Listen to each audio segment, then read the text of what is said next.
Order. We're back this afternoon with the HS2 Select Committee, dealing with petitions 728, 717, 730, 729, 724 and 1264. Mr. Donovan. Thank you. Can I have slide A11098 up, please? Just before we broke for lunch, I'm talking about the difficulty already being experienced by people trying to sell property in the Hoylake Crescent area. And I pointed out that there were only 8 houses in that rural support zone. And during the lunch break, one of the people, Mr. Withers, who lives in number 154, said that he'd approached HS2 to buy his house. He also spoke to a local estate agent. HS2 said it was worth £25,000 less than the estate agent. He put it on the market with the estate agent. He had 4 people come to visit, and apparently each one of them pulled out after finding out more about HS2. So I think that bears out what I was saying earlier about it's already becoming difficult to sell houses, and houses already blighted.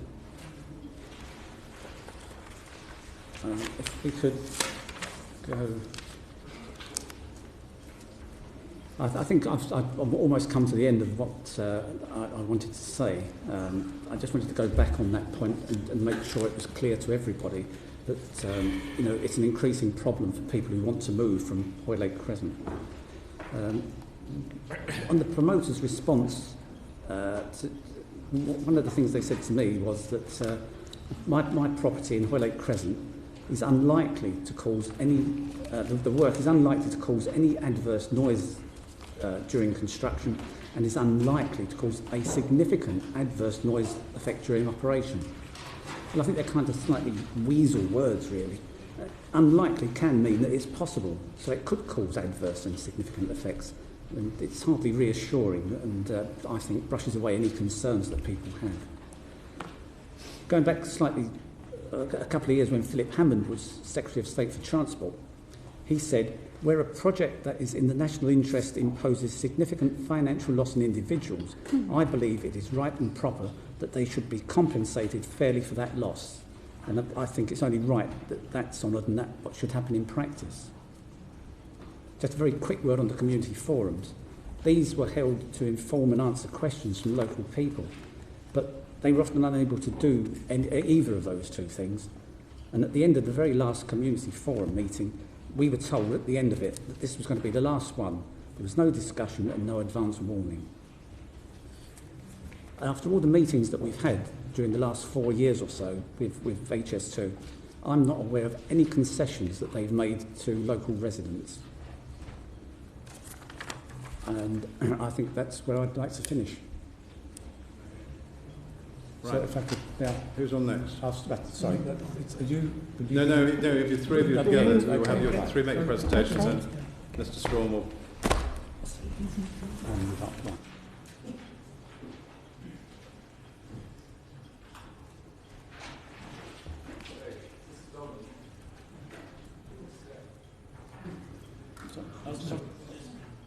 Oh, you're just swapping.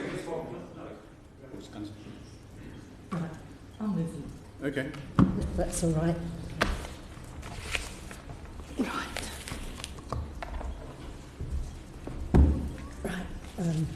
I'm Beryl Upton. Like John and Rob, I'm here to present on behalf of all our neighbours in Hoylake Crescent, Pinchester Close and Copthall Road East. I'm also representing Mr. and Mrs. Llott. My petition is personal to me, but it mainly applies if the conveyor belt and construction works are built near the back of my garden. I've learned a lot about petitioning since I completed mine last May, and if I were writing it now, it would be very different, and I would have included a lot about the need to protect our countryside, our wildlife, our trees, and our valuable green belt and environment. I haven't mentioned a tunnel in my petition, but I do fully support everybody making this request. Life is going to change drastically in Ickenham if construction of HS2 goes ahead, and the impact upon the whole of the area will be huge. The environmental statement is flawed. The plans for HS2 have been hastily drawn up on a desktop using aerial views and maps without any local knowledge and often with no attempt to visit the areas. Requests by me for a visit from HS2 finally resulted in HS2 representatives visiting my house in March 2014, and I thank them for coming. I, along with several of the petitioners who are here today, took them on a tour of parts of Ickenham, which are particularly close to the planned route, including Brackenbury House, Hoylake Crescent and the Greenway. I think that what they saw was not what they expected to see, that much of Ickenham, although within the M25, is still rural, green, peaceful and unspoilt. My husband and I moved to Ickenham in 1970. It was a lovely place to live and bring up our children. Our house was to be our forever family home. Can I have my slide A1108, slide 1, please? On the left, it shows the area where I live and the area we were presenting. And this bit here is the bit that we're all... Yeah, that's it, thank you. Slide 2, please.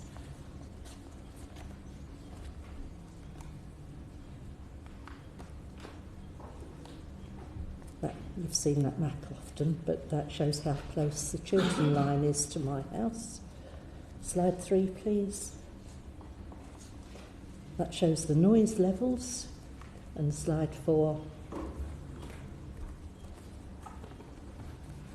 shows the river pin as it passes under the Chiltern Line Bridge and a view of the riverside walk. Slide 5, please. The path behind my garden, that's that one, top left. The one to the right of that is the cricket club beginning a match. Bottom left is the golf tee, which will be lost due to the construction and the line. And the one on the right is the path running beside the river pin where the conveyor belt will be. I'm one of the so-called lucky homeowners whose property is within 120 metres of the HS2 line, and I therefore qualify for compensation under the voluntary purchase scheme. But I do not want to sell. I still consider our house to be our forever home. It's full of lovely memories, but it is still also a happy place to live in the present. Slide 6, please. That shows my home and my garden, which I love. Everything in the garden, except the old apple tree, was planted by us and our family. At night it is so dark that I can see the stars. It's also magical to sit with the family watching the bats fly over the garden late into the evening. I'm very aware that the impacts of light pollution by HS2 on the bats, especially during construction, will be particularly detrimental. How much background light is there at night now? I'm going to show you soon. Thank you. Thank you. Waiting with bated breath. Yes, it is dark. I must say it's a stunning garden. Thank you. Where have I got to? And I know the committee will be very pleased to hear that there are newts in my pond, because I know you have a fondness for newts. The tunnel portal will not be far away from my garden, and the track behind my house will climb high enough to cross the bridges over the River Pin and Breakspear Road south. P6749, please.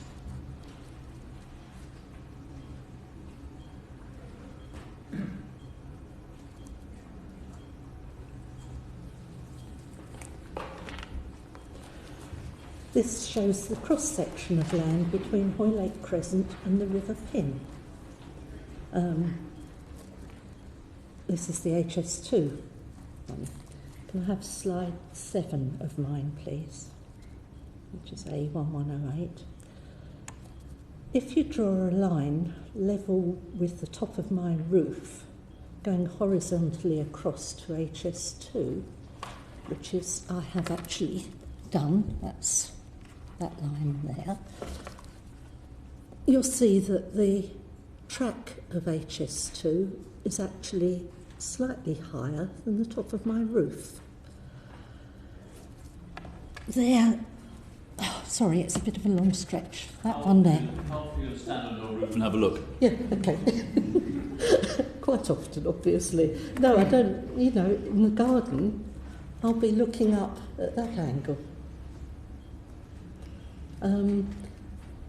There, just there where I'm, yes, thank you. There's going to be a 5-metre sound barrier. Not a brilliant view from the back of my house when the trees aren't in leaf. You'll see that the track is approximately 125 metres from my back door. If you were given a choice of not having the sound barrier or having the sound barrier, which would you choose? This is it. We'll come to the sound barrier in a minute. There isn't a yes or a no? It's not a yes or a no. The sound barrier could well look like a Berlin Wall. Who knows what's better? And add to that 5-metre barrier, noise barrier, the 5.5 metre high electric cables, and then the 6-metre gantries, and it will be very high indeed. I'm worried that the noise barriers will not only stop the noise of HS2 trains, but will reflect the noise of the Chiltern line back to me. Since completing my petition, I've been told by HS2 that the very things I'm requesting in my petition, that's limited daytime working hours and no weekend working, are not possible because once the boring machine starts work, it isn't good practice to stop it. It will take 6 months to install the conveyor belts, and for approximately 3 years, 2 conveyor belts will be operational 24 hours a day, 7 days a week. Whilst tunnelling works are being carried out, the conveyor belts will cause non-stop noise, vibration, light and air pollution, making the fields behind Hoylake Crescent and my peaceful garden into an almost no-go area, both night and day, certainly not a place of enjoyment. It's not going to be much better indoors with all the windows and doors always shut. During the whole of the summer of 2013, Network Rail worked on the Chiltern line, reinforcing the embankments and sometimes working from before 7 a.m. until after 7 in the evening. So we've already had a taste of just how awful it could be. I know that air pollution is being covered by many others. I also know that the government is committed to meeting carbon reduction targets. But I would like to point out that, according to DEFRA's own models, the construction of High Speed 2 will increase emissions of the most dangerous pollutants in Ickenham by up to 40%. However, today my concern is light pollution. Light pollution, which hasn't been mentioned by many, if any, both during construction and operation, is one of the main concerns of residents who live near the line, especially from those whose houses back onto the current Chiltern line in Hoylake Crescent and in the Greenway. Slide 8, please.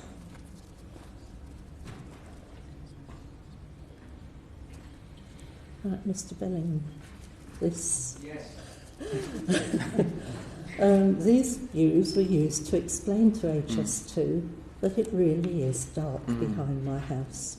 You can see how dark it is in my garden, both looking down the garden, and the bottom left-hand one is from partway down the garden looking back at the house. And Are the street lights, is your street lit? The street is lit, but this is looking down at the Yes. top. And so the street lights are behind my house. And there is virtually no street light filtering through. It looks very dark. And I really can see the stars because it is so dark. Light from the construction works will change this, although in the environmental statement, HS2 states that at night, continuous lighting associated with the conveyor is proposed. However, since the foreground is already well lit by light spill from buildings, effects at night will not be significant. This is HS2's environmental statement. However, my view is no assessment was made of how much light pollution there is currently in this area, and no nighttime photos were taken. Following my response to the environmental statement, I contacted the HS2 inquiry team in January 2014 with various questions. Among those questions, I asked about the 24/7 construction work which is planned behind my garden, and pointed out that there should be nighttime photographs of the area. My own photos were dismissed as misleading. I was assured that for the nighttime assessment, it has been assumed that the proposed scheme will not significantly change the existing conditions when viewed from residential properties because of the light spill from road lights and neighbouring buildings. I was also told that some areas were inaccessible, such as private land and residential buildings. In these instances, professional judgment has been used to approximate the likely views from these locations. I asked who had made these assumptions and judgments and what qualifications they have to make these assumptions, when it is clear that they do not know the area at all. As an owner of a residential property, I would welcome HS2 to come into my garden to do an assessment and take their own photographs. My questions have not been answered to my satisfaction. My request for HS2 to provide professional nighttime photography has been dismissed as being costly and impractical. HS2 has told me, with regard to nighttime photography, the use of handheld cameras can provide misleading results. Photography without flashes portrays an image that is typically considerably darker than that perceived by the human eye.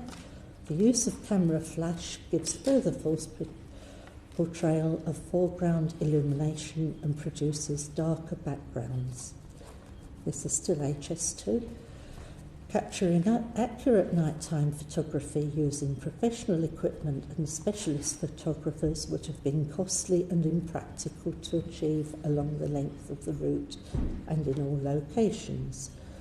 Again, the approach taken by the environmental statement accords to best practice guidance and is typical of all major environmental impact assessments undertaken over the past few years. This is back to me. Just because this approach is typical, it doesn't mean that it's right. I would still welcome HS2 to come to my home and do a proper nighttime assessment. Right, now to the two conveyor belts. You'll have heard a lot from Phil Taylor, all about the how conveyor belts are made and the noise that they make, etc. The conveyor belts would obviously, covers over the conveyor belts would obviously help to reduce the noise. But a simple metal cover wouldn't make much difference. It would need to be a proper structure with full acoustic lining to achieve any real reduction. Once the conveyors emerge from the cover to offload the spoil, then obviously there's no sound reduction and the full sound can be heard. And this is where most of the machinery is typically located. HS2 Limited has admitted that they have no evidence that they could meet their noise targets for nighttime working, and that would be the subcontractor's responsibility. I've been told by HS2 that any pollution mitigation measures will be dependent on the noise assessment for the area and the specific equipment used, and that an assessment will be carried out by the contractor before the works commence. This is part of the detailed construction planning, so would take place once the nominated undertaker has been appointed, following royal assent. Yes. How many more pages have you got? Sorry, am I going on a bit too long? You are, but 2. because not to put you off, but to anybody else who's going to speak to us, reading out prepared pages of speeches are far better given to us to read ourselves, which we can do far better, and we stay more lively as we do it.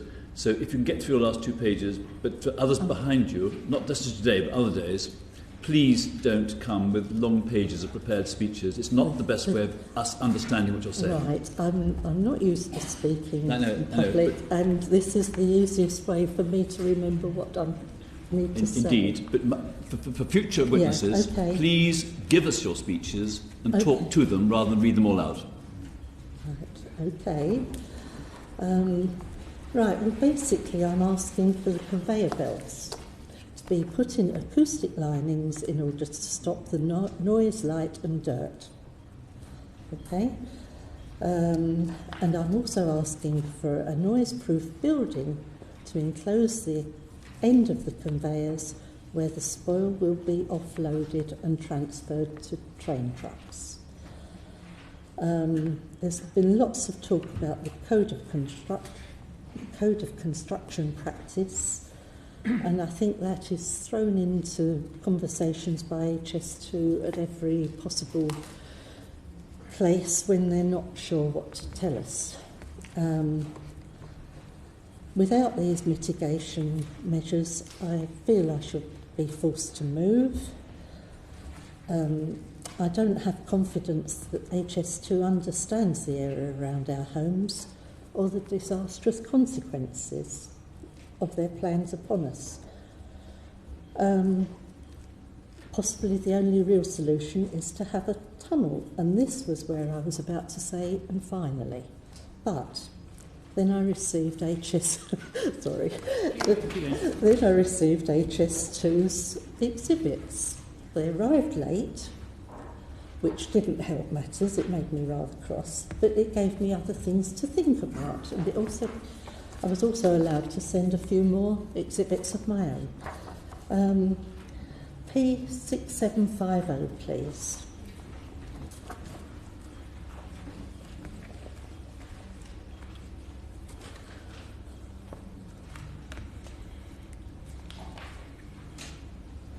Right. If you can move through this exhibit, please. I think there are several pages. It's about conveyor belts. You can keep going. Next one, please. Suddenly, after being told... No, back again, please. That one. After being told that HS2 wouldn't know until the contractors have been put in place that whether the conveyors were going to have covers or not, suddenly there are pictures of conveyors with covers over them. This hasn't been mentioned at all in the past, that there would be covers, and there's no indication of whether they're acoustic covers or what. And to my mind, these pictures could well have been brought up by Googling conveyor belts. A1128, please. It's all right, I've only got one more page to go. This is from the Environmental Statement Web Archives. If you zoom down to the lower bottom corner, please, left hand. That's it. Right. in very, very pale pink all around here. If you point to it. All right, you reach it better, thank you. Yes, thank you. There are little, very pale pink crosses, which, and also an area, if you can, just along here, that bit there. If you can, you've got a steadier hand than me. Yes, that is. That land is marked up as being potentially required during construction. P6751, please.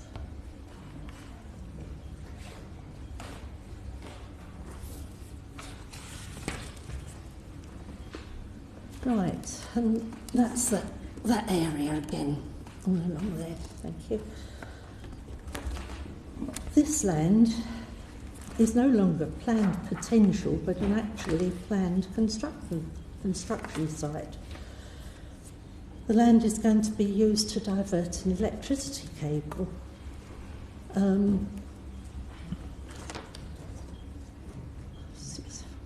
Next slide, please. P6752, please.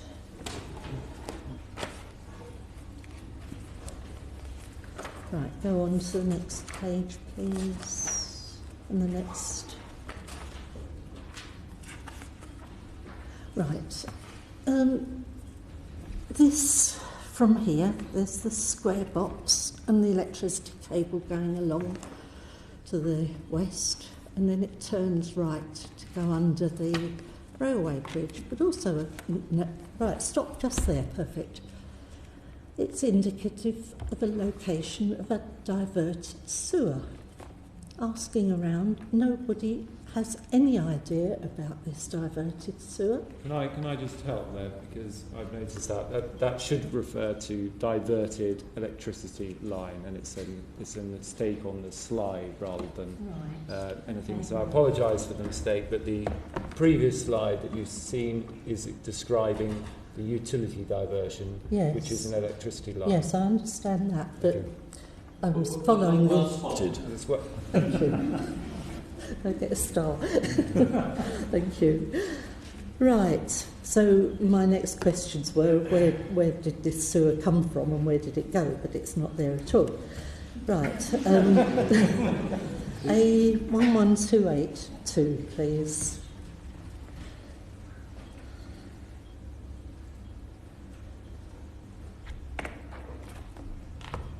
Right, these are the photographs of that area where the electricity cable is going to go.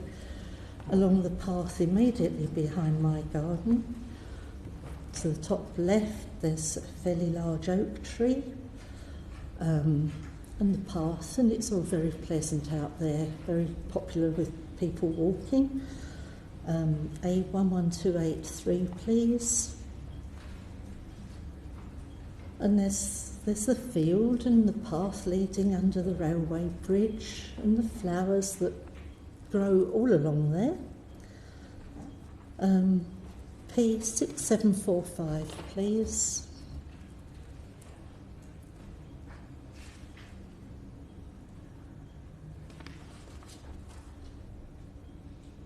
Right, this is a bit that I'm a bit concerned about, this area here.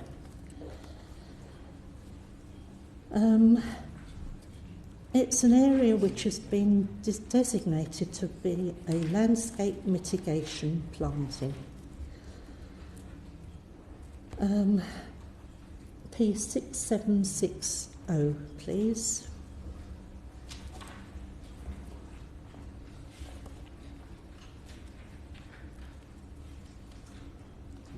Do you mean 6770? No, 67. Is it this 6760 was the one that I was showing.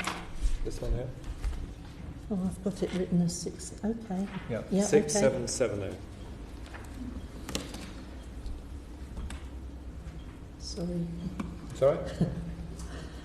We all make mistakes, as you just pointed out. Okay.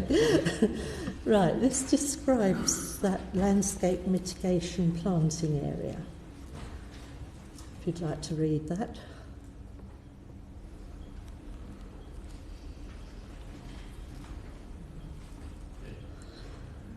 A11284, please. Right, this is typical of that sort of habitat that you've just seen, which is a landscape designated area. Why is there any need to replant it? Why is there any need to manage it?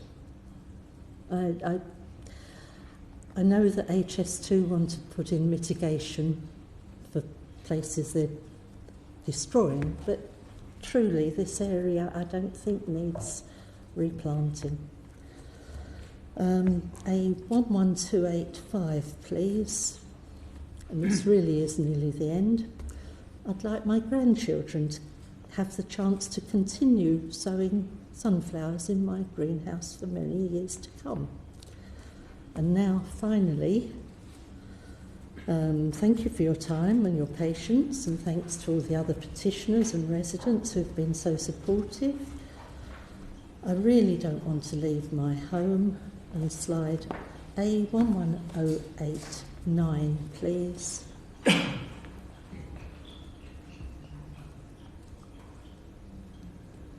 (11089). I think that.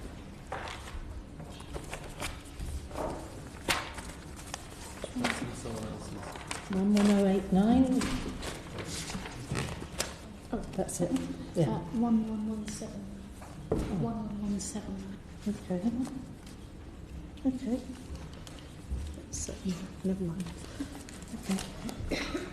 And really, this last slide sums it all up for me. I don't want to leave my home. I don't want to leave my garden. You don't give round to applause, but that's worth a lot. Well done. That'll do. Thank you. Right, thank you very much, Mrs. Upton. Thank you. Right.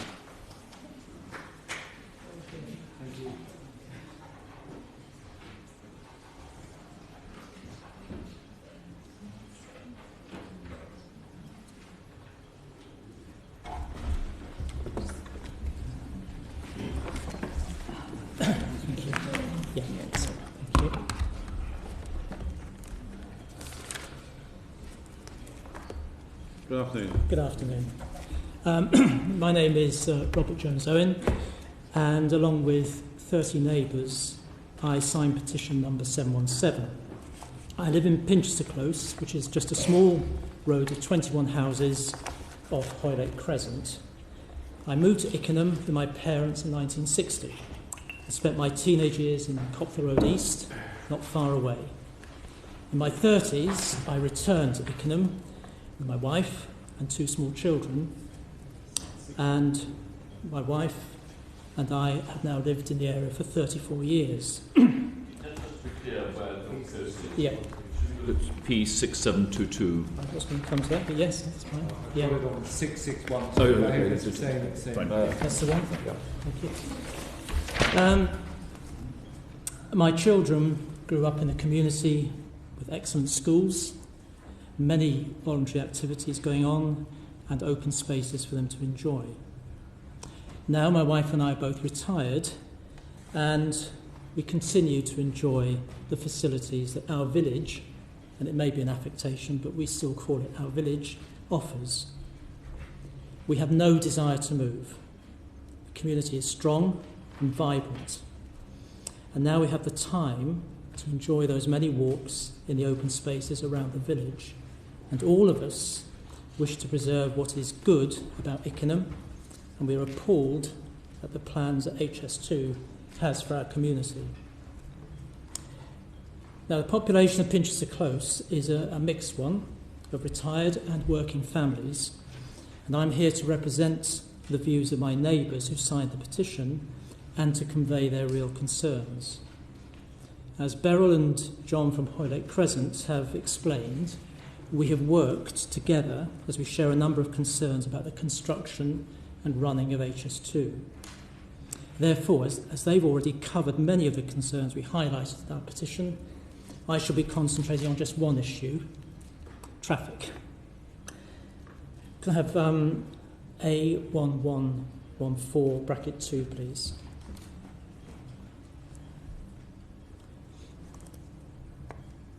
Now, this shows the location of Pinchester Close, just here,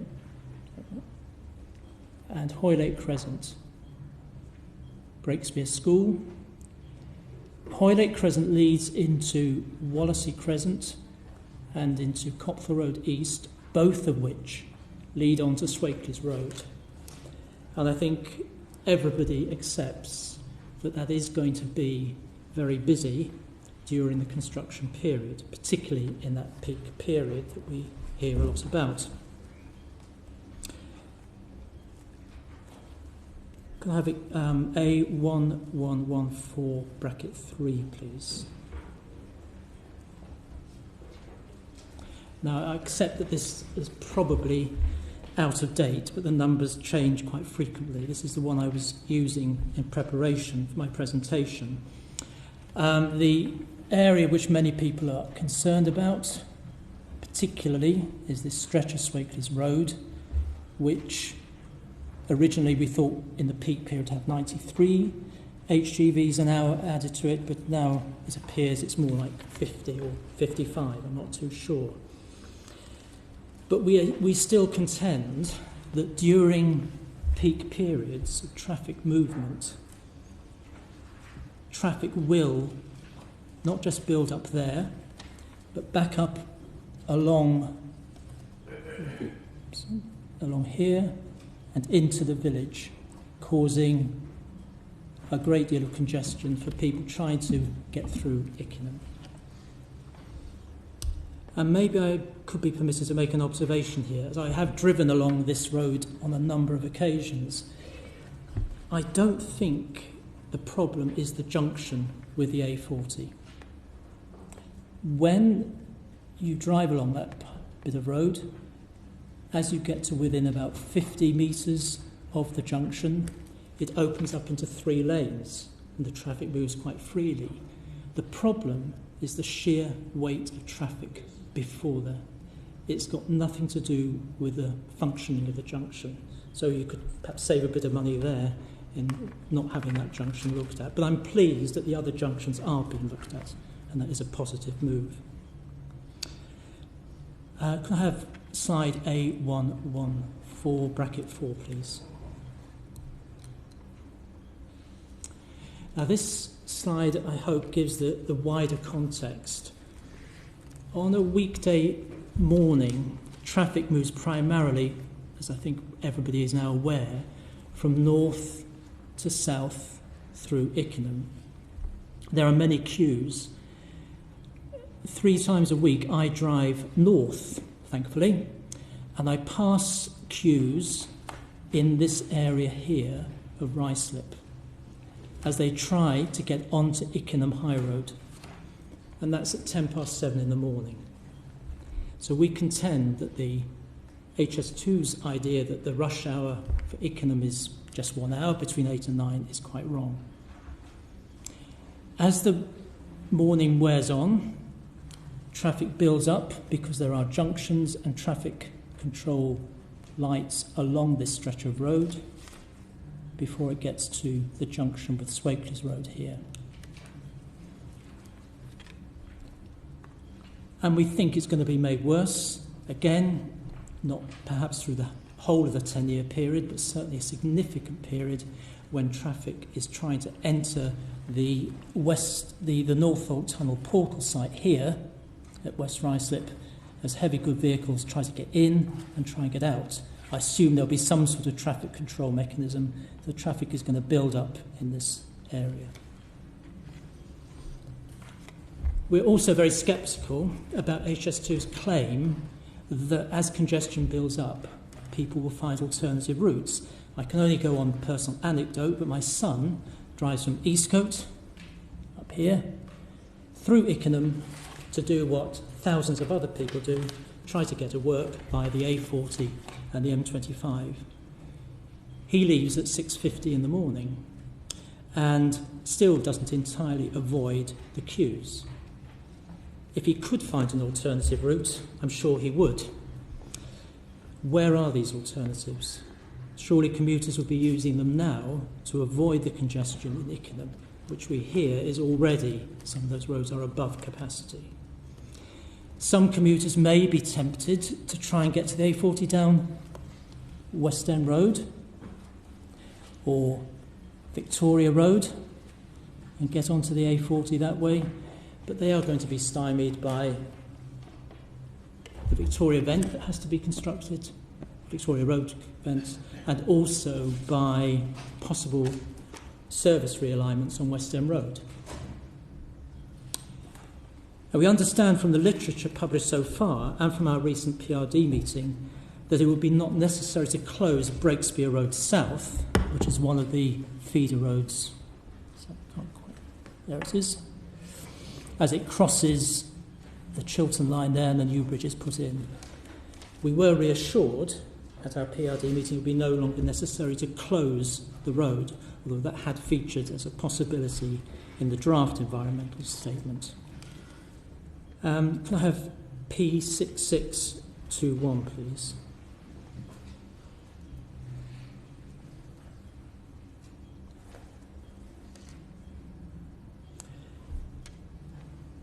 Now, in my pack, which I received on Thursday, I discovered the extent of the utilities that pass along Breakspear Road South under the current bridge that takes the Chiltern Railway and then moves up towards Harefield. I think, by the way, that's the sewer that seems to have shifted to this location on the photograph. Now, as a layman, I find it impressive that it won't be necessary to close Breakspear Road when the necessary service realignments are made. The foul sewer that needs to be constructed passes here under Breakspear Road South. I don't know. They keep appearing. Is it the same one? Perhaps we'll be enlightened. Now, I assume it may be possible to have a road diversion there as the land is purchased either side to reroute the road. But clearly, it's not just the sewer that's got to go in there. There are lots of other services that apparently have to be realigned. Even if there's just signalling there, people will find other routes to get to the A40, and I think I know which way they'll be coming. They'll be coming along Ickenham High Road, Long Lane, or Swakeleys Road. Traffic in Ickenham will come to a standstill. When there are roadworks along Breakspear Road or an accident, Ickenham fills up very, very quickly. Mr Taylor on Thursday made a point about realignment of services at West Ruislip. If they should coincide, well, I think we know what might happen. Well, while I have this slide here, I would just like to get some understanding of whether it will be possible as a resident and as a walker to walk along this stretch of land between the land acquired by HS2 and the back of the houses in Hoylake Crescent. That would be useful to know. Thank you. Now, a very particular concern in Hoylake Crescent and Pinchester Close with regard to traffic, and indeed Copthall Road East and Wallasey Crescent, is the fact that as the traffic becomes ever more congested, we shall find it difficult to exit onto Swakeleys Road. The problem is exacerbated in the morning and early afternoon by the location of Breakspear School. Can I have A1114 bracket 2, please?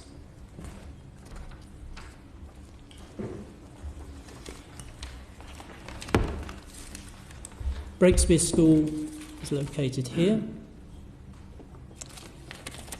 Parents bring their children in large numbers by car along Copthall Road and Wallasey, drop their children off either in Hoylake or in Bushy Road.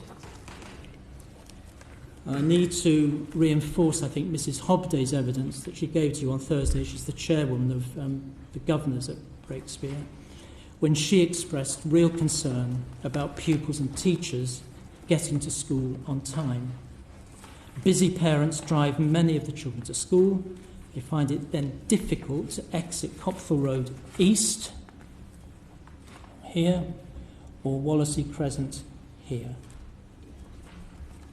If I could have a 1114, bracket 5, please.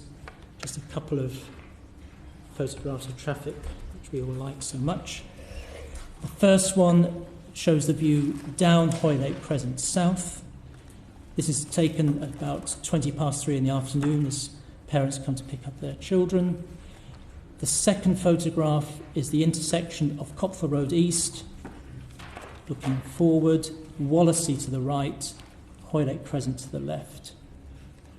And if I could have the next photograph, please, bracket 6. That is a queue of traffic exiting Wallasey Crescent on an afternoon when Swakeleys Road was flowing freely.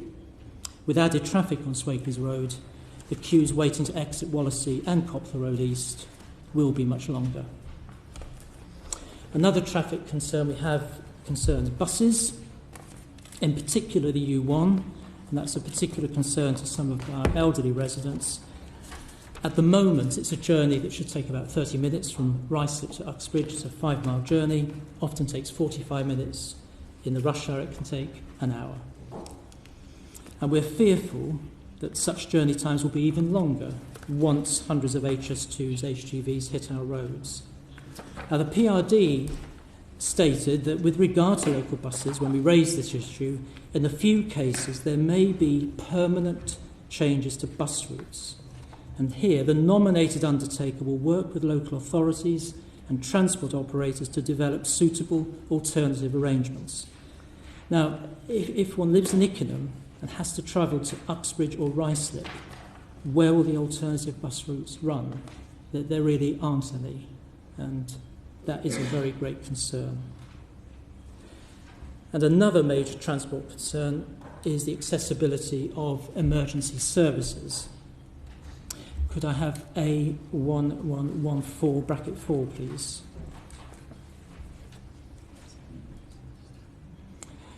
Now, HS2 have tried to reassure us in the PRD that there will be dialogue between contractors and local emergency services. And as you can understand, we're very relieved at that. That's a positive move. Nevertheless, we are still very concerned, and I think particularly during that peak period of construction, that response times for emergency services could be adversely affected. And this is of particular concern will be our fire station, which is at Bury Street, which is just up here by Ruislip Lido. So if there's a fire at my property in Ickenham, I would expect the fire engine to come down Breakspear Road and into Ickenham, or along here and the High Street into Ickenham that way. Whichever way they choose during that peak period, if I have a fire at the rush hour, I think I may be in trouble. Now, to give you a flavour of some of the concerns of my neighbours who signed the petition, I'll just like to very quickly mention one or two concerns. There are some elderly residents in the road. They've lived there since the road was built in the 1950s. One of them is particularly concerned about getting to medical appointments at Hillingdon Hospital and to the Uxbridge Medical Centre on time, especially as she often relies on buses. Problems already exist. With HGVs on the road in greater number, it's not going to get any better. One of my neighbours works at Stockley Park near Heathrow.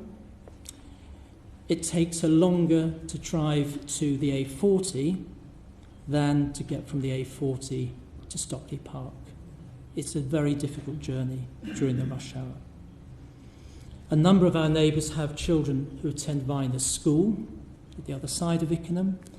The children walk or cycle, and their parents are very concerned about the safety of their children once HS2 construction project is underway. And adult cyclists and pedestrians also have safety concerns. One young mother has to take her daughter to nursery before catching a train into London 4 days a week. She's afraid that with further traffic on the roads, this will become ever more difficult. She may well end up late for work. And one of my neighbours runs a small electrical contracting business in the Ickenham and surrounding areas. He regularly drives to and from clients and wholesalers around the area as an essential part of his work, and is hampered often severely by local traffic problems. When he is undertaking several small jobs, this can become serious and affect the number of clients he can get to in the day. And in turn, that has an impact on his income. He's fearful that HS2 construction work will make it more difficult to run his business. I hope I've been able to demonstrate my neighbour's concerns. And it's not just about the inconvenience of a longer journey. It really is about the impact on the healthcare of elderly neighbours, the safety of children and adults on the roads, and the impact of people's ability to earn a living. And we agree with Hillingdon Council that the environmental assessment does not take into account impacts to businesses from congestion.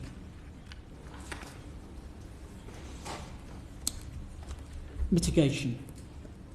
Now, the petitioners in Pinchester Close, and I'm sure in neighbouring roads, want to preserve all that is good in our community now and well into the future. And our best hope for effective mitigation is clearly an extension to the tunnel. If that is not forthcoming, we honestly cannot see much that can be done. We shall just have to grin and bear it for the greater good. However, in the spirit of trying to be positive, and in the face of a decade of disruption to our lives, we would ask for, firstly, movement of lorries to begin after 9 o'clock in the morning, and for lorries to avoid the evening rush hours. Secondly, to avoid using Swakeleys Road for HGV movements at the time that the school day finishes, so that excessive build-up of traffic is avoided and road safety for pedestrians and cyclists is maintained. And thirdly, and this is one that I feel I shouldn't have to say, but since I've been attending these meetings over the last few days, there really needs to be proper consultation and liaison between HS2, its contractors, and the London Borough of Hillingdon, now, during the planning stages, and later during the execution of the planned work. We have been very concerned to hear, as at recent PRD meetings, HS2 representatives asserting that Hillingdon Council has in effect been wasting our money by commissioning a report from tunnelling engineers. In my own meeting, I was informed that Hillingdon Council seems to think that HS2 has a magic wand. Now, from my perspective, such comments suggest a lack of respect for our council.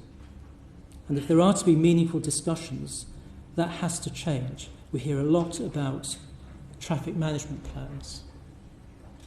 If they're going to be effective, there has to be proper dialogue. And I, for one, should like to put on record that I'm very pleased that our council is spending resources now in the hope that the community and economy of this part of West London is not damaged beyond repair. Thank you. Thank you. Mr. Strong, if the bell rings and there's a division, I just say order, and we'll disappear for 15 minutes. Mr. Strong.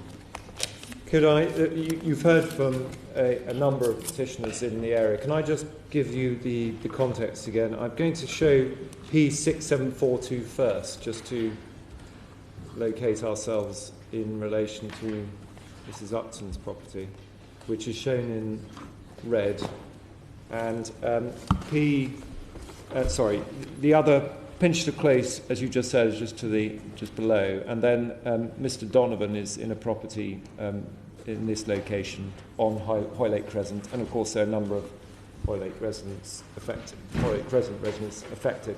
Could I just show you P6743, please, which is the aerial photograph? And the area in red is Mrs. Upton's property, and the photographs you were looking at of her garden are obviously in the garden that stretches behind her property towards the Chiltern main line, and Pinchter Close again shown to the south. Now, just in terms of cross sections and what we were showing earlier, there was a question raised by Mr. Donovan on one of them. Can I show you P6706 first?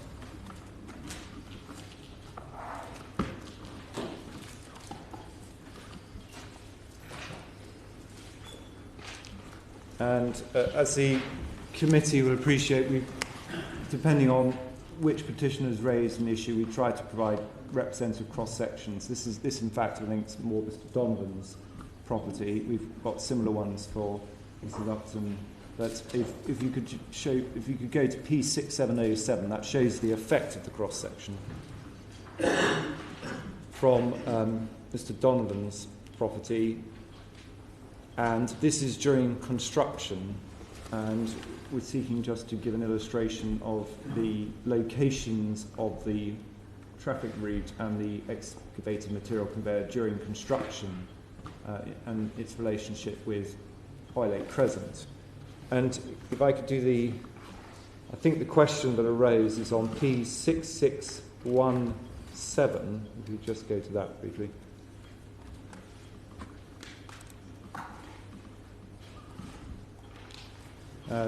One question arose is on this particular cross-section, which is actually taken from Pinchter Close. You see on the left, Pinchter Close.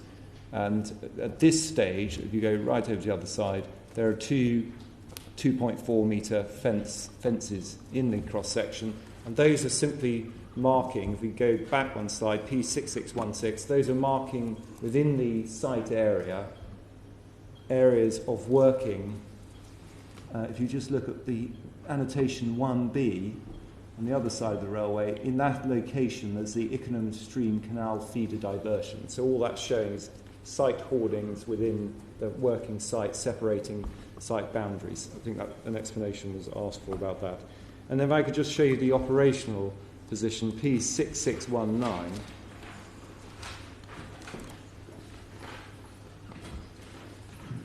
And I think this is the only of the cross sections where this crops up. In fact, if I just show you, point to the cursor there, you'll see there's a noise barrier in place, and it's said to be 3 metres. That is a 5 metre noise barrier, as you can see, a reference to the train. So the notation at that point where it says noise barrier 3 metres should, and that is an error on the slide, that should be 5 metres.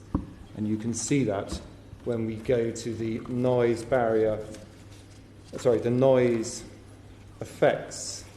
And I'll just take you, if I may, to P6755.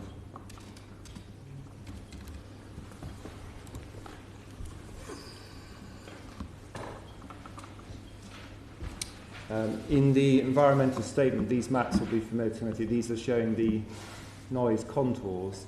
This one's taken from Mrs. Upton's property. But you'll see just to the north that the noise barrier in this location is 5 metres on the southern side and 3 metres on the northern side. So it is a 5 metre noise barrier. And this environmental statement modelling showed the lighter sort of orangey brown area, and the revised noise modelling results that we've produced subsequently, P6768, sorry, I just have to move around these slides.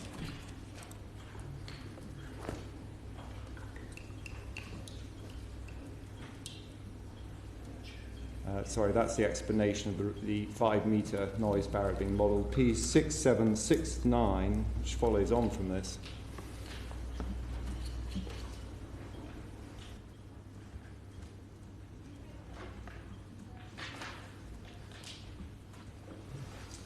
And you see Mrs. Upton's property in red, and as a result of the 5 metre noise barrier in place, there is an improvement, which is the improvement I was talking about earlier today. There's an improvement to the noise environment in Hoylake Crescent. which is the result of the 5 metre noise barrier. You might be able to zoom in. You'll recall that light, the slightly, that's great, thank you very much. The darker orange has receded back towards the railway as a result of the 5 metre noise barrier, and the properties in Hoylake Crescent that are affected are in the lighter yellow colour. You recall I was talking about the Greenway earlier, where that isn't the effect. It's in Hoylake Crescent where that benefit of the 5 metre noise barrier is felt and has been properly modelled. Sorry, where it says 3 metre again there, is that on the same side? That's on the other side. It's on the other side. Sorry, so it's 5 metres. So 5 metres continuous on the southern side.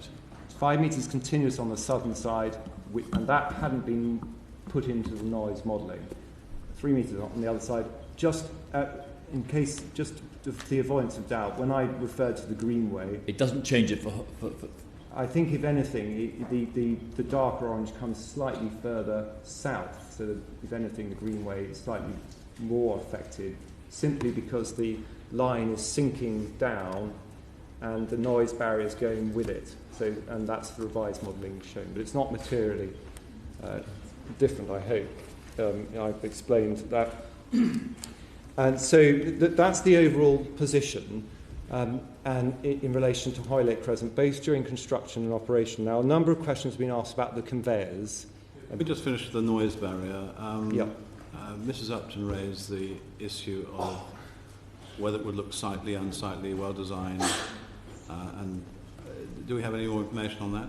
I mean, well, clearly the idea is to make it look blend into the environment. Of course, it's a structure designed to absorb noise, and it is 5 metres in height, so it is a structure which of a relatively high size.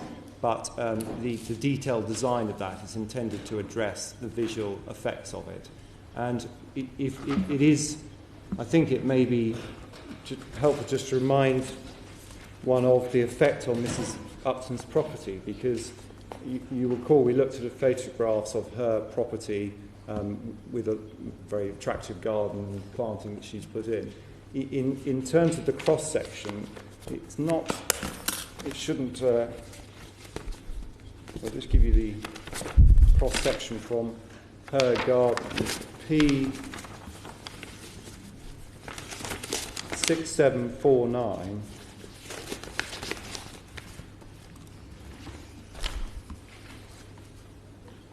These cross-sections, the red lines, are taken from the top of the property. In reality, of course, anyone, and Mrs. Upton in her garden, will be lower down. There is they're quite light on this, but there's an effort to show existing vegetation. You've seen it in the photographs. There's quite a lot of vegetation and trees within Mrs. Upton's garden. Of course, as is the nature of trees, the effects of trees vary during the season, so there's less screening during the winter. But certainly from this perspective, the only likely visual effect is going to be some views of the top of the noise barrier if one's standing in the garden. It will depend precisely where you are, subject to the existing vegetation. So we don't anticipate any significant visual effect for Mrs. Upton in her garden, which we hope she will continue to enjoy if she chooses to remain there. Mrs. Upton, as she's identified, is in fact, because of the proximity of the line, within the rural support zone, and so she does have the ability, and I appreciate she's keen to stay, but she does have the ability, if she found the position that she wanted to leave, because of the location she's in, she's able to exercise that. But certainly from what we're showing, and I've endeavoured to give you some idea, both in terms of the noise environment and also the visual environment, we hope that she'll see from what we're showing that it is not a significant effect on the enjoyment of her garden and her existing planting. And in all of these cases that you've heard today, this isn't a situation where HS2 is taking land for the scheme, and it is seeking to mitigate the effects of the scheme, both visually and in noise terms, with noise barriers and various planting areas that we've looked at. So that's noise. Can I just deal with the conveyors, because Mrs. Upton in particular has raised an issue about the conveyors and the concern about what they will look like, what they will sound like, or the air quality. We haven't sought to give information about those, and I don't know if the committee will require it, but Mr. Smart can certainly offer further information on the conveyors. But the general view that's shown is that the conveyors will be at those low levels we've seen in the cross sections. They're not elevated in this area. The question of lighting arose, and that's covered by the Code of Construction Practice. I would emphasise that the Code of Construction Practice is not just any old document. It is actually an important document which sets out a number of practices which will have to be adopted in the construction of this scheme to ensure construction effects are properly mitigated. And site lighting is one of the things that is specifically covered because people are concerned, obviously, about the way sites are lit at night. And paragraph 5.4 specifically identifies the need for any lighting that is on the sites to be positioned and directed so as not to unnecessarily intrude on adjacent buildings, ecological receptors, bats of course being one, structures used by protected species and other lands to prevent unnecessary disturbance with a whole range of people, local residents, etc. This provision will apply particularly to sites where night working will be required. And so there's actually specific specifications for site lighting and the control of light pollution and light spill, the types of lighting that you used, which is covered in the Code of Construction Practice and will be applied in this case. We don't actually anticipate significant site lighting of the conveyors in this location, because as you'll appreciate, they're just carrying material from the tunnelling machine. But where there is lighting in any of the construction sites, these principles will apply to ensure it's kept to the bare minimum. And indeed, there's reference to using lighting which only comes on when it's necessary to go and inspect in particular areas. So I hope that provides Mrs. Upton with some degree of assurance. When the railway is operational, there are no lights on it? There's no lights from it. Indeed, I think we've looked at that in other locations. So, as I said, Mr. Smart can provide further details of how the conveyors operate, but I'm conscious the committee's probably looked at that already last week. There are a number of other miscellaneous things which were raised. Public rights of way, again, I know we're going to look at that perhaps later in more detail when another petitioner comes to look at all of the public rights of way in this location. But in answer to Mr. Jones-Owen's question, there are some temporary diversions of public rights of way in this location. He asked about the right of way that exists to the north of Hoylake Crescent, and I think in the additional, I think he may not have seen, but if he, in the residence pack, standard pack of exhibits that he will have received, there are details of what's proposed in the additional provision for the public rights of way network, and P6247, if we can have it on screen. And the committee, I think, has looked at this last week, so I'm not going to spend a lot of time on it, but it will provide some assistance to Mr. Jones-Owen about what is proposed in this location. And you can see he was pointing to a footpath U47, and the idea under this additional provision is to keep the footpath going, but there's a temporary diversion to enable the construction to take place, and for a time it goes underneath Breakspear Road south, but the specific area he was concerned about continuing to walk upon is provided for in this slide. The emergency services, the committee will be aware that part of the process of arranging construction traffic in this area involves consultation with the emergency services, and we don't anticipate any material effect on emergency services from what we're proposing. That, of course, I emphasise, does also involve consultation with the London Borough of Hillingdon as the authority responsible for traffic in this area, and the committee is very familiar with the traffic management plans that will be arranged. And on that note, yes, we do anticipate full consultation and engagement with the London Borough of Hillingdon in relation to construction traffic. There's obviously been a difference of view about other issues, such as the tunnel, which is maybe what Mr Jones-Owen is referring to, and there are different views for the London Borough of Hillingdon and the promoter, but we certainly would not anticipate that inhibiting full and frank and productive discussions about how to manage traffic in the area and all of the other range of things that should be agreed with the local authority. So I hope I've covered most of the topic. I'm very happy to answer any other points the committee has. The conveyor, sorry, did I miss that? But there is soundproofing. Yeah, the precise design of the conveyors, again, hasn't been fixed, but it is possible to have those covered conveyors. The noise source, as I think you were hearing last week, is principally from the drive parts of the conveyor, and we looked at the generation of noise from those parts and how, although there's noise if you're very close to them, the noise generated further away has been part of the environmental statement assessment. So we don't anticipate material noise effects, certainly to these properties from the conveyor. The noise assessments include the effects of the conveyor and the tunnel boring activities in this location. But Mr Smart is here. If there are any specific questions about the use of conveyors and how they're designed, he was very happy to answer those questions. The utility diversions, I've already pointed out, it's just an error of description on the slide itself. There is a utility diversion as we've identified. It's an electricity diversion.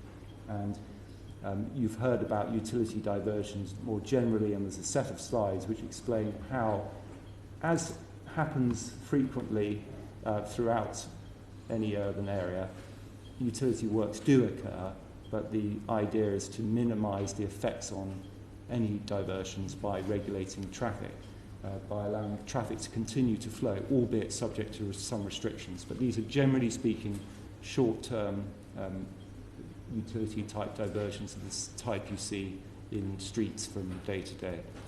So I think, unless there are any other points, that's what I wanted to say. So, I'm sorry, you're saying the barrier will be 5 metres the entire length, with a 3 metre noise barrier to the north of the HS2 line? Yes, and say the entire length that we're dealing with here, it moves back down again to 3 metres, I think, further west. But in the areas that we were talking about, but it's come up to surface level. It comes up, and as it comes up to surface level, there's a 5 metre noise barrier which runs along this section all the way along to the Hoylake Crescent part that we were discussing. Could we just call up P6397, please?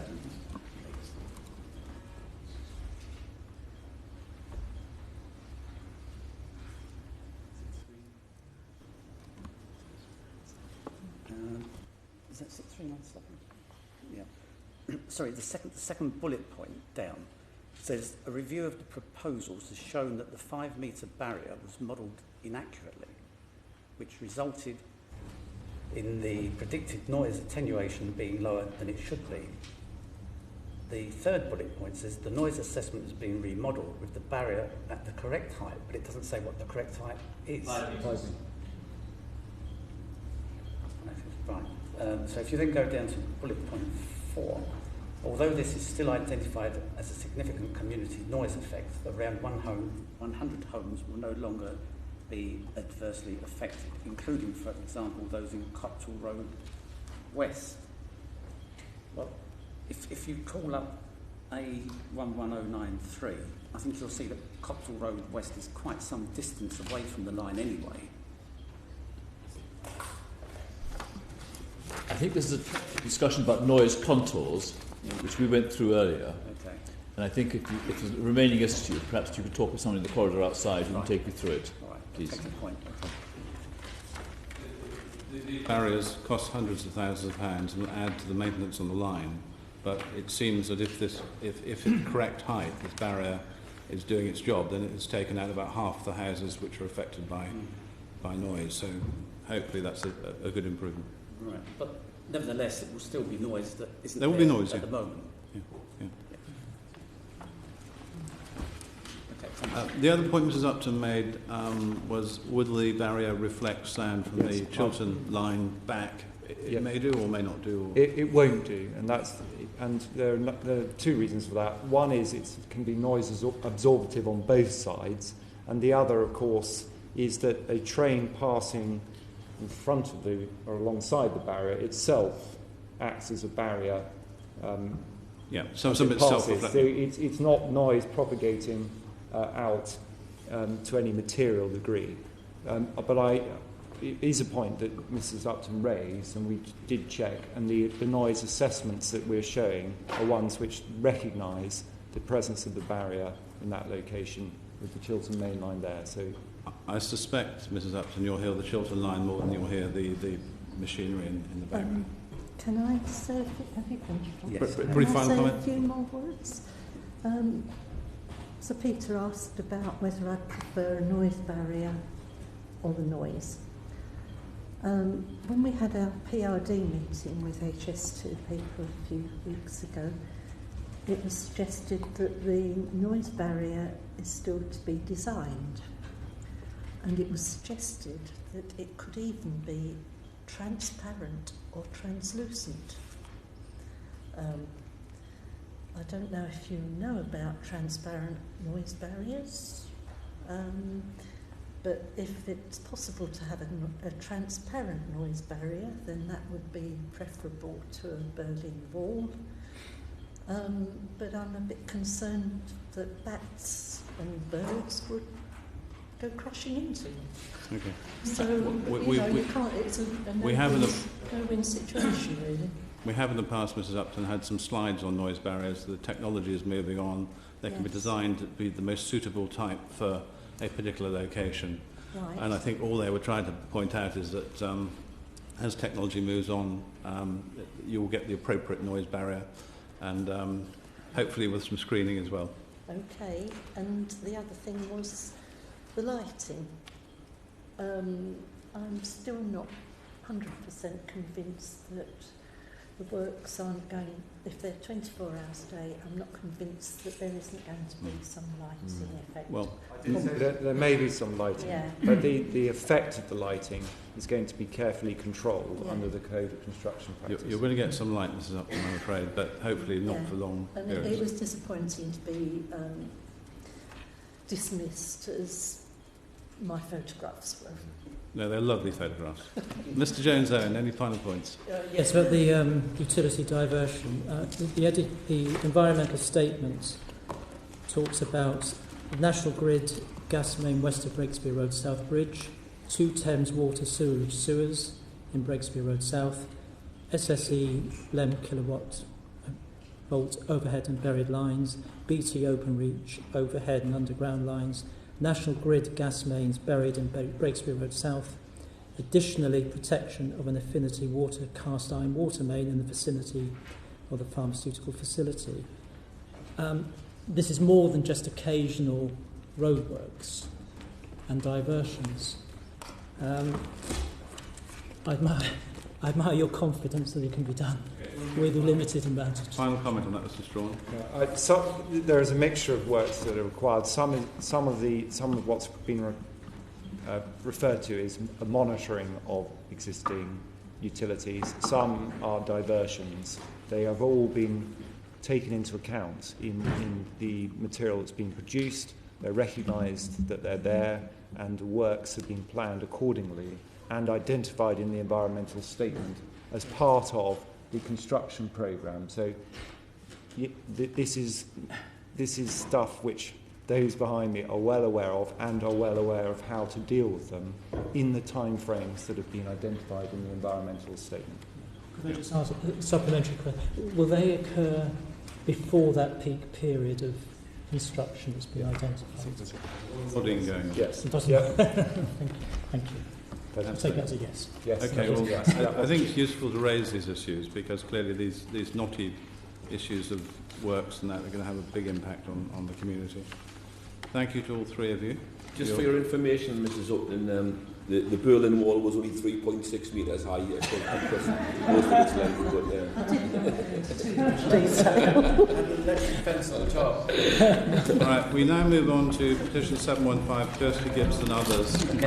We may be about to divide, so if you could take your seat, let's just see whether we have a vote.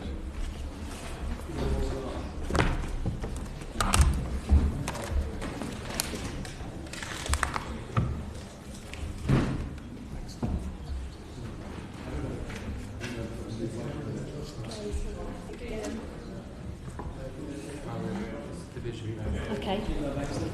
Order. I adjourn for 15 minutes as we go and vote on the European Union Finance Bill Committee, Clause 2.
Order, order. Thank you very much, everybody, for being patient. Kirsty Gibbs. Hello again, everyone.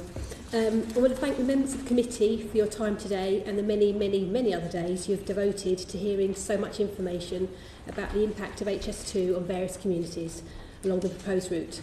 I'm Kirsty Gibbs and I live in Wallasey Crescent, Ickenham. So my first slide, which is A11072, please. Right, so this slide shows a map where Wallasey Crescent is. The red spot on the map is sort of approximately where my house is, and my house is the one shown there with the yellow brick wall.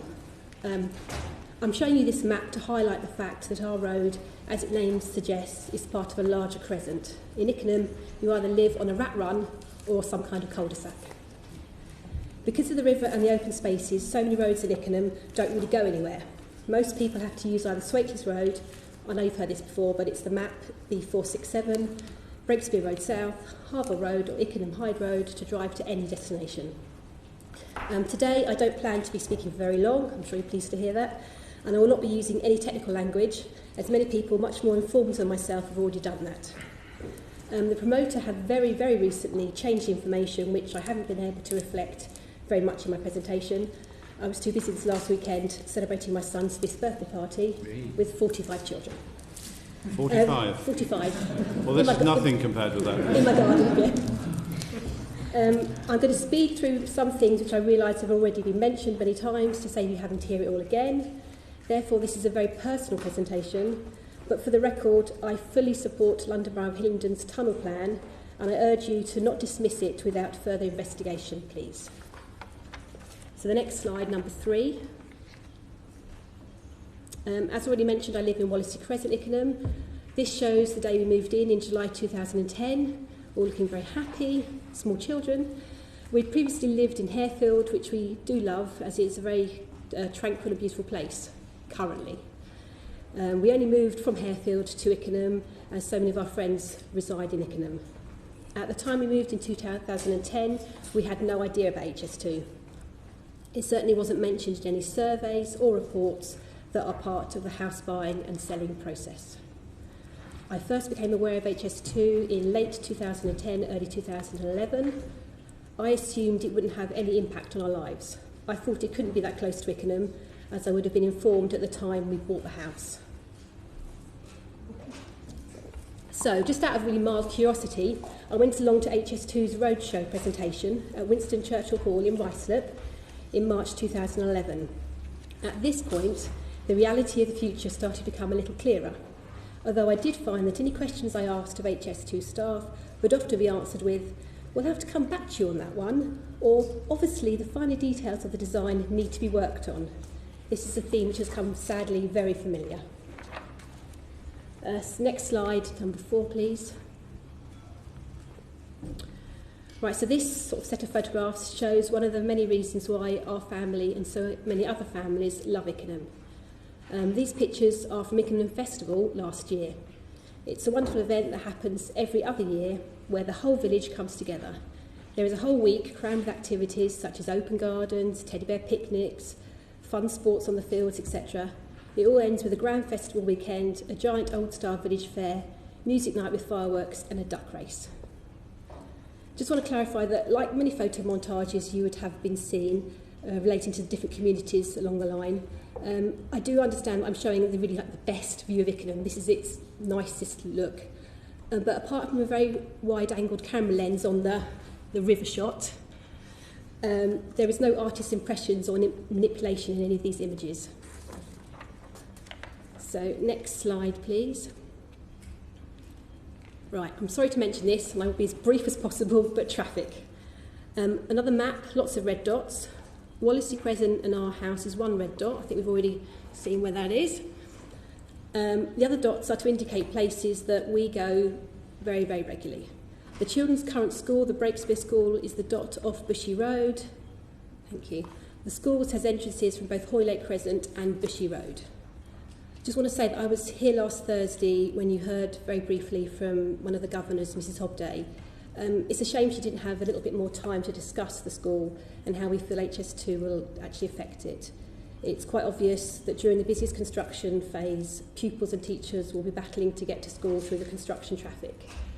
I know Rob mentioned it earlier, but we're obviously in a crescent, and we actually have an informal one-way system that the school and the pupils and the families have built up over the years, because we all recognise the fact that if we don't work together, you can't get in and out of school. So although it's not anywhere written down, it's not legal need, just as a thing that we do, we recognise you go in one way, come out the other, otherwise you just gridlock. I'm very fortunate myself to live very close to the school. However, many other families do have to drive to school, and the current just school run traffic clogs up the very immediate roads around us every day from 8:15 to 9:15. If there's any sort of incident on Swakeleys Road or the roads that lead up to the school, it becomes horrendous. Large lorries at school run times are a nightmare. I personally made a public apology in the playground 2 years ago when a skip lorry delivering to our house held up traffic for 10 minutes. And the death stares I got from the parents, because just one skip lorry trying to turn in is a nightmare. Once the train is actually running, the sound maps show the school is just outside of any noise effects. I recognise that today we've been discussing how these barriers are now higher, and maybe it's a little bit more just outside. I hope the sound maps are correct. What happens if they're not? Children who currently are very fortunate to be educated in a quiet geographical area will have that taken away from them. So back to my red dots. Some of the other ones are where I take my daughter to dance class or to brownies, and when my son is older, he'll be going to Cubs and Scouts. And the furthest dot away is where Vyners School is, which we hope our children will go to for their secondary education. All these places are in walking distance, and we do walk whenever it's possible. However, it's very useful sometimes to just pop to places in the car, particularly when you're trying to get a child to ballet, which starts in 5 minutes. For many other residents in Wallasey Crescent, walking isn't an option. Therefore, I had 93 lorries. I do appreciate maybe that has changed. But the additional lorries per hour on both sides of Swakeleys Road during the peak construction time of HS2 will make many people who aren't able to walk places virtual prisoners in their own homes or the immediate streets around us. Going to the village shops, the many clubs in the village, or churches in a car will be very difficult. There are elderly people in our road that have meals on wheels or need carers to visit them. These services will be also affected by the traffic. In Wallasey Crescent, we have a medical centre and a chiropodist, which other Ickenham residents do drive to. So stating, again, the obvious, the traffic congestion will cause problems. My other concerns with the HGVs is the effect they will have on the air quality. As I said earlier, I'm not going to be technical, but just as a mum, I'm clearly worried about the quality of the air my children will be breathing in daily as they walk to school, particularly as they get older and the route to Vyners means crossing over the Swakeleys Road. If I could have the next slide, please.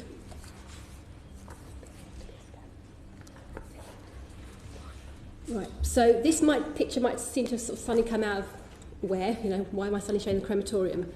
I really wanted to draw attention to another local facility that we don't really ever want to visit, but sadly we have to. I've taken this image from Breakspear Crematorium's own website. The only adjustment I've done is to highlight in red, both on the map and in the written directions, the way that the crematorium actually tell people to get to them if you need to visit. I do realise that the actual crematorium itself is not directly on any construction routes, so therefore possibly doesn't seem an issue to the promoter. However, you can see that the route people from Ickenham and beyond use to get to the crematorium is the same route that many of the HGVs will be also using. So when you're dealing with extreme sadness, loss and grief, you have to make sure that you allow enough time to negotiate with the HGVs to get to the crematorium. Second person? Yes, it's been mentioned once before. Oh, I'm glad someone else has mentioned it, thank you. So the next slide, please. Right, so in my petition I mentioned in one line my concerns for the wildlife in our area. So I was pleased that in my PRD there was a couple of pages from the promoter about their plans for wildlife, especially the owls and the bats, hence the picture. It's great that it appears so much time, effort and money is devoted to ensuring the protection of wildlife. They should be looked after and they should be treated as well as possible. Go to the next slide, please. However, Fern and Leo, my children, are the most precious things to me. I'm here as their mum, but I also represent all the other families in Ickenham. After 10 years of construction, our children's future, health, safety and everyday life is going to be disrupted. In my very humble opinion, there does not appear to be enough thought being put in by the promoter on detailed plans that work to ensure their childhood is happy. So referring back to the information received in my PRD, I'm concerned that there are so many unanswered questions that will mean a very uncertain future for my children and other children in the area. Next slide, please. Just to sort of clarify this a little bit, obviously I do appreciate this is from the ES and the promoter is saying things have changed and timescales are a little different, but with the information I had at the time, I made this slide up. This is showing 10 years of disruption for our area. This is my children's informative years. They go from 6 and 9 through to 17 and 20 in this time frame. Only very recently, as I said, we learnt the promoter is adjusting their plans on traffic and construction in our area, but it's still going to be gridlock for a good few years. Next slide, please.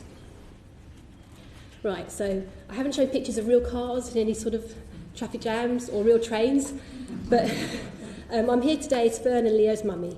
I'm fighting for their future. They want to walk or cycle to school safely, use our local facilities, visit Hoac.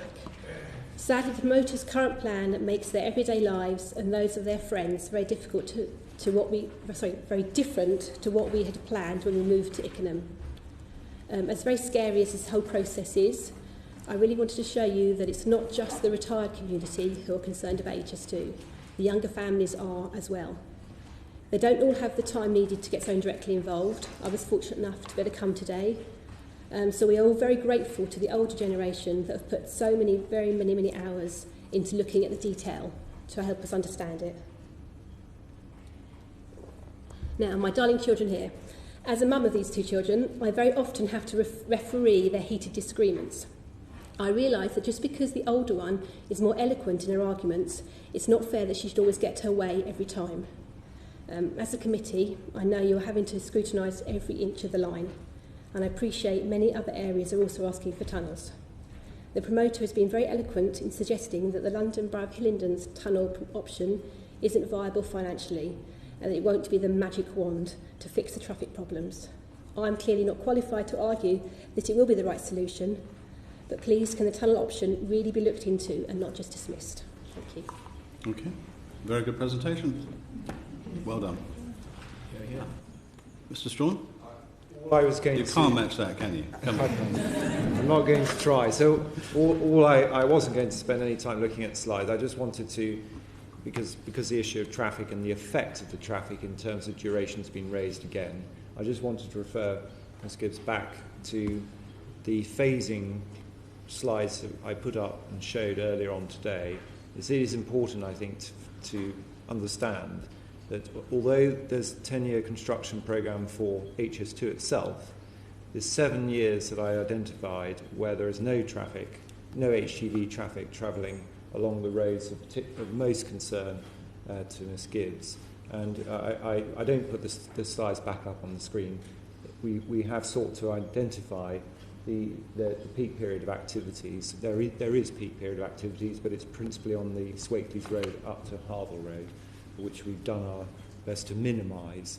And so I just put that in context, having looked at the slide that Ms. Gibbs produced as to how the effects would occur over 10 years. That has to be set against the phasing programme. But otherwise, I'm not going to repeat any other answers that I've given, but that's not intended any disrespect to Ms. Gibbs and her presentation.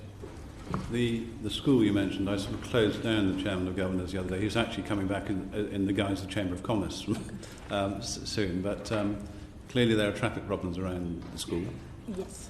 Would you like just to elaborate a minute or two on that? Or? As I said, I'm very fortunate that I can walk to school. A lot of parents do try to walk to school. Many have to drive. Because we live where I live and where the school is based, it effectively is a cul-de-sac. So we, as a school, for many, many years, they've made an option of, like, please, if possible, drive in one way, drive out the other, because there's so many parked cars that sometimes, you have mini road rage every day where people just can't get past each other. So that's off Swakeleys Road, that's off the construction route, but then those people then have to get onto Swakeleys Road again to be able to carry on to where they're going. And obviously, I'm stating what everyone else has said, the additional HGVs just make that job, which is already quite difficult, even harder. Okay. So how many times do you think HS2 are going to have to apologise to the school for holding up traffic? So say that again? You said you had to apologise to the school for your skip. Oh, my skip. Yeah, I apologise. 10 minutes. They possibly have to stand in the playground pretty much every day, I would think. Okay, well, we'll find something to do that. Okay, well, thank you very much. I mean, you reinforced the point about traffic and about concern for your children and everything else. The committee do take it very seriously, and thank you for making the points that you did in a very punchy and elegant way. Just one last thing I'd like to say, and just really wanted to thank everybody in Hillingdon Council and all the other people that have been very supportive. I think we've all worked together very nicely as a team, and I'm sure if we were given the opportunity, we would work very nicely with HS2 to try and come to some agreements if we could. Okay. Mr. Strawn, do you know what conversations HS2 have had with the school, Breakspear School? I'll find Can you out. find out? I don't know off the cuff, but I'll find out. Yeah, okay. But I know we have some other schools coming this week. We do. Also. We've got one this afternoon. All right. What are your children called? They're Fern and Leo. And 5-year-old? 5-year-old is Leo, who's a little boy. He likes trains, but he doesn't like fast trains. Thank you very much indeed. Thank you for your contribution. All right. Now we move on to petition 899, Ms. KJ Alonso and Mr. KJ West. Okay.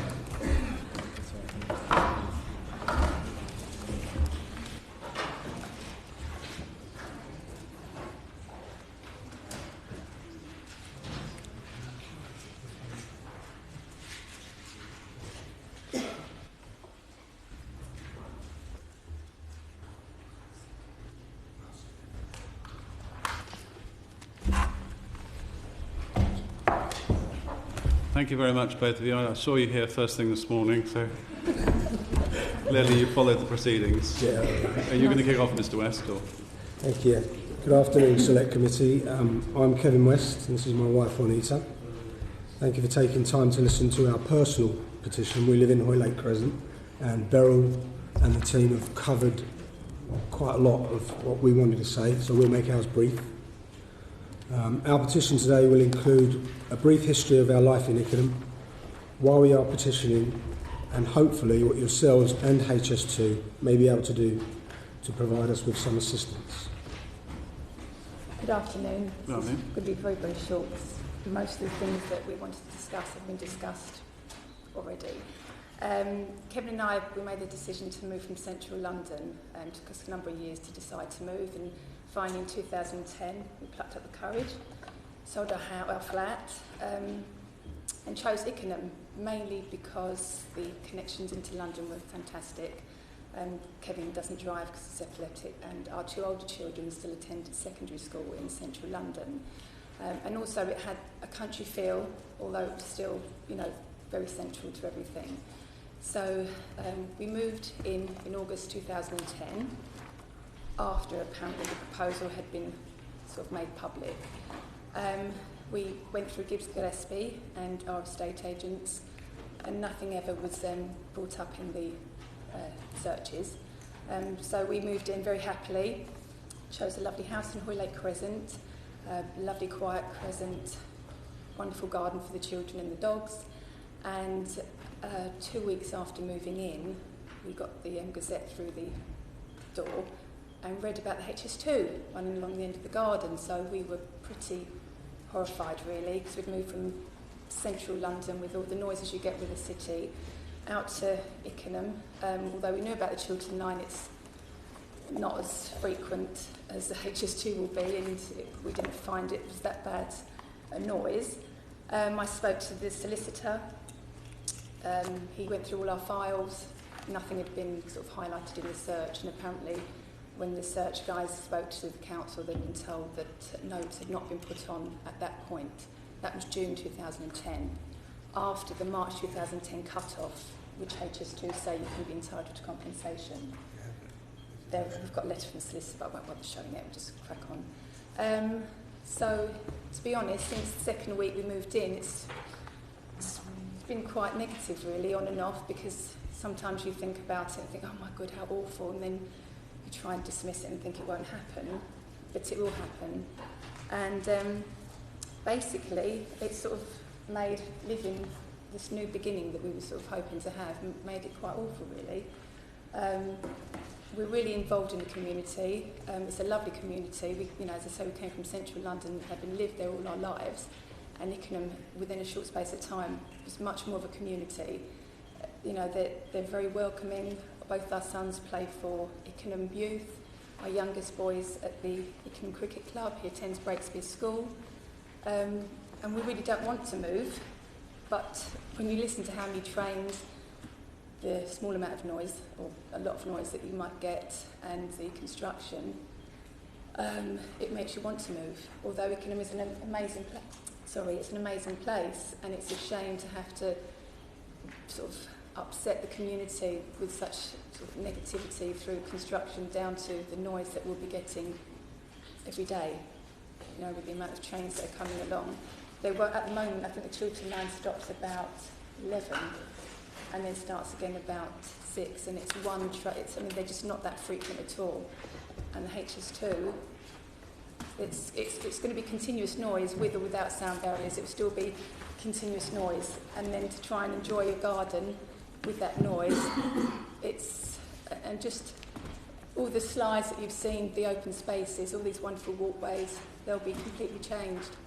And I'm sure tunnelling is a lot more expensive, but it must be possible. If they can channel under the tunnel, I'm sure they can do, tunnel under the River Pin and the Colne Valley.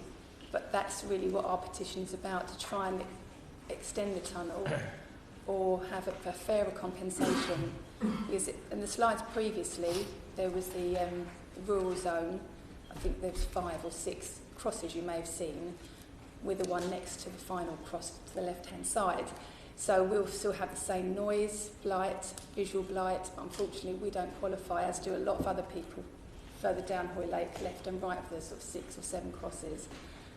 And so it just seems, I just don't know how the compensation package has been organised. It just seems, it's just not fair, really. For a lot of people, it's cut off, and that's the end of it. So I'm petitioning really for an extension of the tunnel, or just to think about it a bit more than what they have, and better. Can I just come in? Conversation. Can I just come in there? Sorry, that we had a meeting with 2 HS2 representatives, Annalise and Daryl, and it was a very informative meeting. Although the news was not what we wanted to hear. In fact, it was quite the opposite. We're not entitled to full compensation, even though part of our garden does fall within the RSZ zone. We're not quite sure how much. We need to apply for that to ascertain as to whether we're entitled to it. And I think we do have special circumstances, i.e. A project of this nature, of this magnitude, not coming up in the search. I think it's incredible.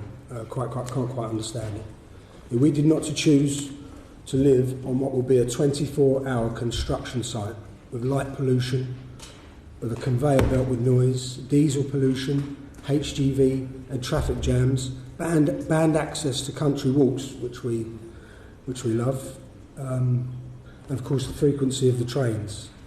Dust for us is a particular worry. Juanita's asthmatic, and I believe the prevailing wind, there will be dust.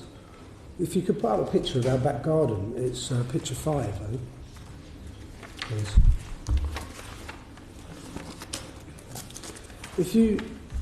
Where that arrow is, actually, that's a large oak tree that covers, when in leaf, the Chiltern Bridge, or viaduct.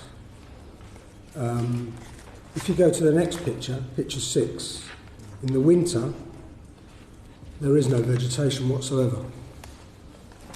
So I think with light pollution, as Beryl was saying, yeah, there will be light pollution. It's very different. Someone, obviously, as QC said, it's totally different. So we will see it, we will hear it, we will feel it. It's touching on all of our senses.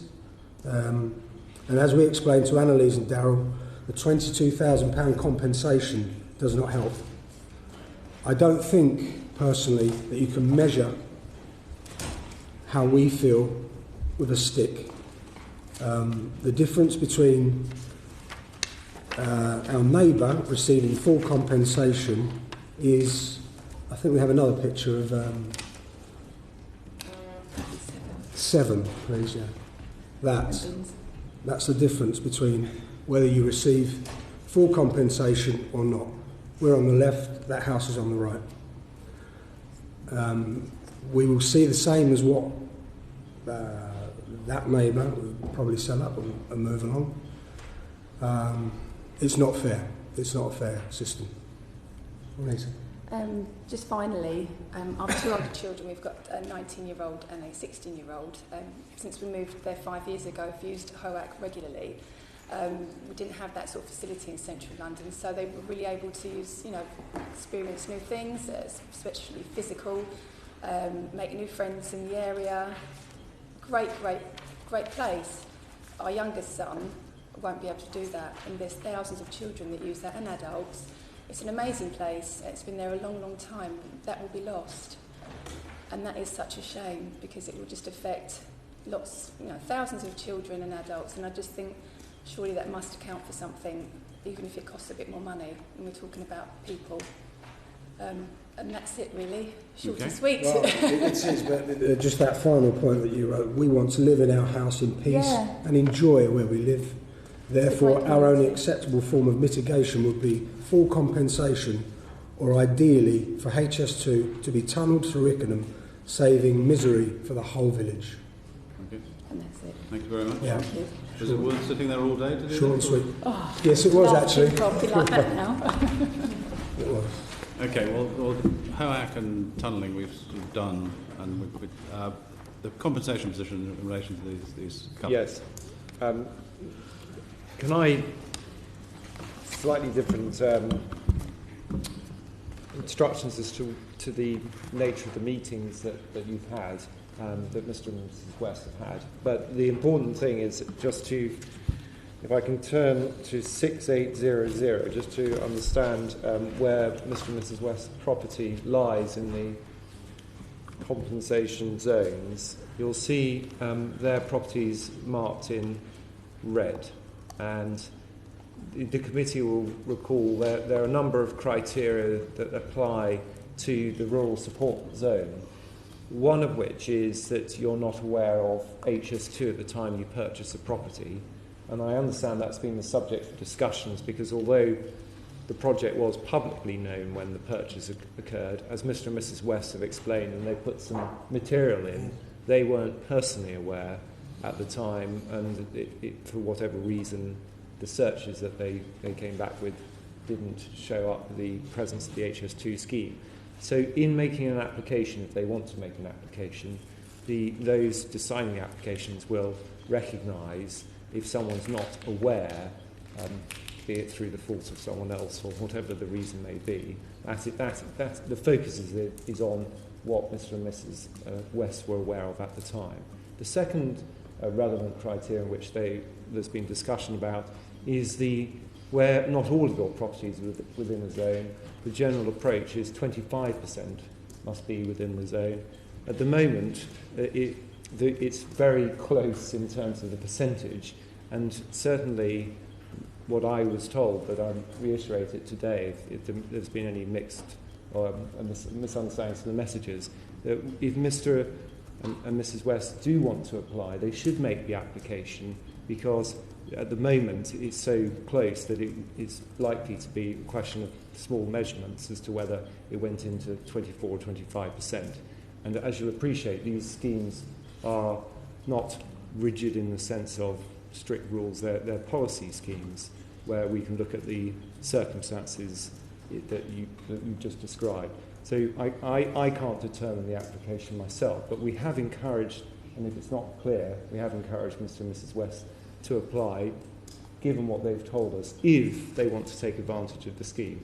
I say if because I'm not going to go through it again, but we have sought to illustrate the effects both during construction and operation, which I hope provide Mr. and Mrs. West with some assurances to the level of construction activities, the distance of it, and of course noise barriers, all of which seek to mitigate the impacts of the scheme on their property. Ultimately, of course, it's for them to decide whether it mitigates it sufficiently. But there is the potential to make that application under this rural support zone because of their proximity. Of course, there's also need to sell, which applies regardless of property boundaries anyway. But at the moment, based on the information they've given us, and based on what they said they want to do, we've encouraged them to make the application. So the application need to sell. The problem with the search, would that offset? It would be the same thing with looking at what they are aware of at the time. As you'll appreciate, there's a line drawn in the sand where people were aware of what was going on, decide to buy property. Then there's an understandable line in the sand that's drawn, but Mr. it's not mine. But Mr. and Mrs. West have given us some material already, which indicate that they weren't aware. So that's plainly something they should put before on an application. So I hope that gives them. I don't know what precisely was said at the meetings. My understanding is we did encourage them to apply. If that wasn't clear, let me make that clear to you again today. Clearly, I'd be interested if they did make an application to come back and see whether they were successful or not. Okay. Thank you very much indeed. All right. Thank you. Thank you very much. Thank you. Right. 731 and 701, which is Gayle Metcalfe. Aha. And Pauline Woodham.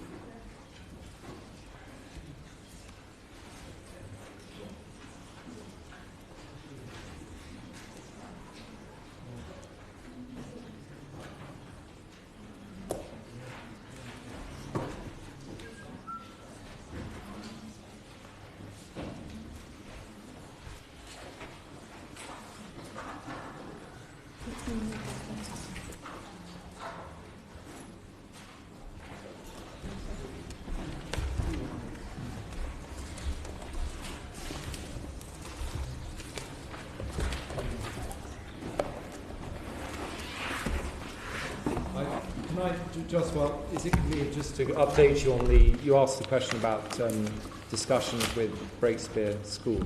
Yes. And you'll recall Wendy Hobday is, I think, the chairperson of the governors. And so we've had meetings with her, I think, on the 8th of June, and previously with her earlier in the year. She's also representative of the Chamber of Commerce in the area. But I can get you some more details about that.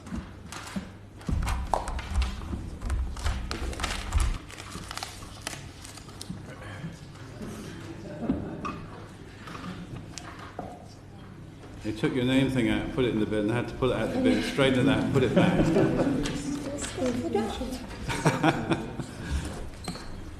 Right, pray continue. Well, I have got a speech because I'm not used to doing this, I'm sorry, so okay. I will do it to my best. We're 3 generations. Sorry, can I have the first slide up, please? Your ones, yeah. Yeah. Thank you.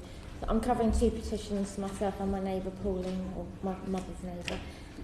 We're 3 generations of family, mother, daughter and granddaughter, who are fighting to keep our lovely home. I'm Gayle, daughter of Susan and the late Graham Barnes. My mum and dad bought an old derelict bungalow, 107 the Greenway, in 1974. In order to build a new bungalow and create a new home for a young couple with their young daughter, me. They chose the area as it was on the outskirts of London but had good links into town via the underground where my father works.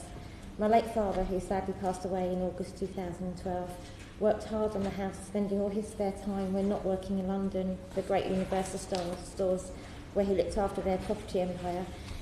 We moved into the house in 74 and it's been the family home ever since. I, of course, moved out eventually, but not very far.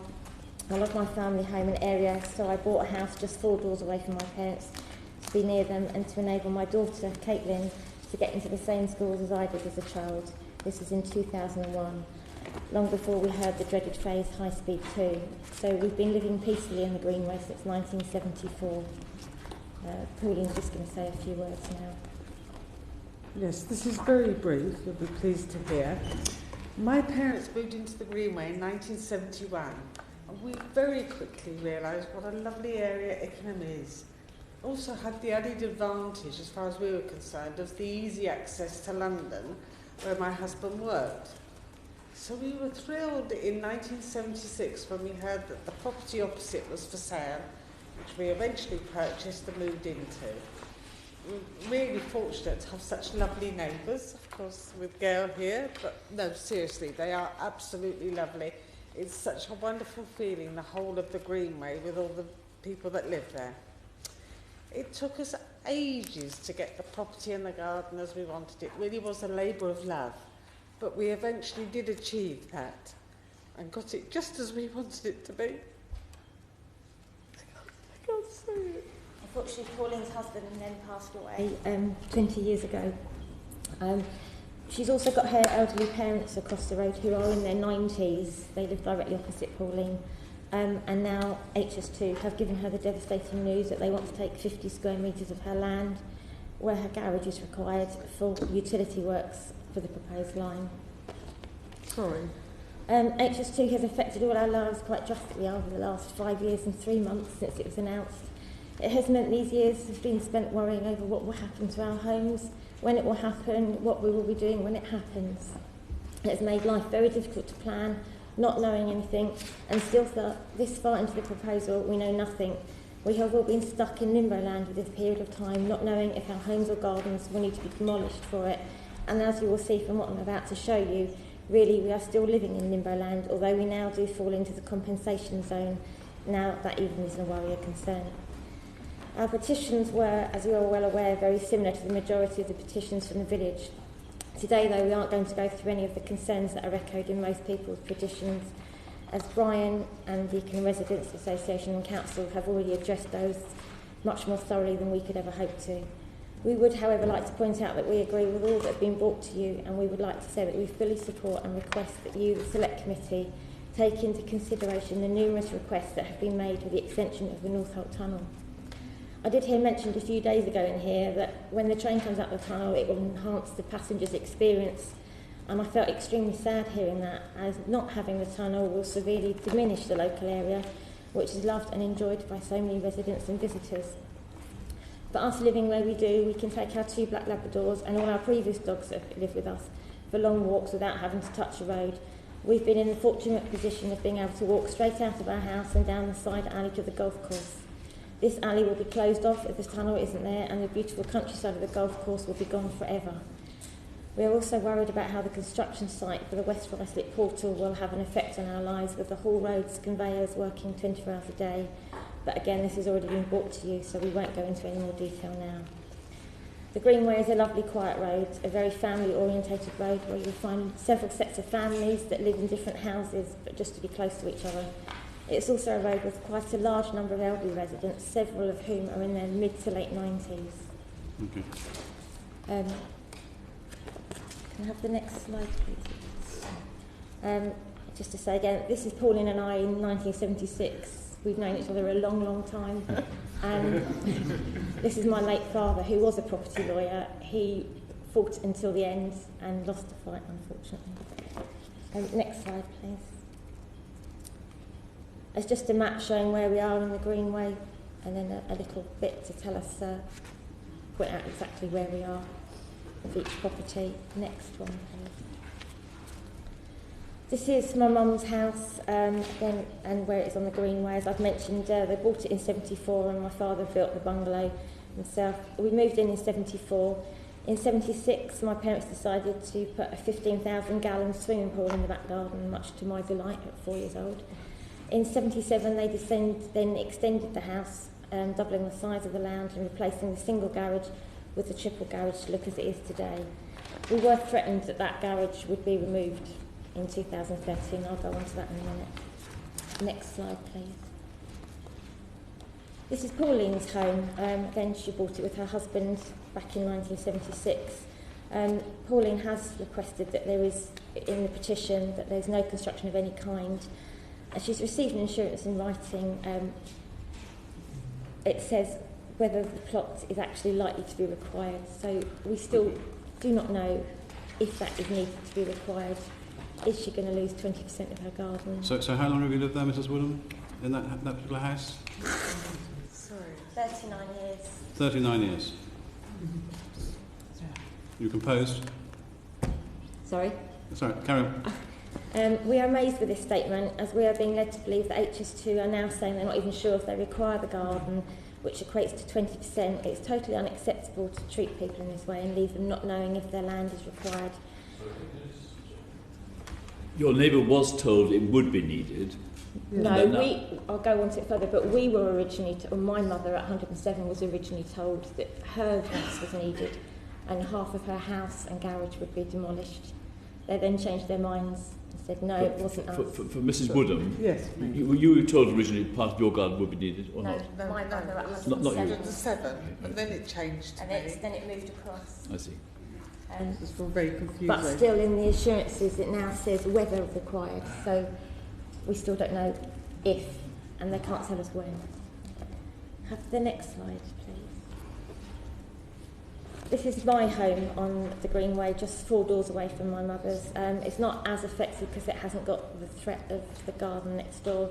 I moved back in 2000 whilst going through a divorce. I moved back to be nearer to my parents, so they could help me look after my 1-year-old daughter who is partially deaf, and to get her into the local primary secondary schools that I went to, how I'm petitioning you today. And also to help, in the end I ended up helping my late father. Could we move on? Thank you. This is a copy of the letter that was sent to my mother in 2013. I'm not sure you can quite see, but it is just addressed to owner-occupier.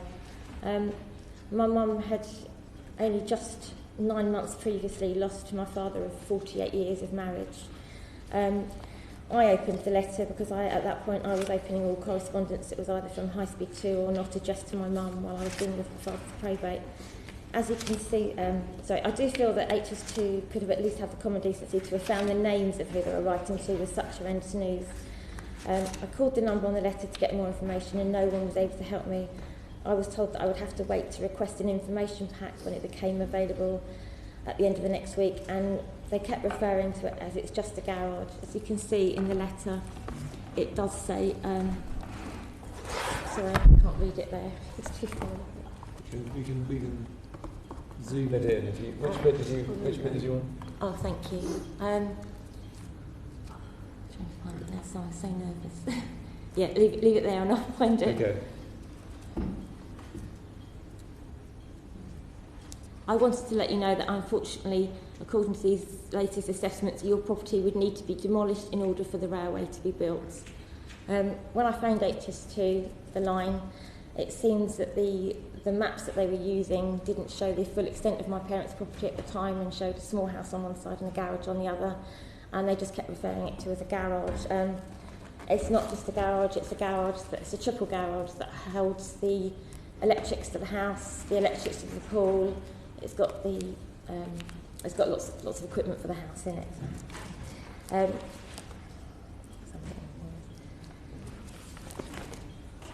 We've requested full assurance that there is no construction of any kind on the land forming 107, as you have already misled the owner in the past. We have had an assurance in writing saying that in the event of any unforeseeable event during the sewer works,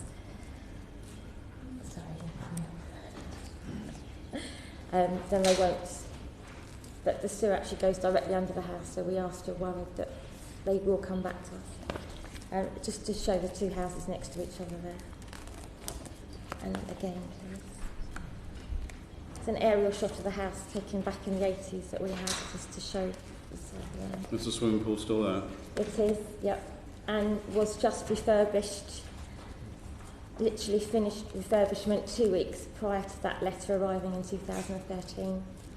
If that's a caravan, that's built in time, or can it come out again? The caravan comes out, it's not there any longer unfortunately, but you can see the solar panels on top of the garage as well that are part of the swimming pool. And the shed behind it, which I'll come on to, is the plant room. They originally wanted to take a swipe down the side of the land, but they said they would rebuild it. Next slide, please. This is Pauline's home. Until very recently, Pauline and other petitioners have been led to believe that there would be no construction on the 50 square metres of land at the end of the garden. To be honest, we don't know whether there will be construction land on it or not.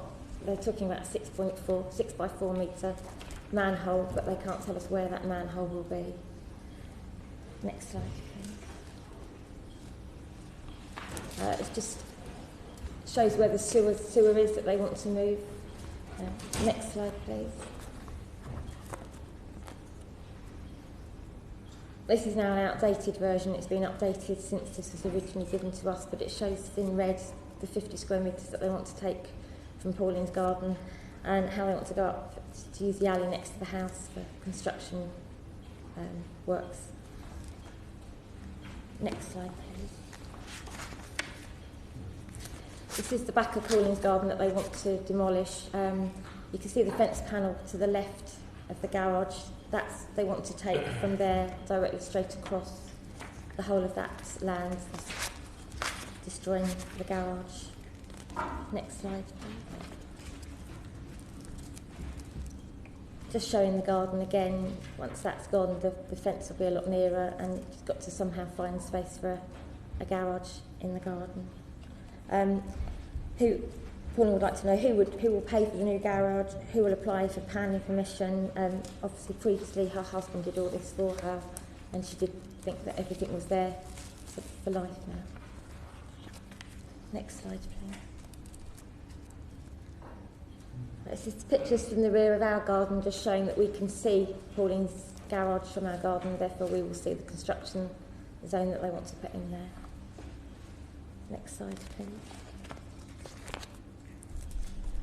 This is the land at the back of the two properties. There's a strip of land that goes all the way from 107 down to 97. It's owned by Rail. All this scrubland at the moment protects us from the Chiltern line, and it protects them seeing us. If these works go ahead, then all that greenery will be removed, so we will see the Chiltern line, they will see us, and it will also that we will get the noise of the Chiltern line. It's also home to lots of foxes and bats are up there as well, so lots of wildlife will be rehomed. Next slide. This shows 107 from the two different angles. Construction zone 446 goes directly across the 107, across the driveway. We've asked that access to the driveway is available at all times. My mother is partially disabled and does require her car. We do have yellow lines in the road, so we can't park out in the road. We've also asked that any construction is kept clean. We don't want it all coming onto the land. Next slide, please. Pictures of our back garden, or my mum's back garden, again showing the swimming pool. When they do the utility works, I've worked out it's going to be at least 60% of the boundary of the house will be boarded up. It's not going to look nice. We're not going to be able to go about normal life and use the garden and home as we would hope to, with a construction zone around 60% of the land. Not to mention there are also 6 animals living in that house who could get harmed. Next slide, please. Put me off now. Just the boundaries showing that where the plant room is and the pool heater, that's the fence that is direct on the other side of that fence is the alleyway that they want to take cranes, etc. down. Next slide, please. This is the alleyway between 107 and 111, the Greenway. We've been told, albeit verbally at the moment, that HS2 plan to use this land for construction traffic for the utility by diversion. We're highly concerned as to what kind of traffic will be required to go along this small alley. As you can see from this picture, it's not overly wide. It's 11 metres from boundary fence to boundary fence, excuse me. And it's in fact a bridge over a river pin feeder stream. We were told again only verbally that it's hoped that vehicles will pass down here and a crane. We're at a loss to see how you can possibly get a crane or any other motor vehicle down here. Again, verbally, we were told that HS2 would like to flatten out the alley and fill in the stream. We would like to point out that this stream floods even with the slightest amount of rain, and when the weather is very bad, it has been known to flood both 111 and 113 the Greenway. So we would dread what would happen if this is filled in. Also, the green box there is the telephone and cable and everything works, so that would have to be resited if they're going to be taking lorries down there. Another worry is, if you can see in the bottom left-hand picture, see if you can make it slightly larger.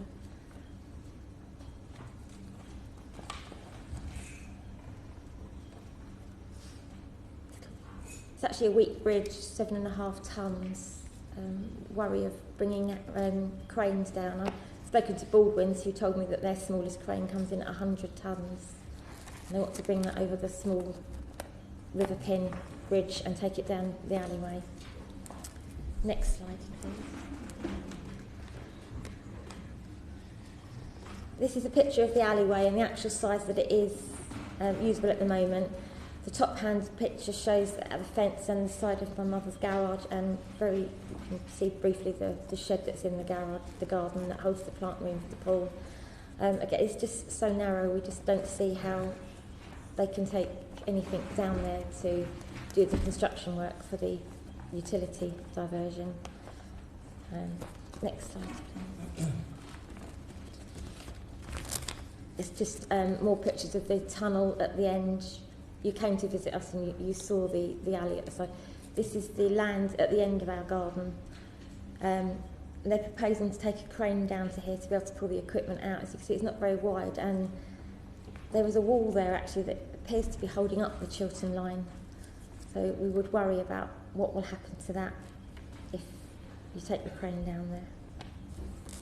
Next slide, please.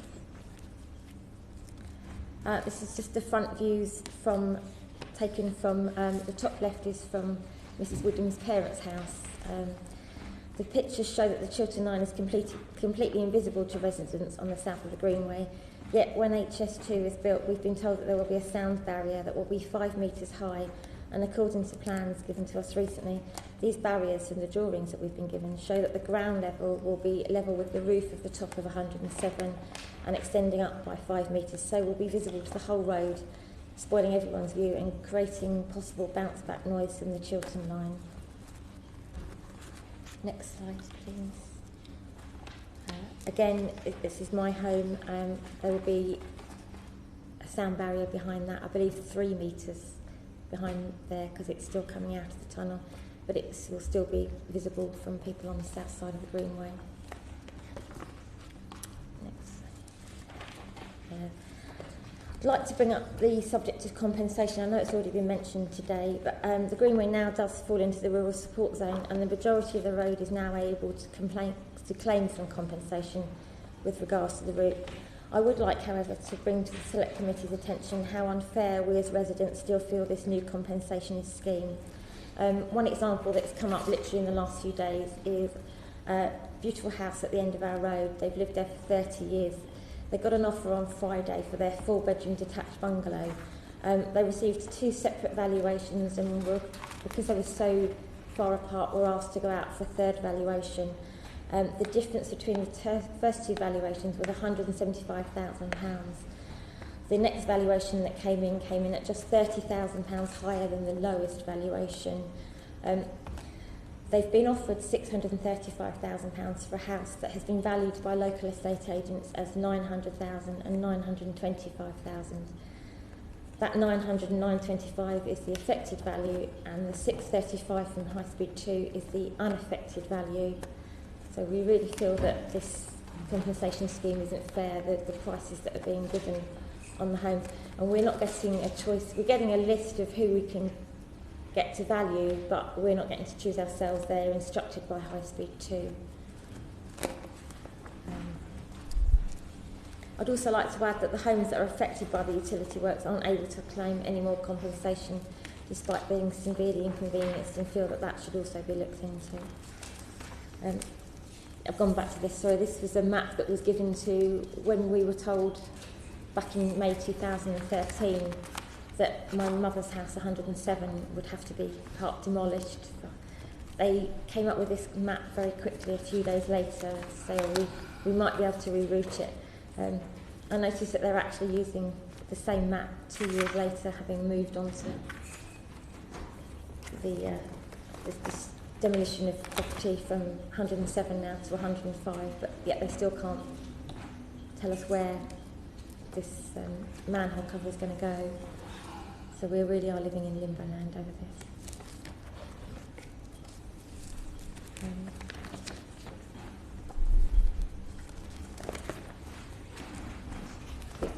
That's it now. Thank you. Thank you for listening. Thank you very much. Good. Anything you want to add, Mrs. Woodham? At all? No? Mr. Strawn. Could I just get up on screen P6576? I think this is, we're dealing with 3 properties, but I'm taking for this purposes Miss Woodham's property on this particular plan, 6576, and you can see the rear of the garden that we were talking about, or was being spoken about a moment ago, which is affected within the safeguarded area that's required. And if I could take you to,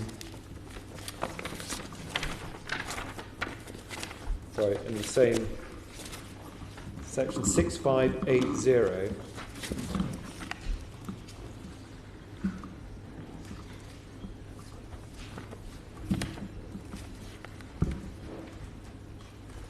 Just provides you with the same plan, but in the construction phase, and then there's a cross section which is shown at 6581.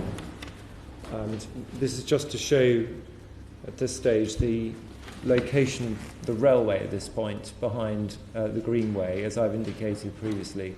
It's in this cutting which is coming out. Then to the left of it is the site hoarding for the main site, then the Chiltern line, and then there's the vegetation along the Chiltern line, and the petitioner's property is at that location there, and there's a temporary construction boundary to deal with the utility diversions that have been discussed. So that's to be quite clear, that's the shed. Exactly. That's the location of the garage area, I think. And where is the petitioner's property boundary? Is it just, you can just mark it? How far to the right of a shed is it? It's not a shed, it's a double garage.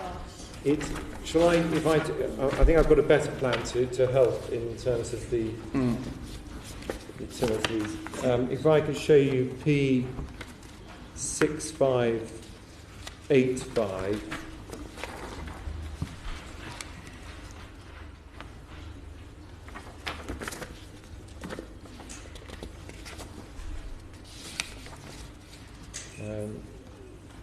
You'll see the petitioner's location is there, and there's an area of pink which goes into her property. Into her garden, yes. Into her garden, where her garage is located. And that's taken under the proposed scheme in order to carry out some utility diversion, which I'm just going to explain. And the utility diversion itself, which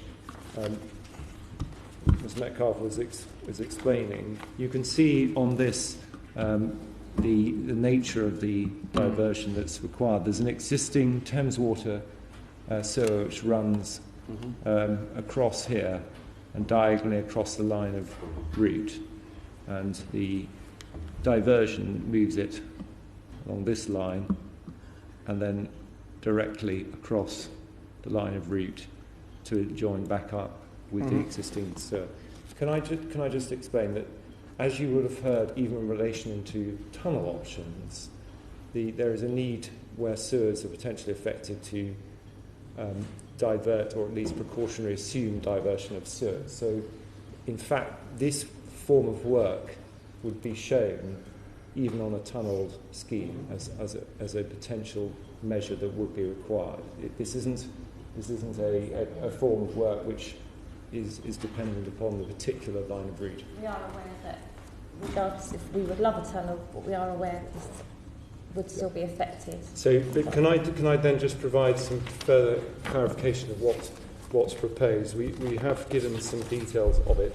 And again, Mr. Smart, who's more expert than me, is sitting behind me, who can answer any specific questions you've got. But if I can just show you P6586 brackets 2.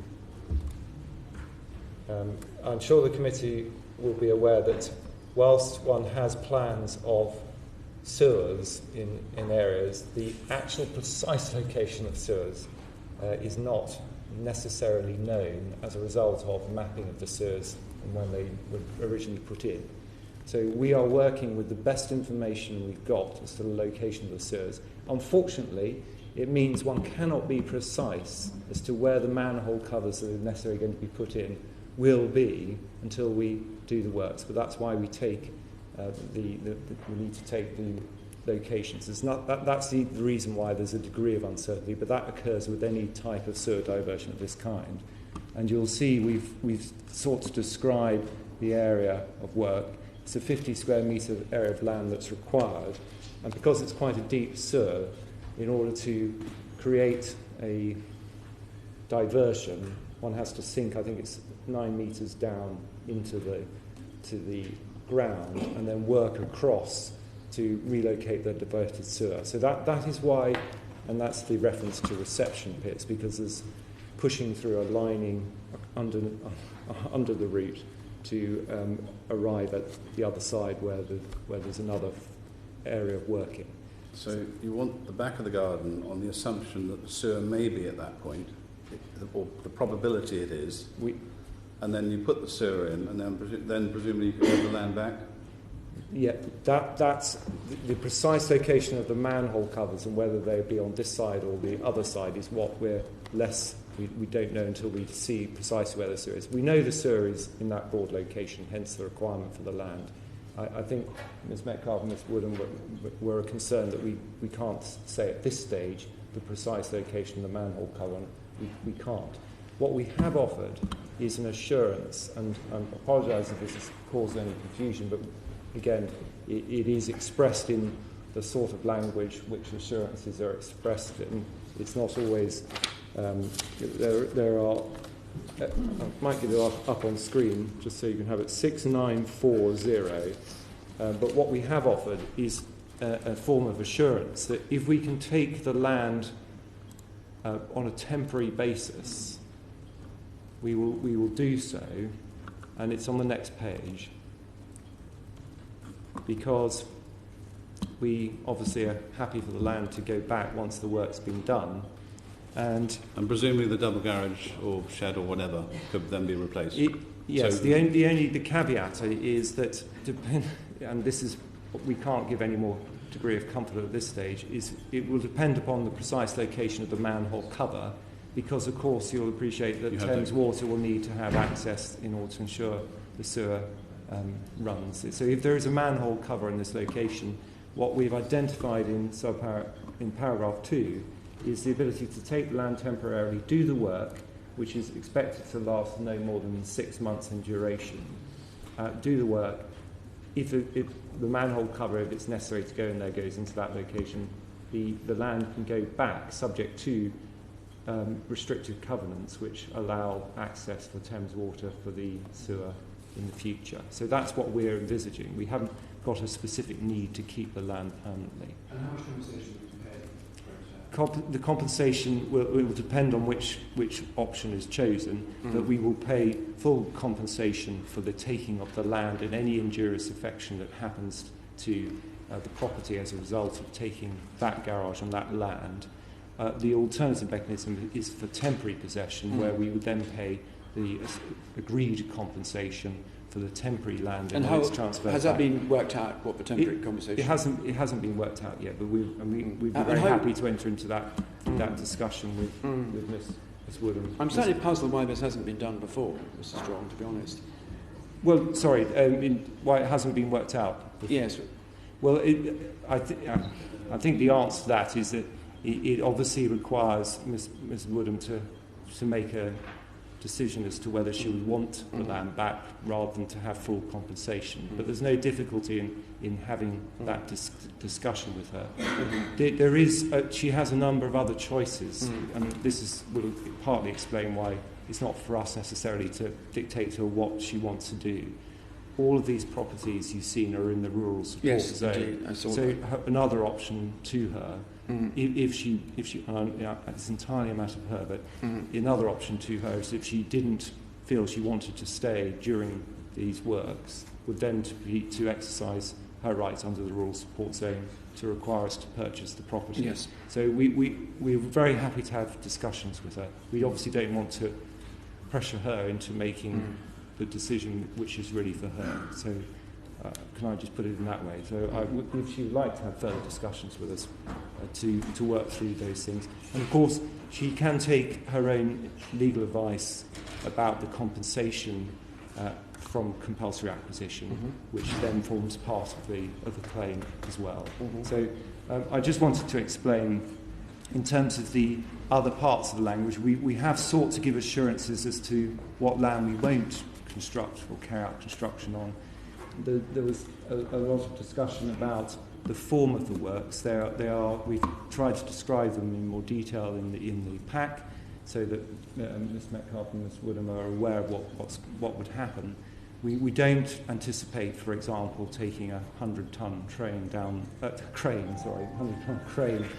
that alleyway. There is the need to get some construction vehicles down there because one's having to bore through and take out material. But that is the nature of the access required. And likewise, there's the ability to store some materials on the road in the greenway, which is why we take a parcel of land temporarily for storage. But all of that should maintain access along the road itself. But the levels of works are ones we sought to minimise within that 6-month period. Can I just very quickly cover past events, because there's reference to requiring more land and indeed taking a property in 2013. It's right that previously we thought we did require more land, and potentially because of the sewer running underneath the property, we were going to have to do more work to the sewer than we'd anticipated, than we now know is necessary. Since we've been able to clarify we don't need to do the more extensive work, we're only taking these powers to minimise the effects of necessary works to allow the railway to pass through. So I appreciate it's obviously upsetting, and I appreciate having the land lost in this way has an effect, but we have tried to minimise the impacts of it, and there are a range of options to cover both Ms Woodham's situation specifically where land is taken, but also Ms Metcalfe, who is also in the rural support zone. I haven't gone through the cross sections, but again I hope that with the benefit of looking at these plans in detail, understanding the duration of them and the efforts that will be taken to minimise the impacts, they may decide to stay there and take the compensation payments because of the levels of impact. But they do have that choice I've indicated. Okay. Good. I understand what you've said, but as we have both mentioned, we've both got parents living in the road, so it's not just a case of us moving. We both care for our parents who live in the road, so for either of us, if we both decided to move, that would be 4 homes that would have to move. We're still at a loss as to why there is a big parcel of land behind our homes that is owned by Network Rail, that is the Chiltern Line. The sewer goes under that. Why the manhole can't be moved further up into Network Rail's land and not have to use Pauline's garden at all? Well, as I said, the precise location of the manhole cover is not yet fixed, but there is a railway embankment, as I think you've seen from the photographs. There's a railway embankment that has to be negotiated so that one puts the sewer works in, drives underneath the railway lines, and the manhole cover obviously has to be located in a suitable location for the join of the sewer, where the sewer has a turn in it, which is in this location. So that's It's one of those situations where they have to do rather more detailed work to be precise. Yeah, I realise that we've been being told about more detailed work for the past 2 years, and then they managed to realise that they didn't need 107 and they needed 105. So they've done some work, I presume, Mr. Strawn, there is some way that the water, the company could sort of identify where it was if they actually started to go and have a look. Yes, I think because it's quite deep. Deep. Okay. And so, to being realistic, and that's what we're trying to be. We're recognising it's a deep sewer. We know the indicative location of it, and we've worked around it on that basis. But really, until you start taking it up, you can't have the certainty which.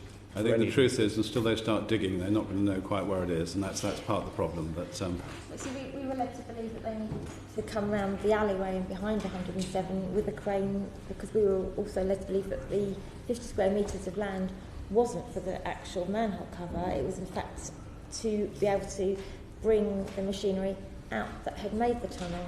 Well, that's correct. There's a working area necessary to put the reception pits, because you're tunneling quite deep. There's a working area that's been taken for access for the work to take place, and I wasn't. If I've given any different impression, that's wrong. We do require that for the working access. The manhole. Yes. Sorry to interrupt your flow. Just to the preceding slide. Just so we can just contextualise this. Yes. Because, sorry. The assurance. Well, no. It's the one that shows the diagram of the garden, just showing. Oh yes. Where it comes through, and the small bit that's going to be nipped off. P6586 brackets 4. That's probably the the easiest one, I think. That's the one. 6586 brackets 4. Sorry.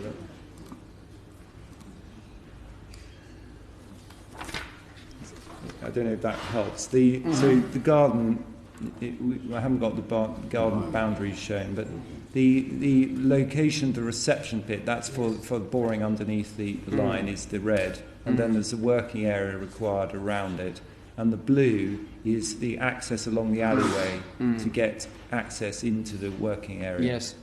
So that and I just show with the cursor, the land taken is across here, but that's around the reception pit area. So it may well be that the manhole is not on Miss Woodham's property in the future, but to have sufficient area to do the work. It will still be necessary to take that land to But it could be less, but this is precautionary. Indeed. Could we leave it, Mr. Strawn, that every effort is made to prevent this manhole cover being put on Mrs. Metcalfe's land? Because just looking at it's difficult to envisage the actual shape of the embankment, but I wouldn't have thought it was beyond the wit of the Thames Water engineers to work something out that would be more accommodating. I mean, obviously, these residents are distressed about this, and it seems to me that it hasn't been as well handled as it might have been. Well, and certainly we will seek to minimise the impact on Miss Woodham and Miss Metcalfe, and that is the intention in terms of trying to reduce the working area. Yes. And no doubt the same efforts will be made in relation to the manhole cover. It is unfortunately subject to Thames Water requirements to keep the sewers operating. So I phoned Thames Water and they actually said, please stop phoning. Not to me. They said, please, people keep phoning us for High Speed 2 things. High Speed 2 need to deal with it. You can't talk to us. I've paid to get the plans because HS2 couldn't even show us where these works were, so I went to Thames Water and got my own set of plans from them to find it. The bills is set on to cover all angles, and hopefully when they start digging they'll find it in a better place, and that could minimise the impact, which I think will always be the intent. And we've always made it clear as a committee that where land can be returned to the owner, if they wish it, it ought to be. Yeah, so sure there may be disruption and difficulty, but you might well be able to replicate what you had before with some compensation. But I understand how upsetting it is. And we are worried at 107 as well how they think they can get behind it and into this 50 square metres without.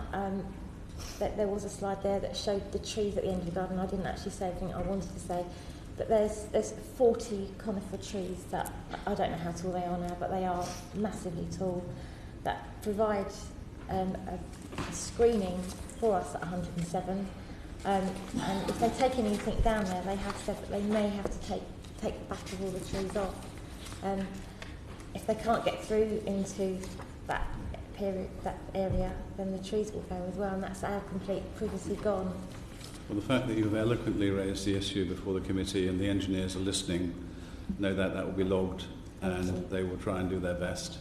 We have given an assurance to both apply the necessary measures to ensure the protection of the trees within the boundary of 107, and also another matter raised, contain and limit visual intrusion of the construction site.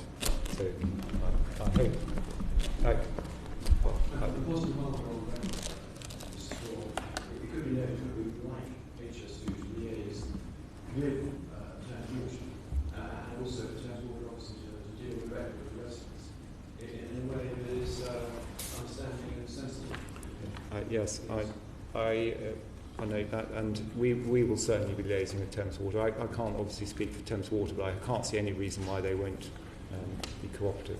Can I just say something about the assurance that you've just mentioned, because it actually refers us to paragraph 7 of Schedule 2 of the bill. It doesn't say which bill.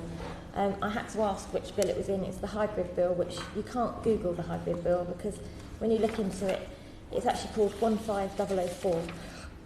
So unless I knew that, I wouldn't find it. I had to be sent the link. And the paragraph, I'm just trying to find it here now.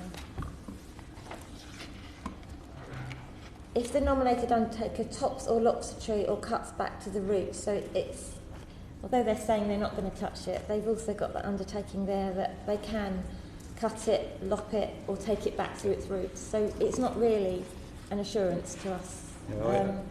I'm not saying they're not going to touch them. What we've said is we'll protect the long-term health of the trees in accordance with the construction protection measures. But the point is, at the point they start doing some work, if they go beyond what you think they ought to do, then clearly you're going to have to contact your Member of Parliament who's sitting in this committee room and say, hey, you've got to get onto HS2 or the Minister because they're doing something, the assurance has been broken. Right. But in the assurance it does say that if the nominated undertaker tops, it says that they can do it. That's what I'm guessing. It's the Lord is right. I think the point is their intent is to do the right thing, but sometimes it's impossible to carry out what they intend because of circumstances. But as I say, you've got to put on the record your concern about cranes and all the other work to do with sewers, and let's hope that when it comes to be done that it has a minimal impact, and I know it's going to be very difficult because it will be disruptive to you in the road. We only get given 2 weeks' notice of it as well. Yeah, I know. A bit more would be very good. Okay, thank you very much. Thank you. 76. Thank you. Yeah, Pauline's parents found that. I said they're in their 90s and she found that. So, yeah, just show. Thank you very much, Mrs. Woodham. Thank you. Right, we now move on to 702, 723, 704, which is Ian Phillips and Throw me in the big one. Yeah, sorry. I'm really going now, actually. Oh, no. Shall I go in with the pub? So you... Phillips? Ian Phillips. Yeah.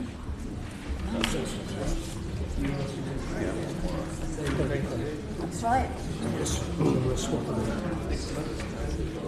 think it was 6:30. Just wondering what timing we're working to, Chairman. Are we carrying...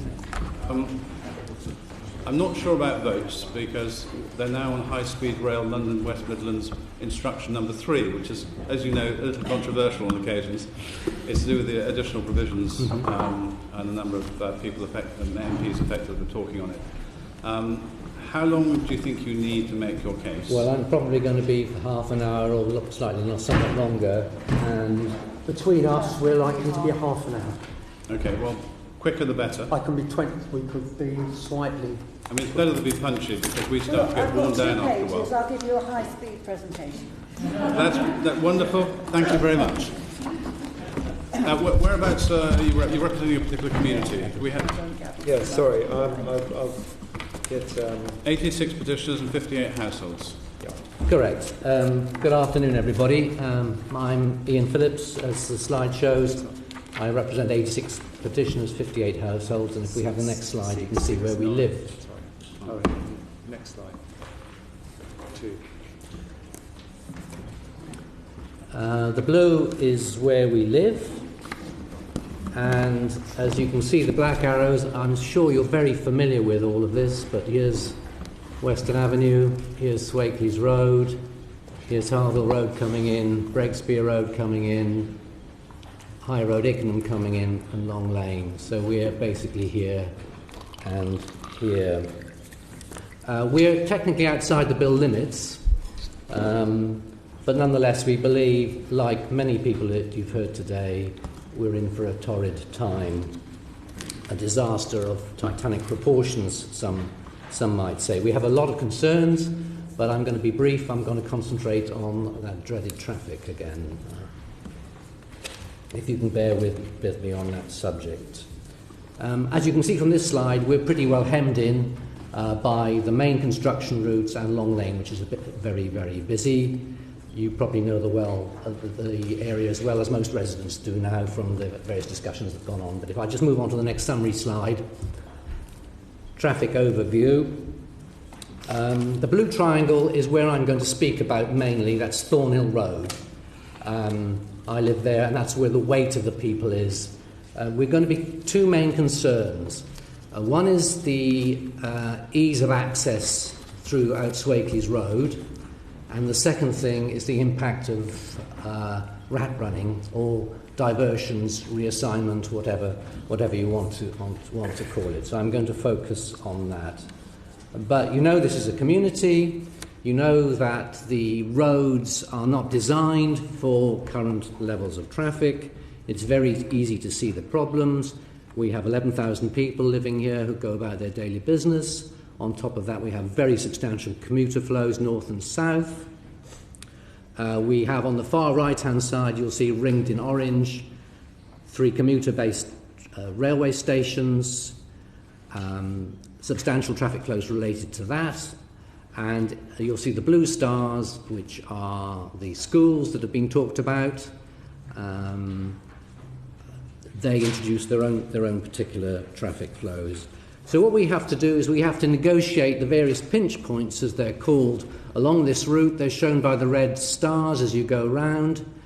You'll know them very well. Swakeleys roundabout to the left, moving round to the Ickenham junction at the far right. The White Bear, which you heard about a day or so ago, I think is up there, and there are various other pinch points. The red arrows indicate that throughout this route there are traffic lights. Some are pedestrian operated for very good reason, others control the traffic. It just makes for a very complicated traffic situation. And HS2 gets a mention. You'll see the little discrete red stars to the top, across the top, 6 little red stars, though of course to describe HS2's activities as discrete is a little bit probably out of kilter.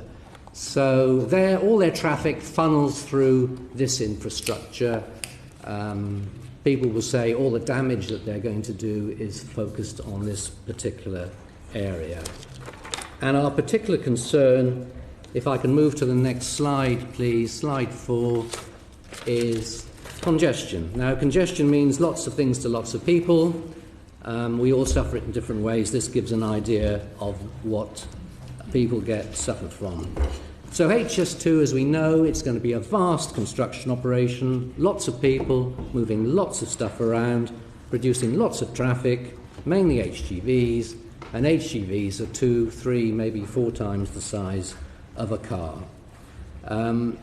Quite how all that is going to work, HS2 have tried to set out for us, but what they don't really tell us is the quantum of damage. Now, you can rephase the damage, as they are doing so eloquently, but the quantum of damage, in terms of delay, damage to roads, etc., is not entirely clear. Hopefully the phasing will improve on that, but it's going to be very substantial. HS2 have told us, they said this in response, I think, to a question from Mr. Bellingham a little while ago, significant effects in terms of increased queues and congestion on what are already busy roads. Yes, that's correct, but in addition, we are told it can be managed, but the Highways Authority doesn't know how it's going to be managed. We are told there are going to be more traffic lights, the roads are going to be dug up, etc., etc. Basically, disruption to the road network is going to be considerable. The solution for these roads, as Mr. Mould told the committee in response to a question, again, I think from Mr. Bellingham in March, the solution for these roads is if the tunnel is continued, traffic on these roads associated with the project would be very substantially reduced. We're asking the committee, please, can you encourage HS2 to follow through on that statement that they made to the committee just a month or two ago. Now, for the residents of Thornhill Road, which is I indicated by the blue triangle, the consequence for us is mainly rat running. And if I could have the next slide, please, we'll talk about I think it's called reassignment, people mention, rat runs. We raised the question of rat runs explicitly in our petition, and we raised it again at the surgeries, the PRD surgeries that were held with HS2. HS2 can provide no definitive information of comfort to us on these routes. The map shows the dotted red lines. Typically, peak traffic on these roads is probably somewhere in the region of 2 hours. It varies awfully during the course of the year, but it's something like 2 hours we experience. Rush hours. Now, as Hillingdon, I think it was David Knowles, advised the committee, if you look at the far left of the screen, you'll see how, coming off Harville Road, the drive, already something like, I think he said 15% of traffic tries to divert down Harville Road to avoid the roundabouts on Swakeleys. Residents on that road, they're so fed up with that they would like right turns banned in rush hour peaks in the morning and the afternoon peaks to make their life a little bit more bearable. If we turn to the rat runs from Breakspear Road south, which is here, that feeds into us. Basically what happens, the traffic doesn't like, drivers don't like the look of the traffic ahead of them, they turn off to the left, they end up coming down ultimately Derwent Avenue onto Swakeleys Road, they go east on Swakeleys Road, they do a U-turn across, they come back west on Swakeleys Road, and they come down Thornhill Road past our front drive. They then desperately try to find a way back up one of these roads, back onto Swakeleys Road, i.e. dodging these two roundabouts here effectively, and instead of queuing over here, they try to get into queues along here.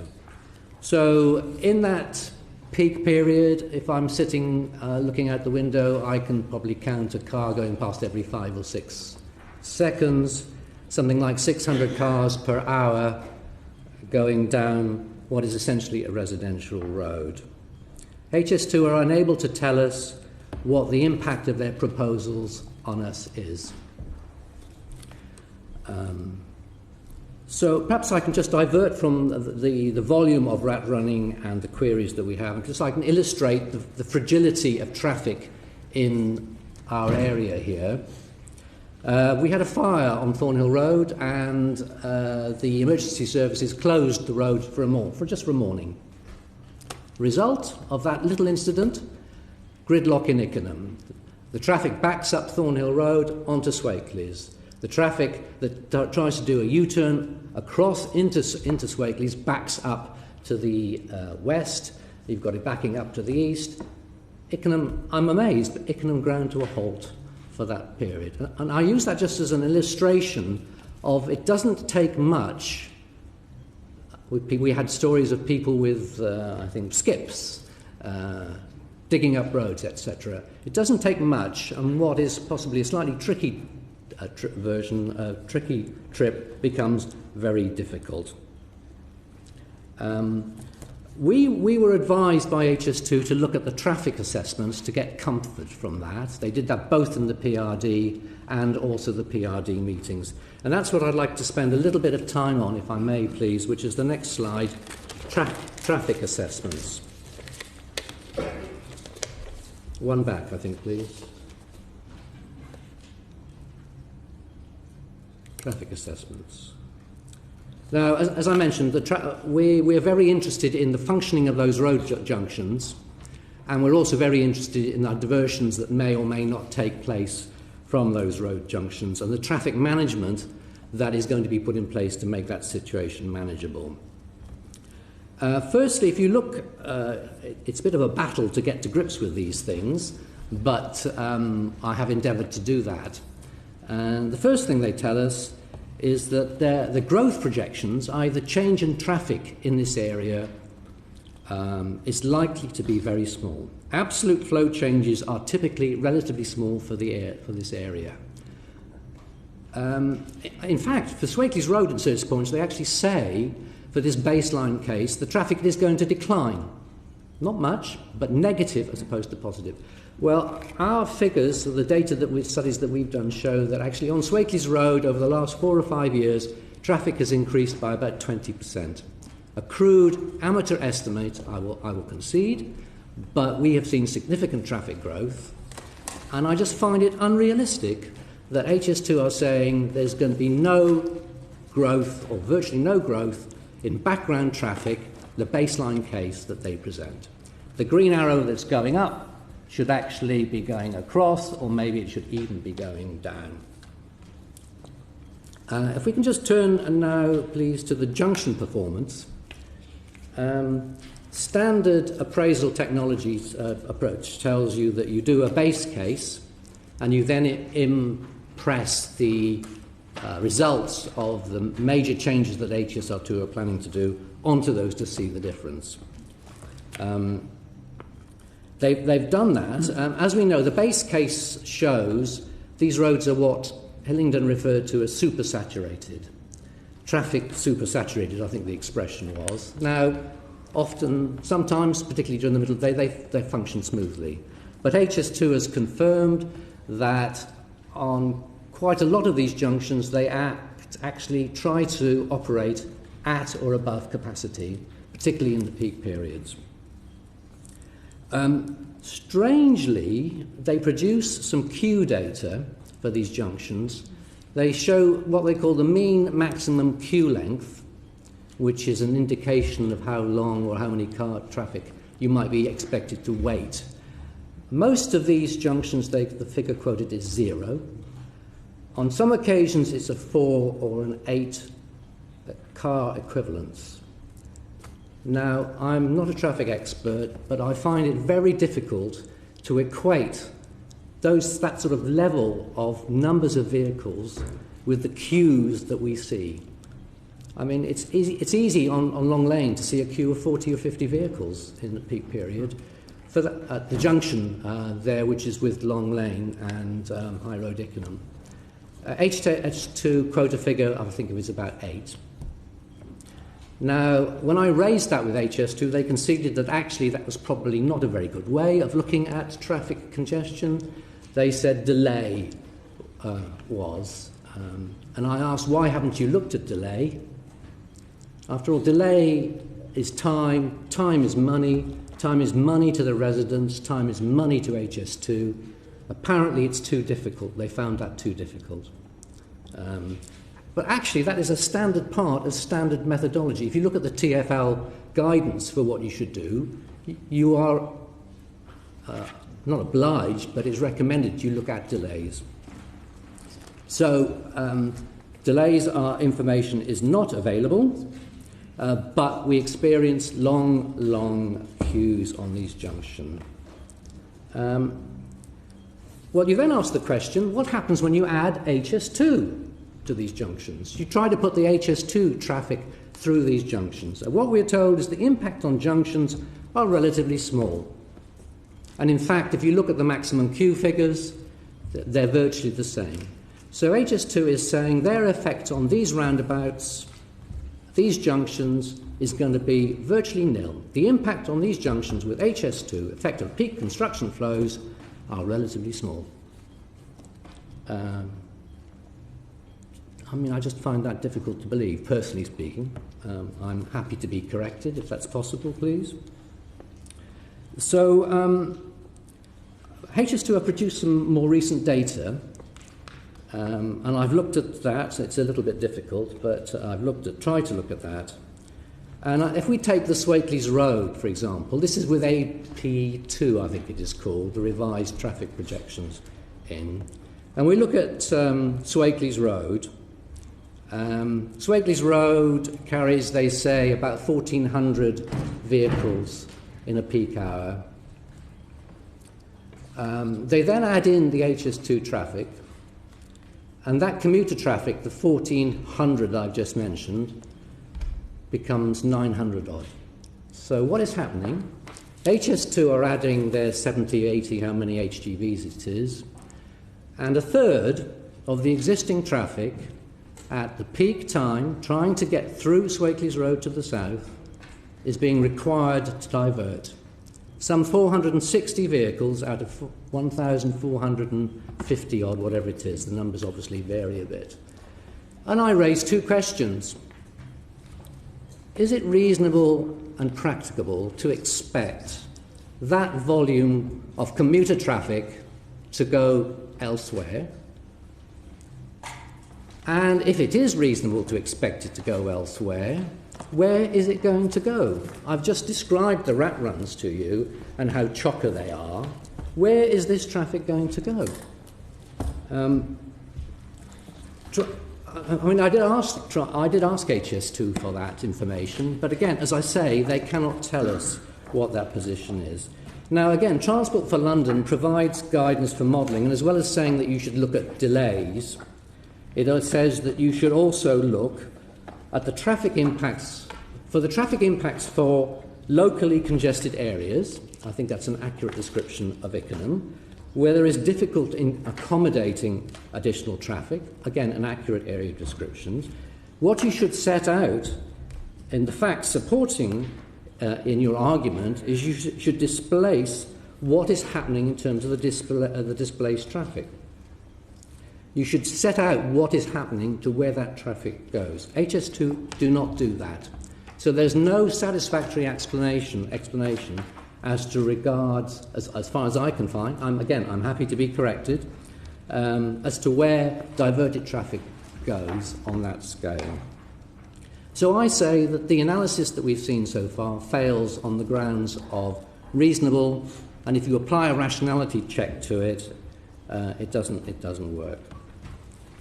Perhaps I can move on from the fragility of the traffic assessments, and perhaps I can talk a little bit about the other traffic issues.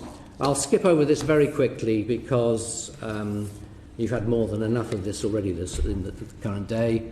The volumes of traffic we are concerned with. We're not concerned so much about the phasing, it's the quantum, the total damage that this traffic is going to cause.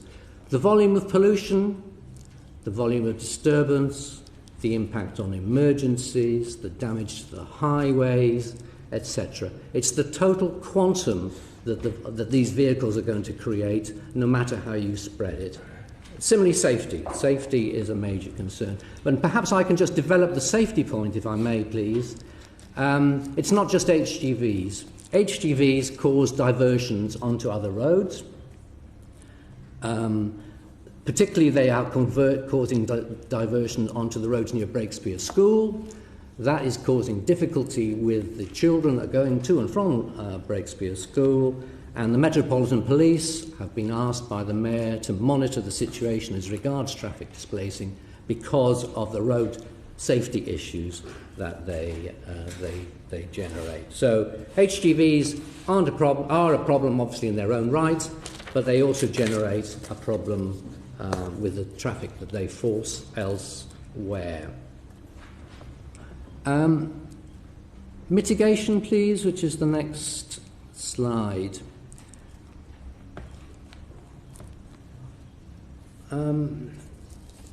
HS2 kindly provided us with a pointer that we should go and look at what the mitigation for our area is. They provided a map detailing what they call the significant residual transport effects arising during construction. Can you just pass me a glass of water, would you mind? Thank you very much.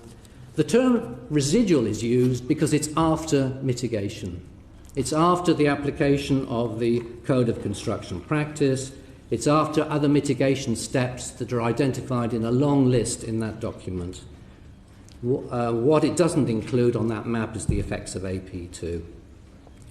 The residual effect after mitigation, and I stress that, on all the roads we are concerned about are shown as major effects on traffic flows with consequent delays. So you can mitigate as much as you like, but you still get significant delays projected by HS2. Maybe AP2 is the magic wand to transform all that. I remain to be convinced on that particular story. So if I move to the second bullet point, modelling, obviously to be able to manage the situation that we find ourselves in, you need to understand what's going on. And I think you've heard a general theme through the previous presentations. HS2 does not understand these. I alluded to it in the maximum queue lengths, for example. I alluded it to the fact that they claim that their traffic will have virtually no effect on these junctions, I think was the expression. That's not to belittle modelling. You need to use it properly and sensibly. And I question the way that that's been done. I'm not sure, actually, that the revised modelling, whatever's going to be done that we've been promised, is actually going to help us very much. Because I had an email recently from HS2. They basically said they were looking at it again, but what they expected was, if I can get this right, what I was told, after this, what they're aiming to do is they're aiming to avoid causing any increase in traffic over those that are likely with or without HS2, i.e. they are still persisting in this claim. They are going to aim to avoid. Well, aiming to avoid is all very well. If they change that wording to committing to ensuring that there's no increase in traffic, if they could give us a concrete assurance along those lines, that would go a long way to helping. But getting a commitment of that sort, I suspect, is, I'll wait and see. I've talked about the modelling, supposedly saying adequately assess the impacts. I question that, and I question it particularly about the impact of diversion or digression onto other roads. Now, we're promised an awful lot of liaising, consulting, coordinating, cooperation, etc. To me, well, that's great. That's great. But what are they trying to sort, and when are they trying to sort it out? Because if you pass the parcel to somebody else to remedy a problem that you've caused, they will no doubt do their best, but that's actually after the event. And no doubt you expect them possibly to pay for it. I suppose the Highways Agency has to pick up the bill for that. A more constructive approach, it seems to me, instead of waiting until the accident has happened, until all the congestion has arisen, you actually try to sort it out in advance. You try to remedy the situation before the event. I'm making the argument that prevention is much better than trying to cure it afterwards. So what needs to happen is the work needs to be done now, and I'm extremely disappointed that we don't have in place a proper assessment of these junctions and how you're going to do anything about it.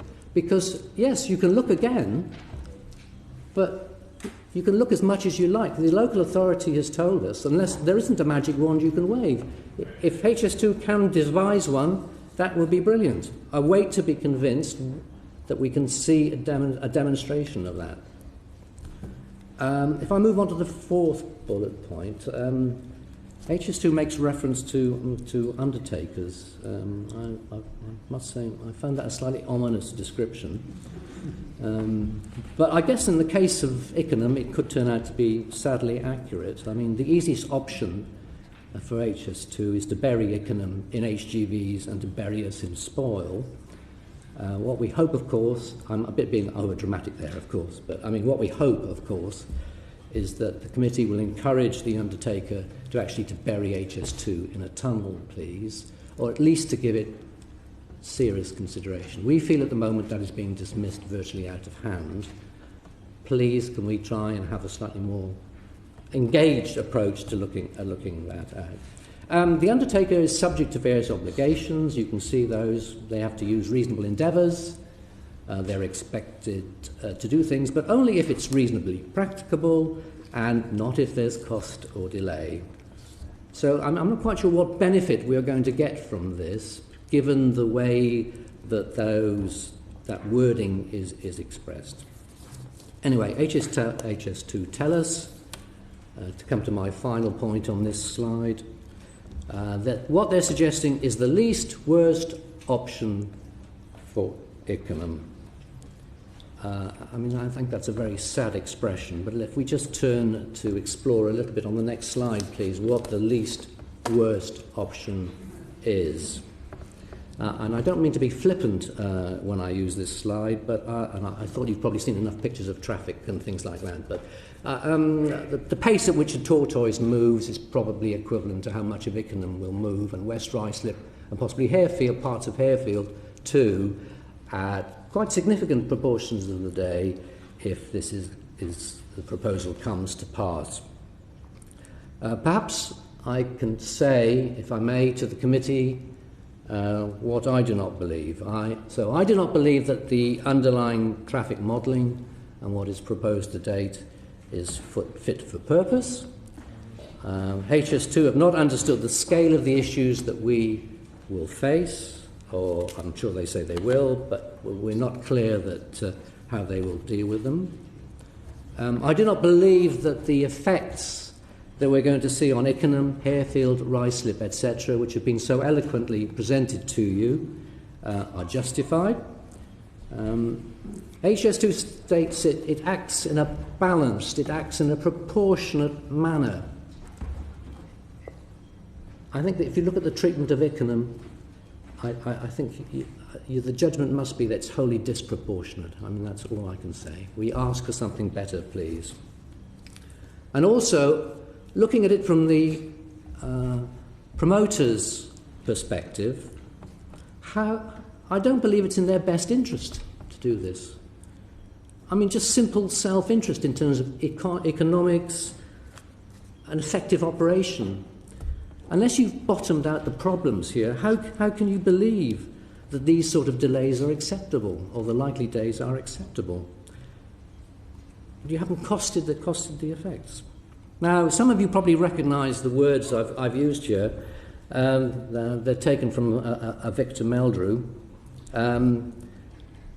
We are asking the promoter not to basically amend their proposals so that it works in such a way it does not have us having any more than just 1 foot in our grave.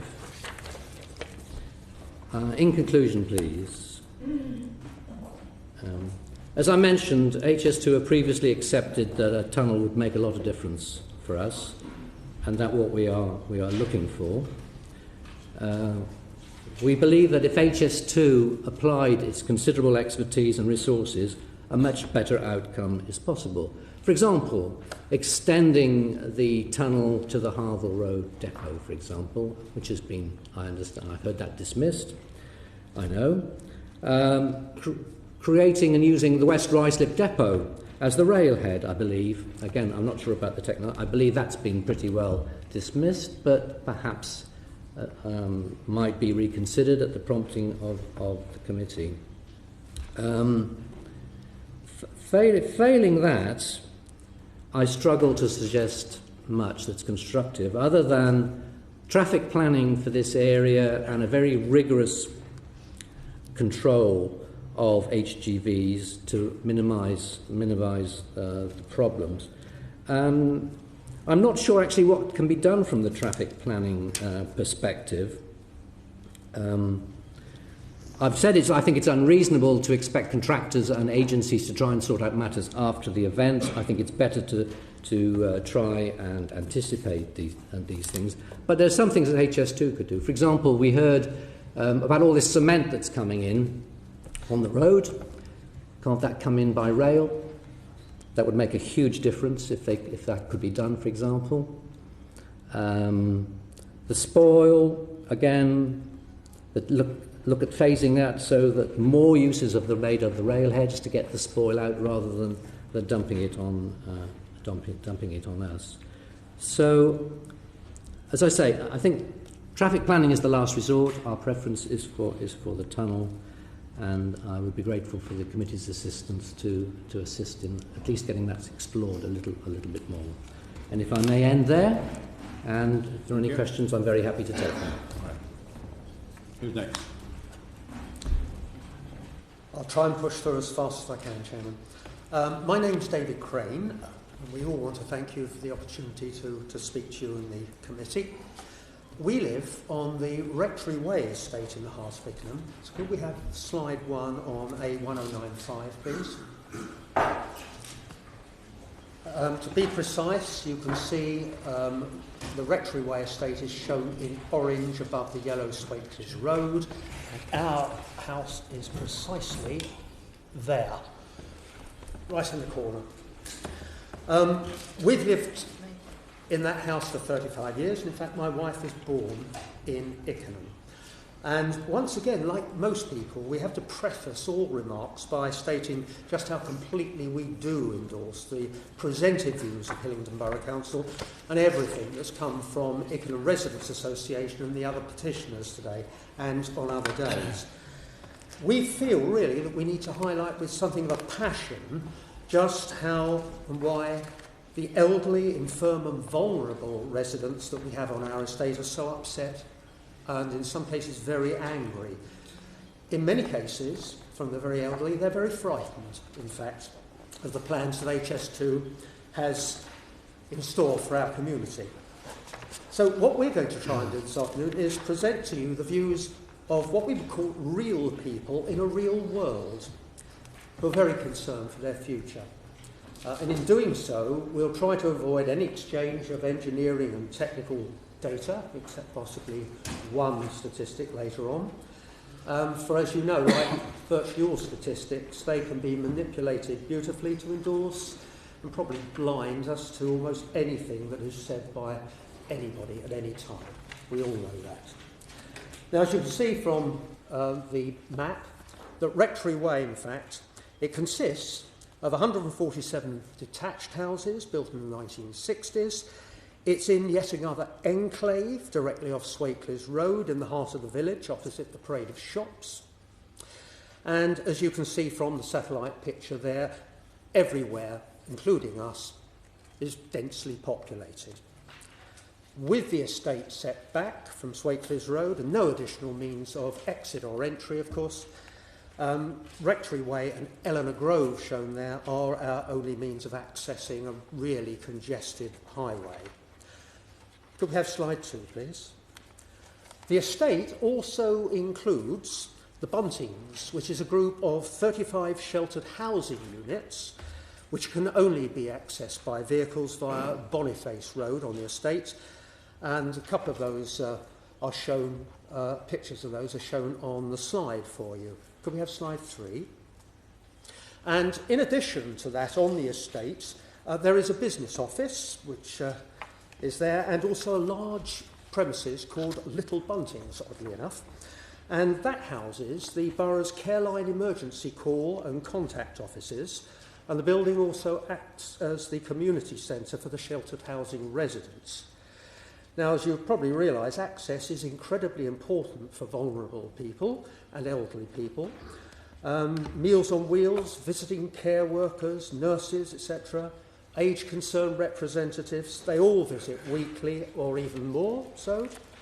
regular hairdressers, chiropodists, and there are many other visitors from the NHS and social services. On our estate, by far, overwhelmingly, the majority of people are over the age of 60 years. Considerable number, very considerable number, are well over the age of 80, and quite a few are actually in their 90s. And as with us, many have lived in their houses for 30 plus years, some since the estate was built around about 1964 or just before that. We had 128 signatories on the petition. They all have serious worries and concerns about the effect that the construction of HS2 will have on their health, their safety and their well-being. Now, many of our residents have got mobility and health problems which so often accompany advancing years, and thus they have regular, frequent appointments at all three of our local hospitals. Count me in that as well. With their GPs too. Now, three of our local hospitals, Hillingdon, Mount Vernon and Harefield, as you know, have no train station in the proximity. So, how do they get there? Road transport is the only way. It is essential. We've got residents who are unable to walk more than a few steps. They depend on the use of wheelchairs and buggies. Others depend on bus services, and they're already subjected to delay because of the existing congestion. The construction routes from Ickenham High Road to from Ickenham Road, I should say, to High Road Ickenham is also the site, which hasn't been mentioned, I don't think, of 2 residential nursing homes, 2 sheltered housing complexes. There are 2 more retirement homes under construction. Charlotte Gell's Cottages is on the Swapeleys Road, and it's a listed almshouse. It contains 12 very, very elderly residents indeed, and they're very frail. And it seems to our petitioners that HS2 Limited has given almost no consideration for their tranquillity of mind. The current implementation of the scheme actually seems to us at extreme variance to our Prime Minister's concern for this age group. Of course, we are aware of the very recent and very late plan from HS2 Limited to change the number of HGVs on our roads. Maybe there is a very late understanding of just how many juggernauts in a congested area just will derail the company's plans and its timescale, even though, of course, this has been pointed out right from the very beginning. So, it has to be said, from our point of view, the new figures that they've come up with simply claim that now we can expect a huge number of extra HGVs instead of a colossal number. Great. If our local council experts and consultants have not yet found a working solution, why on earth does HS2 think it can come up with one? Now, in 2007, there was a Hillingdon Cabinet report referring to the T-junction at Swapeleys Road with Ickenham High Road, and it stated, I'll paraphrase this, the proximity of a number of local historic features and facades, including St Giles Church and the Pump, and the complex layout of the junction and the various adjacent accesses have made it difficult to achieve workable options. In the past, amid roundabouts being tried at the junction, this has proved unsuccessful. And it goes on to say that signalisation then became the preferred option. However, as we know, that experiment didn't work, not well anyway, and neither has the current configuration that's taken place. They have tried quite a lot. A borough consultant's site visit on that occasion, and that was a long time ago, 2007, revealed that there were more than 20 conflicts in 15 minutes. Most of the conflicts were near misses that would have resulted in an accident, and very significant queues were observed during the very overlong AM and PM peaks on every approach. So say that was 2007, and since then the traffic, of course, has increased exponentially. Next slide, please. Now, the next slide, very quick, shows you this is the typical morning, evening, almost any time, weekends, of the traffic, the normal traffic that simply blocks the exit onto Swapeleys Road from Rectory Way and Eleanor Grove. And We have to say that the traffic and its subsequent pollution is of grave concern to those who are suffering from breathing problems caused by asthma and heart disease. We know that Swakeleys Road already has pollution levels in excess of EU regulations during the peak hours, and as I've said, they extend well beyond those considered by HS2 Limited. Sadly, of course, it is often necessary to call an ambulance for some of our residents, particularly bearing in mind the problem faced by the overloaded NHS service at this time is the additional worry that traffic congestion will add further delay to response times. And the same applies to the fire and the police services. Literally, as we returned home from this committee's sitting last Thursday, we came across a paramedic in a terrible hurry trying to get across Swakeleys Road to get onto our estate. He was absolutely stuck. Nothing could move. Valuable moments are being wasted by these traffic jams. Could I have next slide, please? This slide, what you've been seeing all the time, just shows what normal traffic is like and parking in the village. These were all taken by me in the quietest parts midweek. It's far worse than this usually. That's the quiet time. Gives you some idea. Next slide, please. It's been mentioned already that about Ickenham. So we'd like to thank, actually, the committee for visiting Ickenham. Hope they might have gleaned a bit of an idea, actually, how strong the community spirit is there. You see, although Ickenham is on the edge of Greater London and inevitably suburbia, it remains very much a village at heart, as you've heard. You can see from the slide what you've seen actually before, that Ickenham has a biennial Ickenham Festival, the summer festival, lasts a week in June. We have a festive night before Christmas. All these things bring the village together. There are hundreds of activities that make Ickenham a really, really special place to live in.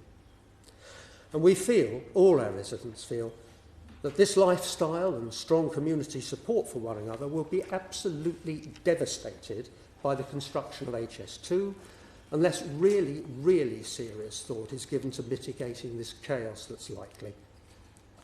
Elderly residents, in particular, are going to have even more problems crossing Swakeleys Road. Very few will wish to walk about, use a wheelchair or buggy along Swakeleys Road. It's going to generate so much noise, dust and fumes. Just imagine the scene. And to be a little bit flippant, possibly the tabloid headlines, actually, when to the distress of onlookers, infirm and elderly folk, a picture battling an endless line of large lorries. The mind rather boggles.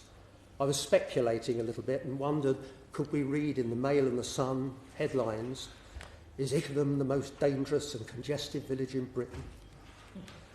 Are the emergency services refusing to enter the village unless issued with gas masks?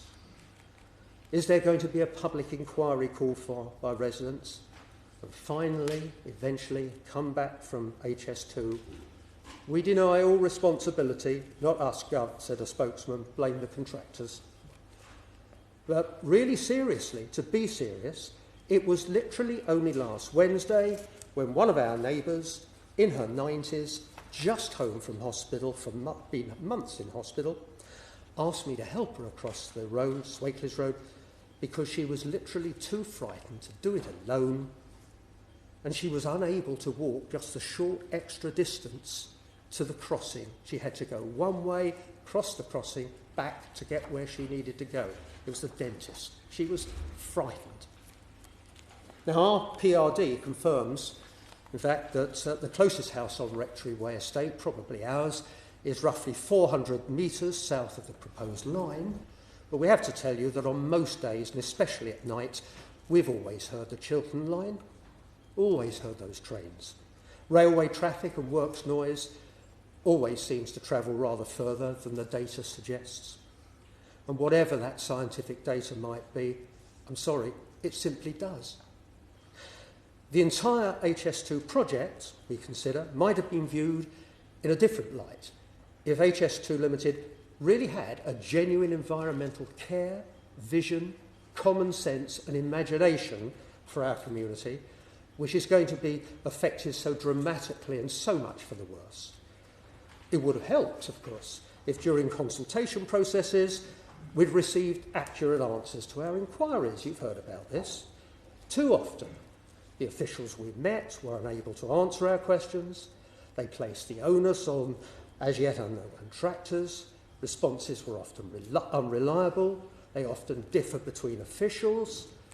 And basically, our signatories believe that HS2 Limited has created a very poor plan indeed and really has not done its homework properly.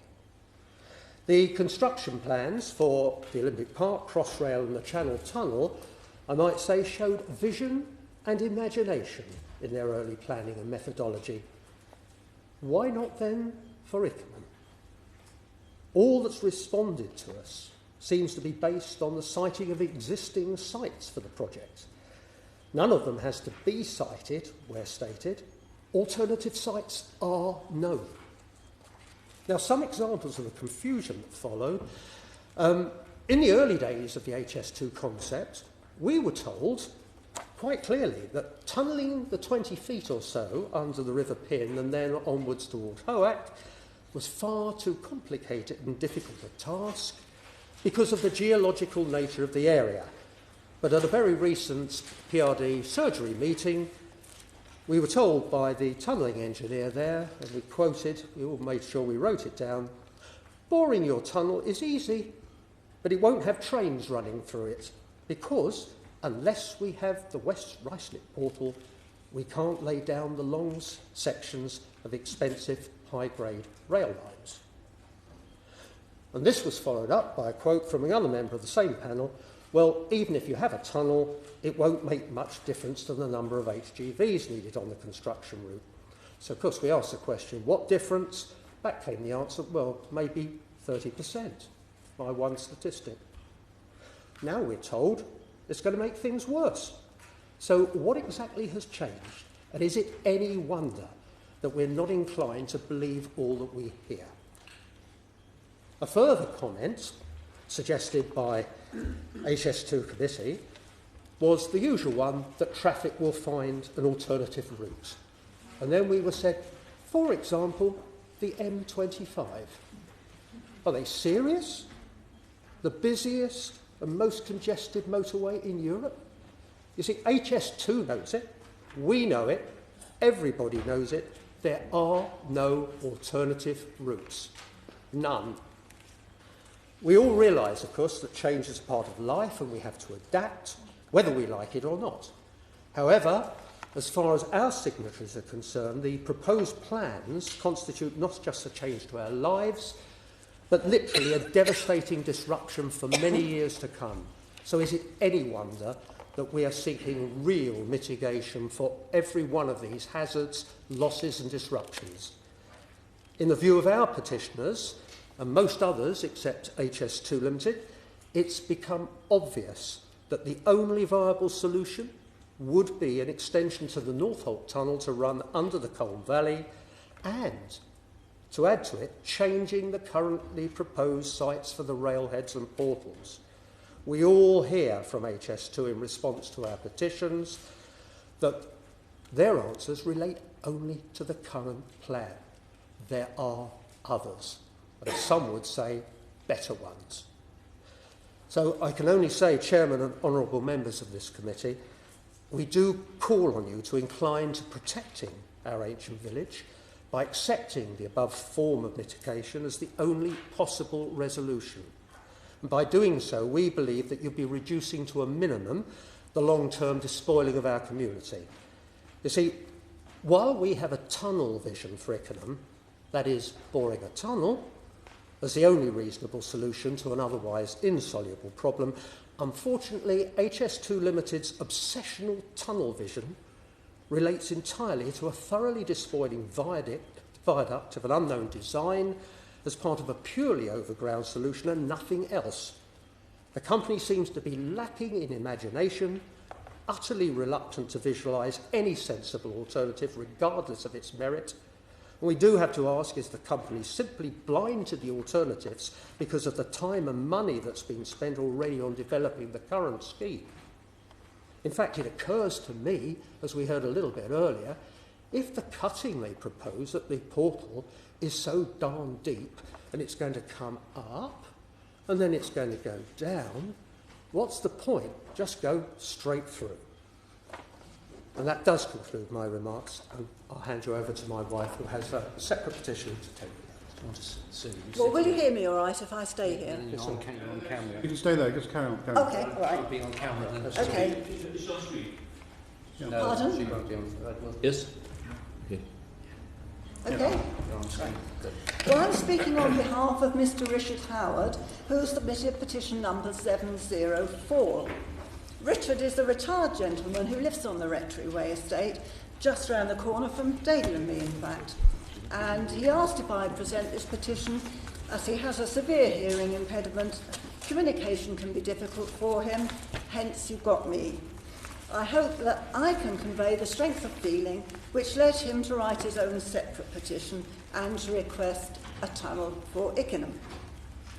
As he's a near neighbour, the majority of his worries and concerns are similar to the ones you've just heard from David. I won't go over them again. I'll cut to the chase. Richard is one of the fitter residents of our estate, and he's been a regular cyclist for over 30 years. He chooses to cycle as an efficient, economical, healthy and environmentally friendly way of getting around, which I'm afraid leads me to the subject of traffic. But heavy traffic poses a different problem for cyclists to that for motorists and pedestrians. Richard feels that cyclists are important road users, but they've been given no real consideration by HS2. As you've heard, Ickenham is still basically a village at heart, and its road system is totally unsuited to the construction traffic planned by HS2. There was an article in last Sunday's Times, I'm not going to read all of it, but an LGA spokesman is quoted as saying, "There's been a spate of accidents involving lorry drivers driving irresponsibly and bringing bedlam to small rural communities." It goes on in that vein. Although Ickenham and Harefield can no longer be classed as small rural communities, they do still have small rural roads. And I'm thinking of Harville Road and Breakspear Road South here, the very roads that Richard uses and that HS2 proposes to use. We heard last week briefly, Boris has been very successful in recent years in promoting cycling in London, but unfortunately that's been accompanied by an horrendous increase in accidents and cyclist deaths. Even more worryingly, nearly all these accidents have been shown to be linked to heavy goods vehicles, particularly at junction points. Now, Richard isn't expecting a sudden boom in the cycling population of Ickenham, but HS2's plans will bring a huge increase in HGV traffic through our area. Richard cycles to Uxbridge every weekday and to Harefield every Sunday. He avoids peak traffic hours, but he's had many near misses cycling along Harville Road, and there have been several occasions when lorries and vans have actually brushed against him. I know you're aware that both Breakspear Road South and Harville Road are narrow, with no pavements. They remain country roads in reality. They have drainage ditches on both sides of the road. There's no room at all for a cycle path or a footpath. They are already hazardous with accidents of all types. For cyclists, they are already a potential death trap. Flowers can regularly be seen by the side of the road, pushed into hedges or pinned to fences to commemorate the death of a loved one. And I really don't know how Richard is going to get to Harefield without using Harville Road or possibly Breakspear Road South, which is almost going to be as bad. Also, Richard's hearing impairment means that it's sometimes difficult for him to be aware of vehicles on the road behind him. Of course, cyclists face additional hazards negotiating their way around parked cars and vans, and we've got plenty of those in Ickenham.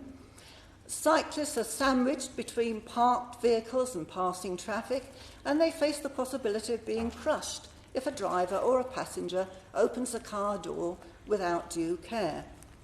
The larger the vehicle passing by, i.e. HGV, the more dangerous and potentially life-threatening the situation.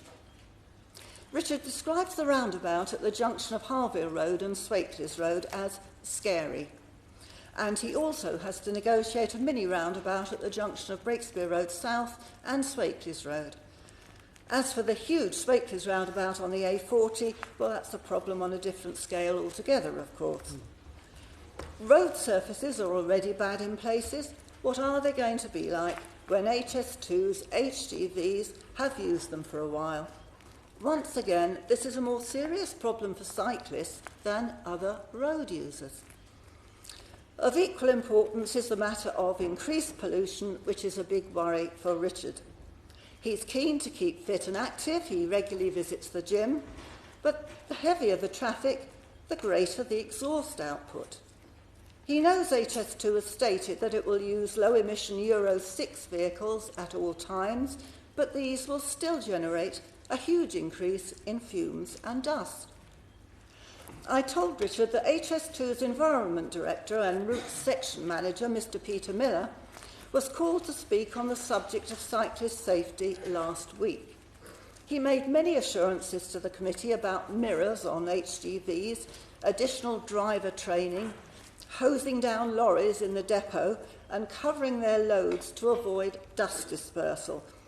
But I don't recall him, I might be wrong here, but I don't remember him ever addressing the subject of deadly diesel exhaust particulates, which Mr. Meehan's had also questioned at that time. Richard has read the contribution of our MP, Nick Hurd, to the Westminster Hall debate on air pollution in London on July the 9th. I quote, "According to DEFRA's own models, the plans for the construction of high-speed rail 2 will increase emissions of the most dangerous pollutants in my constituency by 40%. Is that not gross irresponsibility?" Swakeleys Road, Harville Road and the Swakeleys roundabout were then named as the areas which will be worst affected.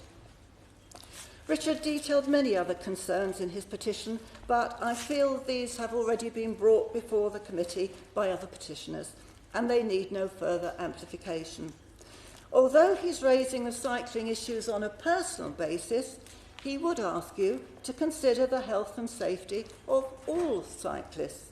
We have many cyclists in Ickenham, as well as commuters cycling to their places of work or to one of our local stations. The bike racks at West Ruislip Station are completely full every weekday. Our cycling community is numerous and varied. I will conclude by reminding you that Richard is petitioning for a continuation of the Northolt Tunnel across the Colne Valley. He does not feel that HS2 Limited has explored all the options as far as this is concerned and asks it to do so. Planners have produced volumes of statistics and used traffic modelling for our area. Please, just use some common sense. It's obvious to residents that these plans just will not work. Residents will be living with the reality of the situation, not merely the statistics.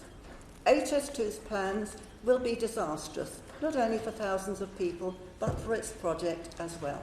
Thank you for listening. Thank you very much. I'm sure my colleagues will correct me, but I have a feeling that cycling in London has doubled over the past 10 years. I mean, there's massively more cyclists on the road, and I think that's some of the reason that there's more publicity about people getting. There's more of them everywhere. The number of deaths in London has dropped on a secular basis over the last 10 years or so, and you're right in saying increased a lot. Not to say that the number of deaths we still have is acceptable, but the risk for each cyclist has dropped significantly. Right, Mr. Strawn. Well, I understand that a lot of the issues that we've covered relate to traffic, which I've dealt with, so I'm trying not repeat things I've said already, although I refer you back to what I've said. Can I just leave it in this way? The phasing plans that we looked at earlier show the levels of traffic, particularly affecting the residents that are speaking now. P6669 shows you the area of the residence Mr. Phillips was representing off Swakeleys Road. And P6522, got that for Mr. and Mrs. Crane. And you'll recall, although I don't go back to it, the levels of traffic, HGV traffic, as we're running along Swakeleys Road and High Road. It is that 3-year period of the levels that we were looking at. That doesn't mean there isn't other effect at Swakeleys Road further down, but we've discussed that previously. Can I just deal with a point I think made by Mr. Phillips? He made a number of points about traffic modelling. And I think it's important, we all have responsibilities to set out what's actually happened. I think it's important that I correct the impression he gave in relation to traffic modelling. There is a considerable body of information in terms of traffic modelling that has gone into the assessment of the construction work in this area. It's contained, summarised in the environmental statement. It's set out in Volume 5, the technical appendices. It includes a traffic model which was produced in consultation with the relevant highway authorities and TfL, and the traffic model is one which is built by the traffic engineers, the experts, in consultation with TfL, for example, and it builds in what's called the Woodham model, which takes into account planned growth in London and indeed transport changes in the local areas, local consented things. And one of the things, I just give it as an example, but if one cares to look at the technical appendices, you'll see that for 2021, one of the things that built into the Woodham model is, of course, the introduction of Crossrail in 2018 and the effects that that has on the traffic in the area. Those are all part of TfL's Woodham model approach, which is then used to build up a picture of the baseline flows. So the extracts you had from the technical appendices don't actually reflect the full detail that's gone into the model which has been looked at.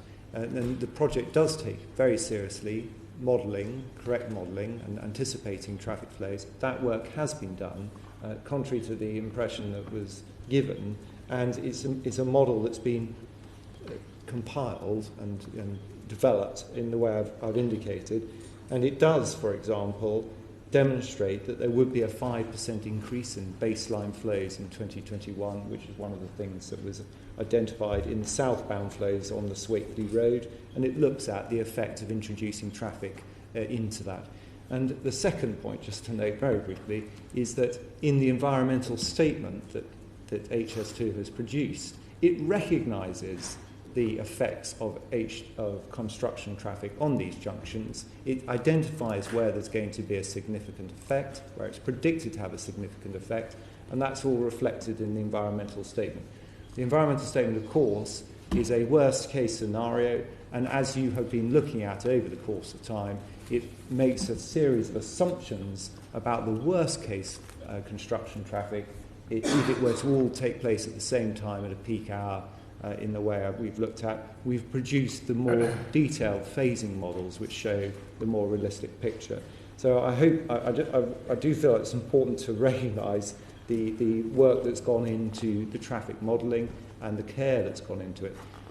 That all said, of course, HS2 has subsequently provided an assurance to Hillingdon to revisit the junctions, the key junctions which are in question. I've already referred you to that. That's work that's ongoing, and of course we will continue to look at those junctions to see what the true effects will be and what measures can be introduced, if any, to mitigate the flows in those junctions. And the work on the junctions is the HS2 working with Hillingdon and working with TfL, essentially, because the solution has to involve everybody.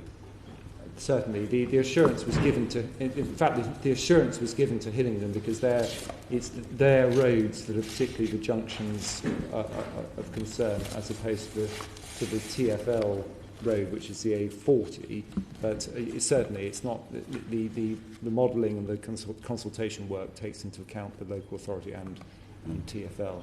So there is a body of work that's already been done and further work to be built upon that. And the final point I want to make, just for the record, is alternatives. HS2 has diligently considered a number of alternatives, both of its own ones it's selected, and of course those that have come forward through the various consultation processes. They range from, in the very early stages, route alignments. They've moved through to detailed consideration of tunnel options, detailed consideration of alternative working arrangements, and where we certainly have looked at them, and when you've heard, for example, HS2's position on why certain alternatives have not been considered acceptable and do not cure the problems. And I just remind you, as an example of that in traffic terms, the Colne Valley Tunnel was looked at in terms of traffic generation.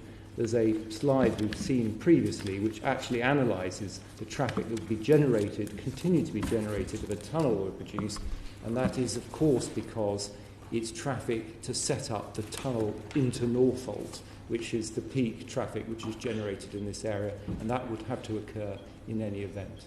So those are the only points I wanted to make. Other than that, I think you've heard probably enough from me on the subject of traffic today. I think I could become a traffic engineer in Hillingdon. I think with all this.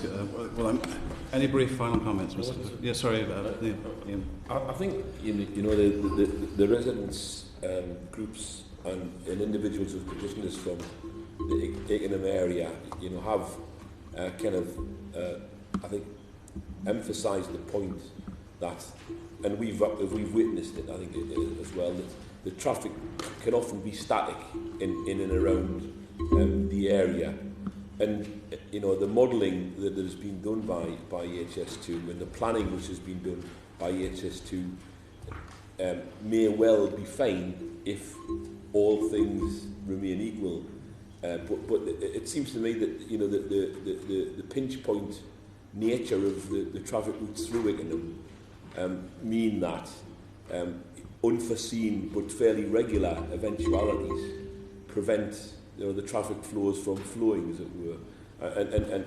And I think that remains, for me, Mr. Stone, a major concern in terms of the movement of heavy goods vehicles in the area, because it is already heavily congested.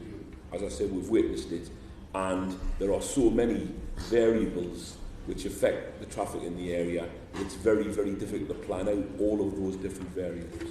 I readily accept that, and I do emphasise that the project's well aware of the traffic situation. This is a known feature of the area. It's very well known what the levels are. There have been detailed counts and there have been modelling work. Of course, there are things that can occur which aggravate traffic flows.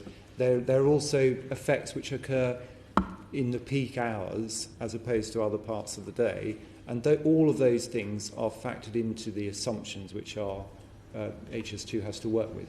But there's a point of mutual interest here, which is important to note. It is in HS2's interest, because it has to get its construction traffic into this area to carry out particularly that 9-month period. It needs to construct the trace. It is in its interest to get the traffic modelling right, to get the assumptions right, and to look further again at the junctions, which is what it's doing, to ensure that it can get the traffic through. So this mutual interest, it is as much in HS2's interest to get the position right and understand what the effects will be in order that we can construct the project. And that's why I emphasise we take it seriously, and we're doing the work and have done a whole body of work to look at that. I think additionally, while we can actually look at trying to manage the road systems and the junctions in the immediate area, it seems though as well that traffic feeds in from further afield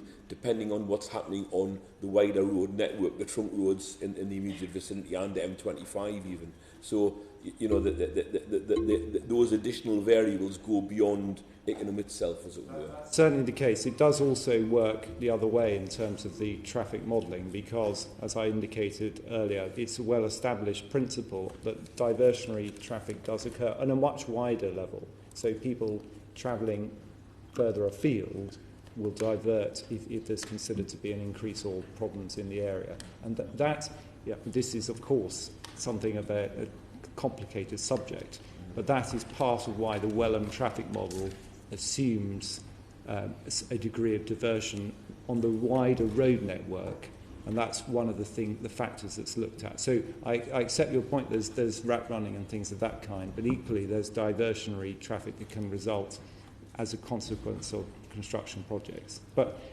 I'm not saying it's an easy thing, but it is something which we've looked at in considerable detail and will continue to do so. Let's be clear. It's an ongoing process, hence the assurance. They've been repairing the Chiswick flyover, and you appreciate what difference that makes when they close it. And so I think we may have to be looking at some of the junctions at flyovers, underpasses and things like that. Just not we have to think, I think, be a little bit creative. Mr. Phillips, do you have any final points? Yeah, I'd just like to elaborate. I accept a lot of what's said, but I'd like to elaborate on the diversion point. I made the point about a third of commuter traffic going south onto the roundabout at Swapeley being expected to diverge to make way for HS2 traffic. I do not believe that's sensible or possible. And where does that traffic go? HS2 has not addressed in the detail they provided where this traffic can or will go, other than to generate gridlock. It's unsatisfactory. Right. You made your point, and there's something the committee are going to have to dwell on before we come to final decisions, because clearly there are problems in this area. Thank you all. Thank you, all three of you. Well, I just ask about particulates, which still hasn't been addressed. They're a problem for cyclists, even more diesel particulates. I think we did look at air quality and particulates. There is an air quality assessment that was done as part of the environmental statement, which models the effects of particulates, amongst other things, NOx and particulates. And there is a further modelling that's been done, and I indicated I was going to let you and the residents have copies of the updated model, which shows the latest predictions in air quality, taking account of, for example, the Euro 6 issue. So Mr. Miller did, my recollection is Mr. Miller did deal with that, but that is the position. I think this one, I would listen quite carefully to what Mr. Miller was saying the other day, and I think he largely answered the question regarding, I think it was nitrogen dioxide was the problem in the Euro 6. But in terms of the particulate matter, I'm not convinced that the answer was necessarily satisfactory. Well, can I? I don't have Mr. Miller here, but we can certainly come back. We're going to come back to this issue again. I can ask him to cover that. The air quality modelling does cover particulates as well as NOx, so the same modelling will assist. But I'll come back to you, if I may, on that to see if Mr. Miller can fill you in a bit more. Yeah. It looks like I may be forced to read Nick Hurd's debate as well. Yeah. Could I just ask very briefly, do you accept, in terms of pollution, that regardless of all the who's and what's and why-fors and data that you're given, any additional HGV to the existing traffic causes more pollution, both of nitrous oxide and particulates? Isn't that logic, common sense? Well, indeed, additional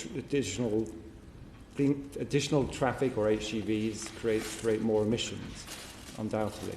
The position is, however, that particulate emissions are measured at roadside locations, and their effects are at roadside locations. What can change beneficially is introduction of cleaner technology to reduce emissions, which is what Euro 6 is about, and also diversionary traffic routing can actually have beneficial effects in lowering air quality. But air quality is an important part of the environmental statement and the assessments that have been done, and I emphasise that, and that's why it's in the environmental statement. So we're well aware of the importance of it and the effect on residents. But you accept that any additional traffic produces more pollution? Yes or yes, no? I think I've already answered that question. Yeah. Okay. We're going to have to crack on. Thank you very much. We now move on to the governing body of Vyners School, which is the last petitioner today. What happened to Matthew Semple? The last.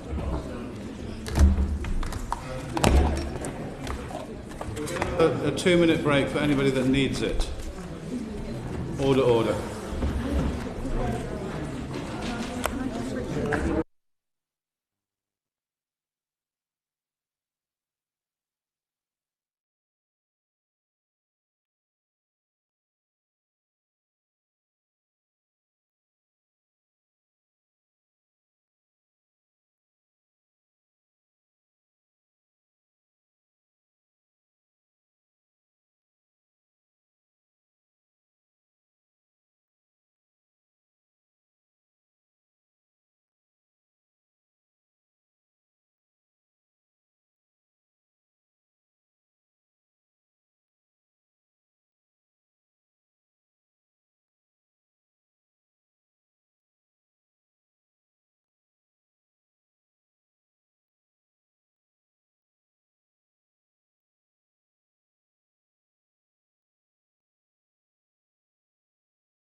Order.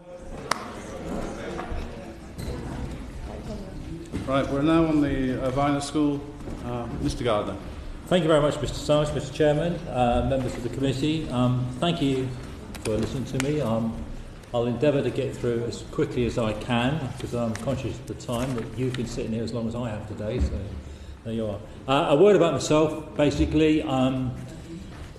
I'm a governor of Vyners School. I've been on the governing body for 30 years plus. I'm still serving. I'm chairman now. My two daughters attended the school. My granddaughter is in the school, my eldest granddaughter, and I'm hoping that the youngest one will follow in suit because they'll be in the right time, so they'll be there. It's a fantastic school. My wife worked there for 20 odd years as well as a librarian, so I'm talking as the governing body, so to speak, and I'm conscious of the fact that I live in Ickenham. I live in Bushy Road, as we've been talking about today. I live right at the top, right adjacent to Hoylake Crescent. So I'm very close to HS2. So I shall be talking about that towards the end of it, but my first commission is based on this. So can I have slide 1, please, or slide 2 now? The purpose. I want to make this statement, Mr. Chairman, because I believe there's been a lot of publicity about HS2 and getting to Birmingham some 20 minutes earlier. I think what they failed to tell the general public is the station for Birmingham is 20 minutes outside at least. It's not actually in Birmingham. You've got to get into Birmingham. So the time you save to get. I'm sorry, that's not true. Isn't it? That's not true, no. I mean, we've actually visited the site of the Curzon Street station, and it's in central Birmingham. Oh, fine. I'll take it back then. Sorry, I'll move on. 4 minutes walk from New Street Station. Okay, fine. I'll take it back and take it on from there. I'm sorry. Thank you very much for correcting me. Right. Okay. I'll just point out the fact, though, that many trains travelling in rush hour currently are not full, or they may be full, but non-rush hour traffic is not full, so therefore you can get up quite easily. Can we move on to the next slide, please? I think this is very important in terms of where we are in Ickenham itself. You've probably heard a lot about the traffic, but it's the commuting. It's the dormitory area. A lot of people have to come through us because of living outside of it, coming through to get to Heathrow. The cost of houses in Ickenham are 400,000 plus for a standard 3-bedroom. Where you're asking us to deal with 460 extra vehicles, workers' vehicles to cope with. It can also increase if Heathrow is going to be developed. You're losing 45 car parking spaces in Ryseck Golf Club, and we're losing the space at Phoenix Research Centre. So one of my questions to HS2 is how you're going to cope with your workers' traffic and adding to our congestion. And they say you're going to use public transport, but it's only going to be one way in or via the buses. And it was raised on Thursday about the lorries at West Ruislip. I would just ask, are the washing facilities off-road? Very much so, because of road sweepers having to come out onto the road, which is slowing traffic up at the same time. We've had experience of that at the West London sites where they've been building golf courses, etc. And that does slow the traffic down considerably. Okay, next slide, please. You've heard a lot about traffic flow today and the time it takes. This is just put in because when I spent time putting this together, 20 to 30 minutes to get from Ickenham to Swateley's roundabouts, 30 minutes to get from Swateley's to Ruislip, and all these regularly get jammed up when you have an accident on the M25 because they come down through from Maple Cross, etc., and quite regularly on the A40 we get accidents going into town in the morning and they stream through. And it was rather ironic at our PRD meeting when a member of their committee came up. Well, they were quite unaware of the accident issues on the M40 and on the A40, and their only solution was, well, we'll perhaps put up avoidance signs, avoid this area signs. No, really, putting up avoid this area signs back on where the accident is not going to be very good. I'm just questioning the figures that Woodham have used in terms of the rat runs, etc., because I was monitoring every time they were putting counting stations down where they were, and a number of times they avoided the first rat run off. I mean, coming out from Swateley's on Breakspear Road, coming out just after Swateley's Bridge, they missed the junction into Copthall Road West, where a lot of people turned down in the rat runs. Again, they didn't have one right at the end of Swateley's roundabout, so that people coming up from Warren Road or coming up from the maybe from Woodstock maybe avoided the count, etc. So people who actually used the rat runs were avoiding the count, so to speak. So I questioned the normal flow of traffic figures that they may have used. And that's one of the things here. What worries me most about the effects of this is a certain number of contractors' lorries will be at a standstill when we come to this. They say in the environmental statement of 5.4.21 that there will be no cumulative effects, etc. And in 12.4.26 there will be little impact on the bus routes. I think that really is a statement which we do need to take into consideration, because there will be an effect on the bus routes. The children use the buses to get to school. And if they can't get to school on time and they can't get the right buses, the buses get held up because of traffic, they're just not going to get there. I want you to bear in mind that also that there are 4 schools in the area, which is a total of something like 3,780 students, which involve a minimum of 7,560 movements each day, home and back. And the other thing you pointed to, Doe Martyrs, who actually have a school either side of Long Lane, they have movements of pupils across the road, across Long Lane during the daytime as they travel from one. I think they're aware of that, because the actual increased traffic in these student movements could lead to accidents, and that's a real concern of ours. I'm a school governor as well, and in the school I'm governor of, which is a primary school of about 370 pupils. Yeah. 96% of those youngsters actually walk to school on a daily basis. Yeah. But what's the sort of figures for the schools in? Well, I would say, for ours in the high school that I'm at, a good 60 to 70% actually walk or bike, because that's what they do. But for the primary schools, I would say that might drop down, because there are a large number of people who actually transport the pupils in. Okay? I live in Bushy Road, so I have the effect of the morning, lunchtime, afternoon effect of dropping off at the primary school. But I would say they have 50%. They do their best to try and get people to walk, but young parents with 2 or 3 will tend to use the cars and drop them off. Okay? Can we have the next slide, please?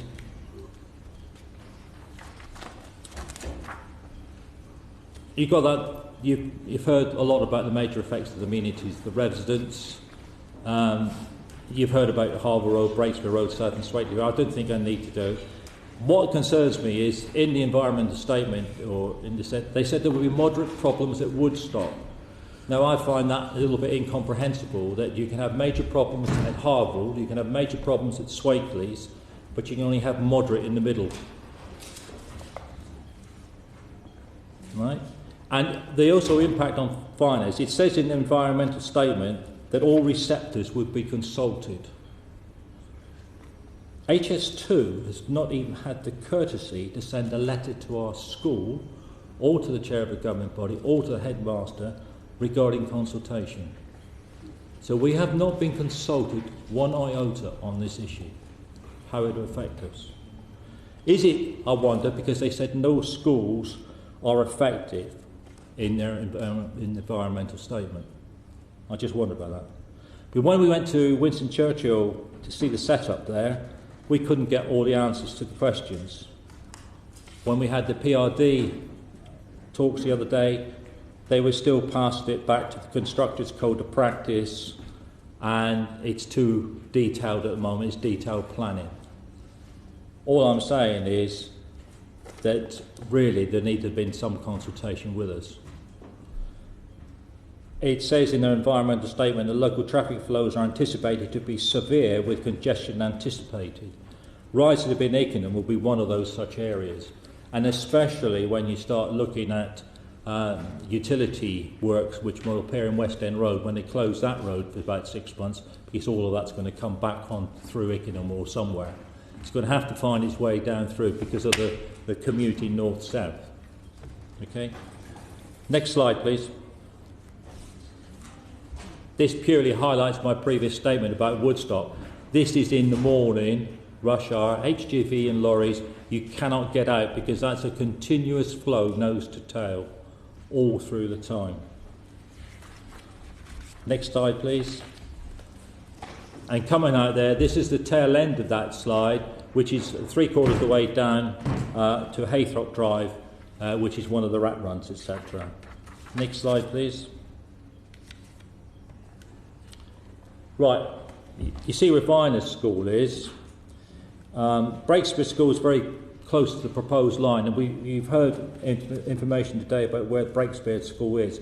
Mrs. Hobday asked me to allay to you that Breakspear School also use the King George V playing field, which we call the top field, which is just off Hoylake Crescent there. They use it for additional sports, and because they have very little field space, they use it up there. So they will have to contend with the noise issue of the trains if they use it for curriculum, sporting activities during the day. And I know they use it for football, they use it for games, they use it for cross-country, etc. So there will be an impact on the school, the primary school there, using that facility.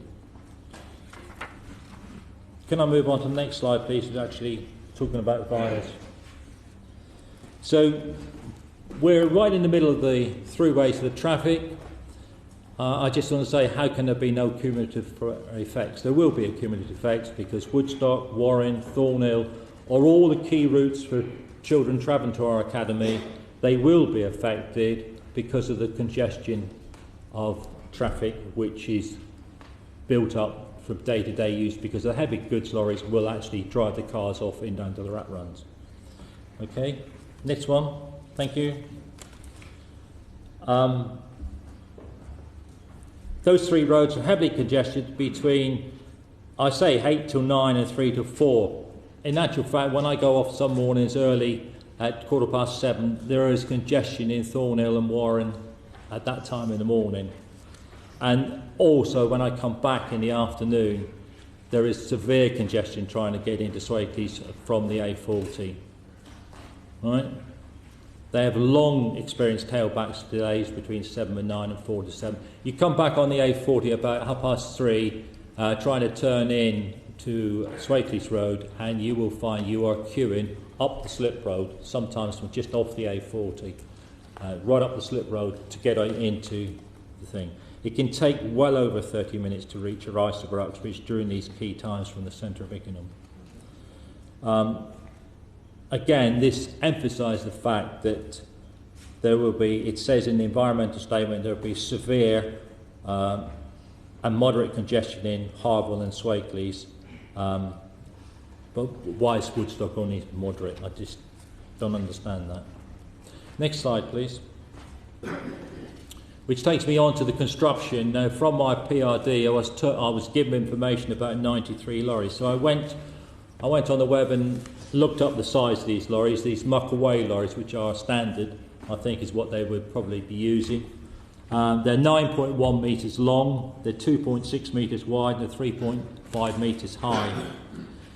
I also went on Google Maps and measured the distance from Swakeleys Road to Harwell, which is a distance of 0.4 miles, 643 metres.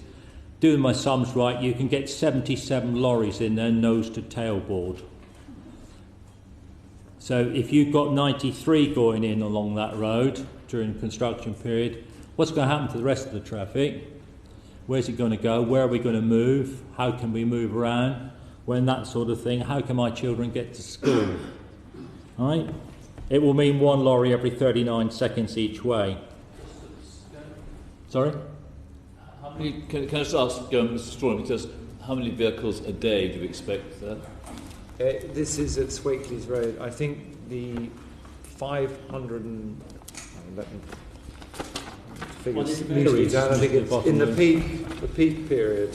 So the HS2 HGVs. In the peak period at Swateley's Road, it's 530 daily each way. Okay, thank you.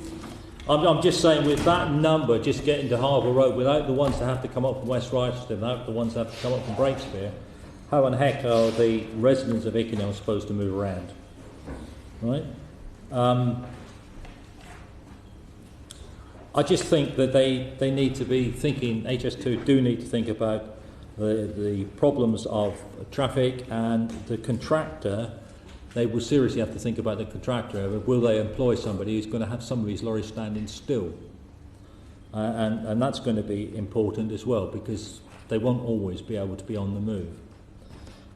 If I looked at the Ickenham A and B statements which I received on Thursday evening, there is a significant number of HGVs using Swakeleys, especially in the Part A mentions excavated materials, to the total of 473,000 HGV trips over the construction period.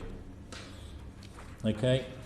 And if we go to the next slide, I think there's only one thing: gridlock.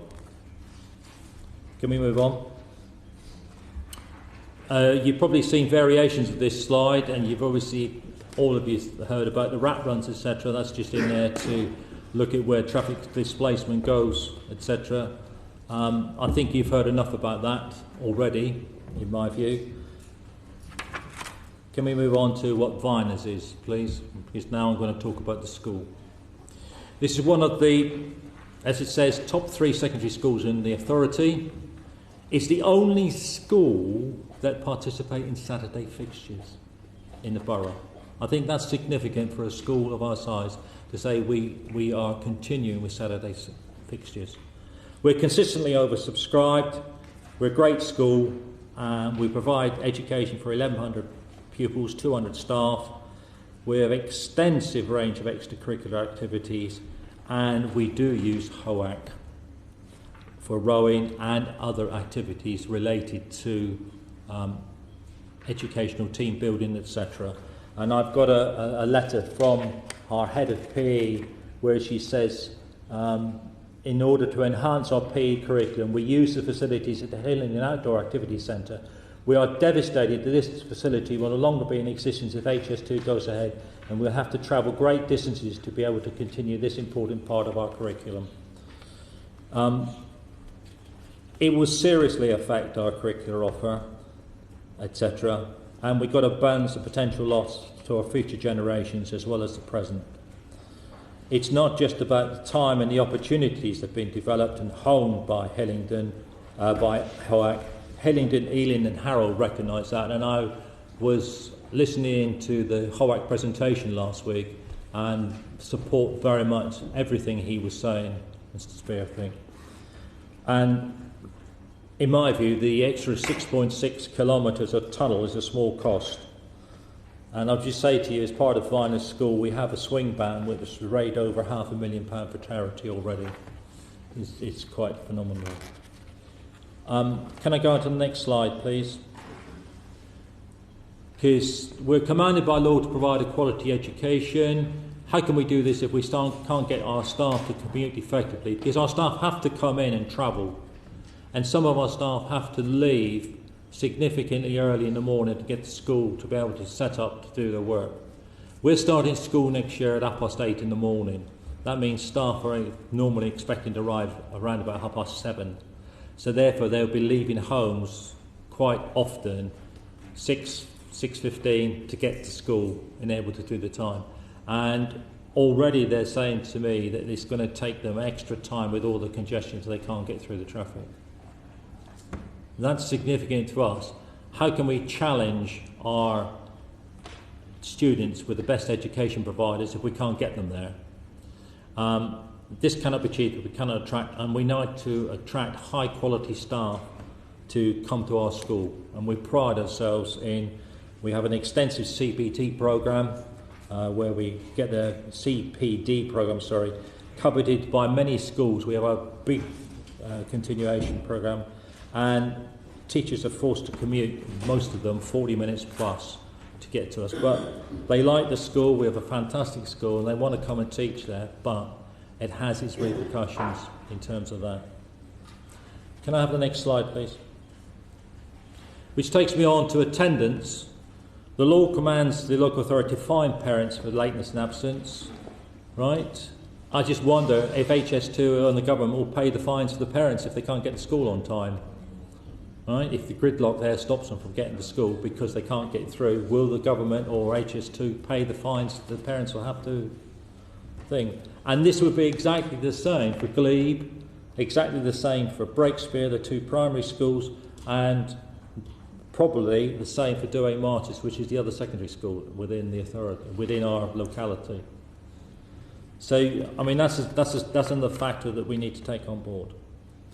Which takes me on to the next slide, please, which is to do with the environmental statement. 5.4.18 says that Swateley's road traffic will give rise to major adverse effect on the amenity of residents, which is significant. I think we've heard a lot about the amount of HGV going through there and how it's going to be. It will have an impact on us. As we all know, when you drive a car, if you're going uphill, you've got to put your foot down to actually start it in momentum. When you're moving a 40-ton lorry loaded up with spoil or with concrete, whether it's coming in, there are uphill tasks. You must give it more stick, so therefore you're putting out more pollution, etc. So we've got to bear in that. I mean, if it's a constant stop, start, there's another issue there with more pollution coming out. Okay. So we move on to the next one. Thank you.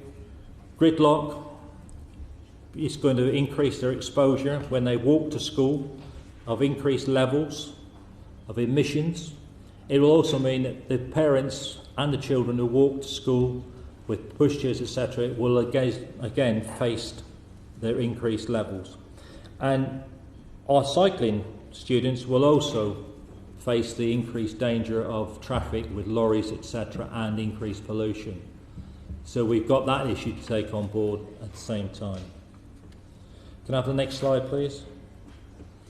This is one of the rat runs that people have been talking. This is Thornhill Road with that white vehicle turning off into Gibson. Our students there are walking along the road. I took that one morning. You can see constant flow of traffic. Next one, please. Then gridlock. If we have this gridlock, we will restrict the curriculum we can offer. It will affect our ability to host other schools for matches and commute to other schools for fixtures. That's important to us because not only do we have them on Saturdays, we also have them after school. If we finish school at 3 o'clock, as we anticipated, and allow another hour and a half for extracurricular activities or matches, we've got to get to other schools within the borough or outside the borough. It's still going to restrict us getting out of Warren Road or onto the A40 or the other side, or actually going up into Harrow, etc. We're going to have restrictions there to do that. Our educational visits, which we have quite a number, will need to depart earlier and arrive back later. That's going to make big issues with the coach companies, etc. If that happens, perhaps our staff are going to be reluctant to undertake these. So therefore, we're going to reduce the educational experience of our students. And that's something which I don't want to see as chairman of the governing body, to see the school lose its reputation, because it was commended in our last two Ofsteds about the extracurricular activities that we supply here and the great process we have in allowing our students to prepare themselves for the outside part of life as well. And I've lots of people have written to me on that to sort of say that they welcome my presenting on that. Can I move on to the next slide, please? So HS2 will seriously affect the education of our pupils and their health. It will impede the success of their futures, affect the quality of staff available because they can't get there, etc. Incalculable day-to-day problems with traffic congestion and the health and welfare of the people on the site. And I'll come on to that one later when we do it, especially, and this is especially for those who suffer from asthma and lung problems itself. But we have quite a few who suffer from asthma on the staff and on the student body. Can I move to the next one, please, about pollution? We know the schools in the low emission zones. We know there's criteria for low emissions in West London with the airports and the road traffic, A40, etc. Congestion will increase the emissions. You've already heard about that. The new vehicles cannot meet EU regulations. Gridlock, etc. And even the previous Labour government admits it made mistakes over diesel engines. Now, in the environmental statement, they say in 4.2.4 they assume 2017 emissions cannot be guaranteed. I think DEFRA have used 2008 and 2011 maps. They predict that NO2 and PM10 to be lower than 2012 data, which is unlikely to be obtained. So DEFRA, in their 2017 statement, predict that NO2 and PM10 is unlikely to be obtained, a lower statement. And NO2 impacts substantially along Swakeleys Road, Warren Road and Roker Park, was in the statement 4.4.11. So I think I would ask you to really seriously think about that, because what they're saying is in 4.4.15, no permanent effects or effects. Who can tell on any individual, who can tell some 20 or 30 years later what exposure to emissions will bring on for those people, especially our younger generation, especially those who have asthma. And you and I are a generation which survived the smog. Exactly, sir. I don't think our grandchildren are less healthy than we are. Well, I don't know for a fact. You make good points, but don't overdo it. No, I'm saying the point is that perhaps we were a little bit more energetic in our time. We have a serious problem, really, with crossing the A40 at Swakeleys. And that's the important issue you've got, because I've got all the students who come from the south of the borough have to cross at that zebra crossing. We then have a serious problem because our sports field is the other side of the A40 and we have to go across. And the head of PE says already that when they take the classes across there, some of the instances there, it's really significantly bad when they have to go across, the experience of the fumes, etc., from the road. Although they go over a bridge, it's still a problem.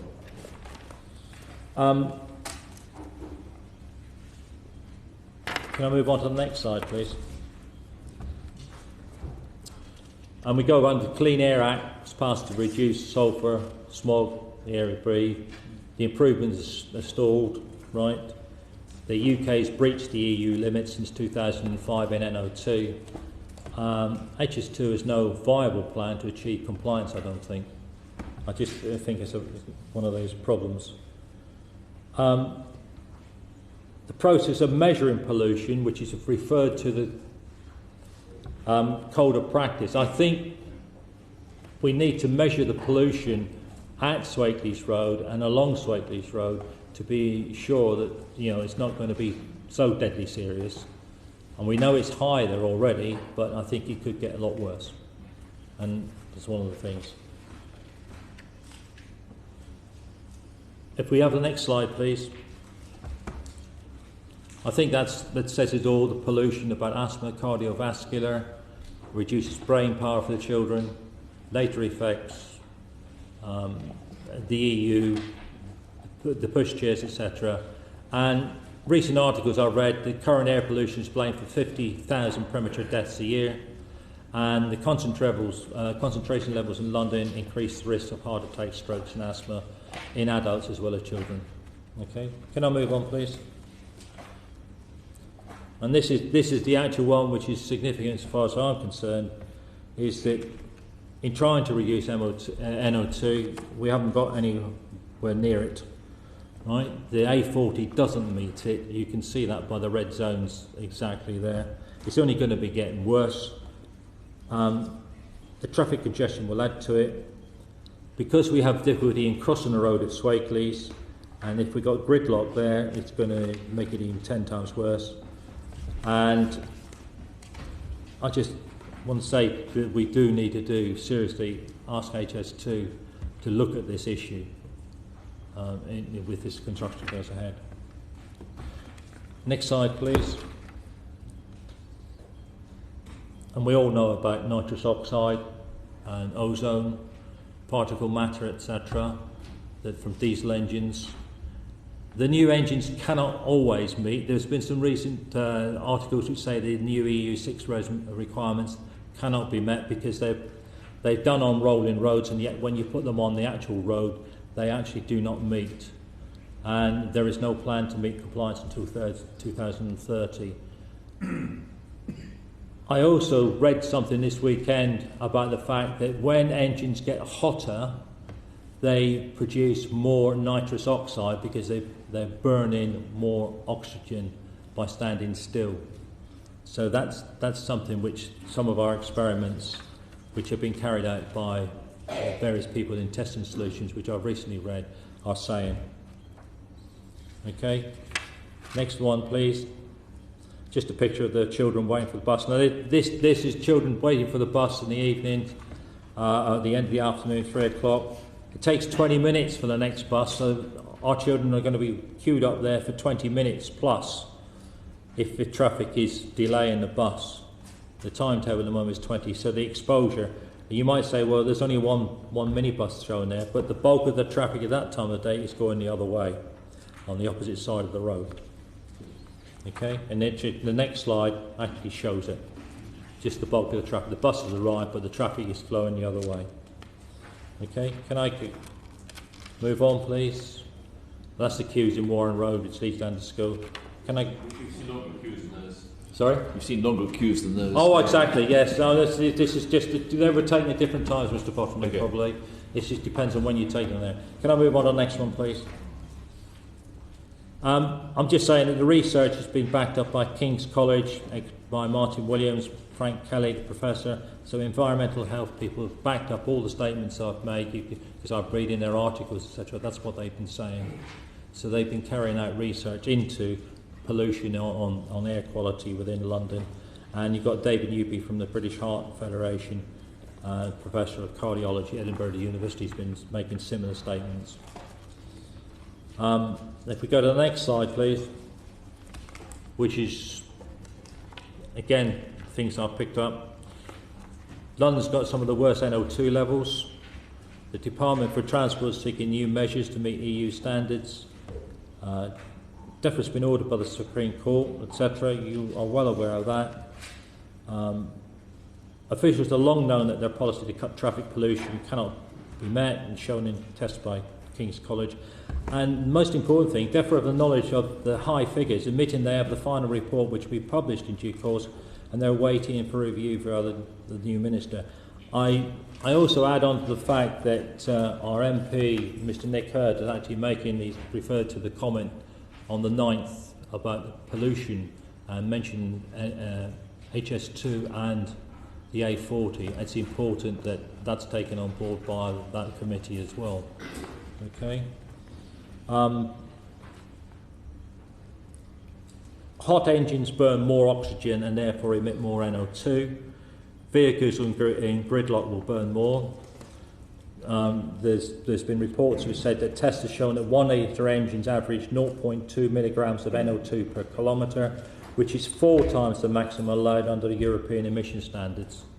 So not only are you talking about lorries, we're also talking about cars, because they're talking about cars, 1 litre engines in cars burning more NO2 than they're allowed.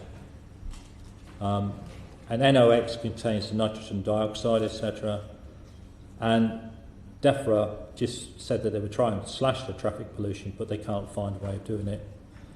And I think that's appalling that they can't find a way of doing it. So can I move to the next one, please? So we move on to the construction. We'll have problems for our children and people of Ickenham, because the air quality management, AQAMA, that the borough's taken up, we're a part of it. It goes from the Chiltern line right the way down to the south of the borough, but the measuring station is down by the Polish War Memorial, I think, and now she's down by the airport. So there's nothing to the north of the borough, and that's something I think we will have to ask Hillingdon to look at. But I think it's important that we realise that we are in a low emissions zone. We are going to be adding to it, and we need to be aware the changes in the atmospheric emissions would be negligible. That's what the environmental statement says in 5.5.6. Changes in the atmospheric emissions would be negligible in this context. Which one, I'm asking? And in 7.1 of the environmental statement, the economic aspects are more important than the community. That's a statement in their environmental statement. So that says to me a lot. It's more important to have an HS2 railway than it is to look at the community that's in its vicinity. And it says in 7.2.4, the baseline will include collecting all information on both resources and receptors, education, health, emergency services, etc. Well, as I said to you, they haven't contacted the school. We've had no contact whatsoever.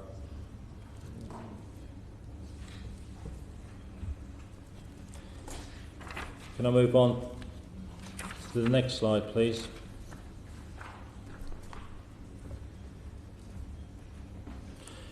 So, basically, gentlemen, I could have gone on about the traffic congestion, etc. I haven't, because you've been hearing that all day long.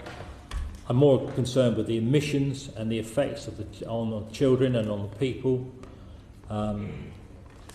The prevailing wind in relation to the school is a west or a southwesterly, so any congestion on the A40 actually will be blown onto the school premises, blown through the side roads, so that the school will get it. If we're actually on the playing fields, we will get it when we cross over to the playing fields, so that we're going to destroy the quality of life for the people of Ickenham, where our children live. The gridlock will add stress and accidents, I'm sure of that. We've got long and short-term health pollutions. I don't think HS2 have fully investigated issues related to construction, but have passed them on to the contractor, and I think that's going to be an interesting appointment later on. And one of the other things which has come about when I've been doing some of this, that, as I was saying to a member of HS2 this morning, not all the websites have allowed us access. Right? We've been trying to get onto government access to find out some solutions, and you can't get access, it's denied. The archives are not working. Right. If we go to the next slide,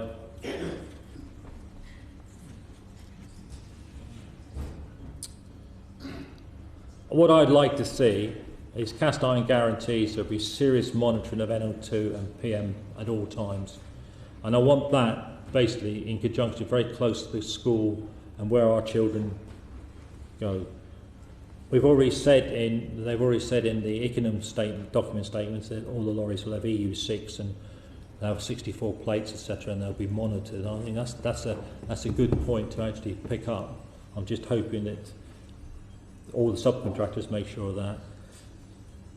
I'm asking for guarantees of no haulage between 7:30 and 9:30 and 14:45 and 16:15 each day. This is to allow our children and our staff to get to school on time, to be there and to get home safely.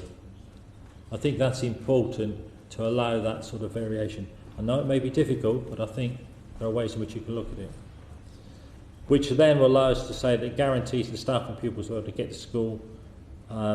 And also, I seriously think that we should ask you to consider the tunnel extension, which in the long term will lead us to us. NO2, when I've looked at the PDFs in the Ickenham one, I live in the current HOP2 area. I would think that the compensation bands for that need to be expanded a bit more, a bit wider, to allow for more people to be involved, because I think they're very narrow at the moment. The aspect of noise and etc. and the construction, you could ask people to look at that to make it wider. The NO2 will be substantially adverse to receptors in Warren Road and Swatelys Road. The noise is going to be substantial. I think the West Hyde area is less densely populated in Ickenham and West Ruislip, so therefore the tunnel extension avoids the diversion. If you did the tunnel extension, it would avoid the diversion of Harville Road. It reduces the traffic on Harville and Swakey's Road during the 9 months. It may increase the traffic on the M25 and 412, but these are major roads and wide enough to accommodate HGV vehicles. They talk about the longer tunnel restricting speed and increase the time for the journey, but by how much? It's probably a small price to pay when HS2 failed to mention the time taken. Well, I'll ignore that one for the moment. That's a small price to pay, but you've just got to restrict it a little bit. The maintenance sidings is the other one, which will need relocation to the intervention gap rather than Ruislip. Does this mean that we will be subject to more noise and people and traffic for servicing the trains?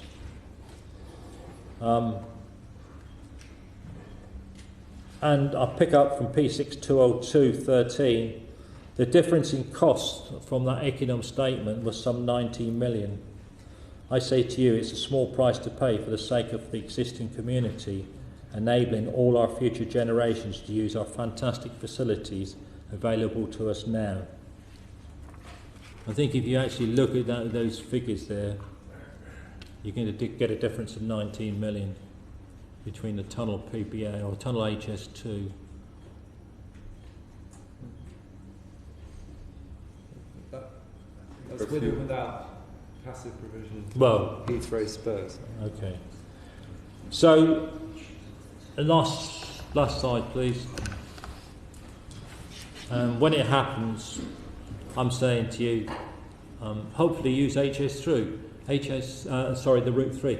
When I looked at the environmental statement, Route 3, they said was shorter and cheaper, but yet they rejected it. Now, Route 3 went a little bit further north of Ickenham, I gather, but in the environmental statement it said it was a cheaper option and it was a shorter option, but it was dismissed. So I'm asking perhaps that needs to be reconsidered. If HS2 goes ahead as it is, we must extend the Colne Valley into the we must extend the tunnel into the Colne Valley to 34 kilometres because of the inconvenience that we've caused the people of Ickenham during construction. And I'm just saying to you, this is a small cost compared to the length of the Channel Tunnel, which is 50.5.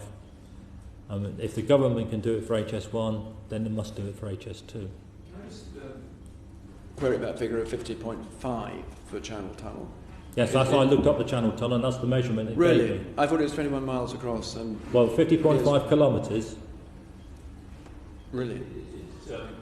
You helped build it. So yes, and secondly, the tunnel doesn't come out on the beach; it goes in further each way, so it's slightly longer. Your presentation, and sorry you had to wait at the end of the day. No, I'm conscious of your time as well, Mr. Symes. All right, Mr. Strawn. P6552, please.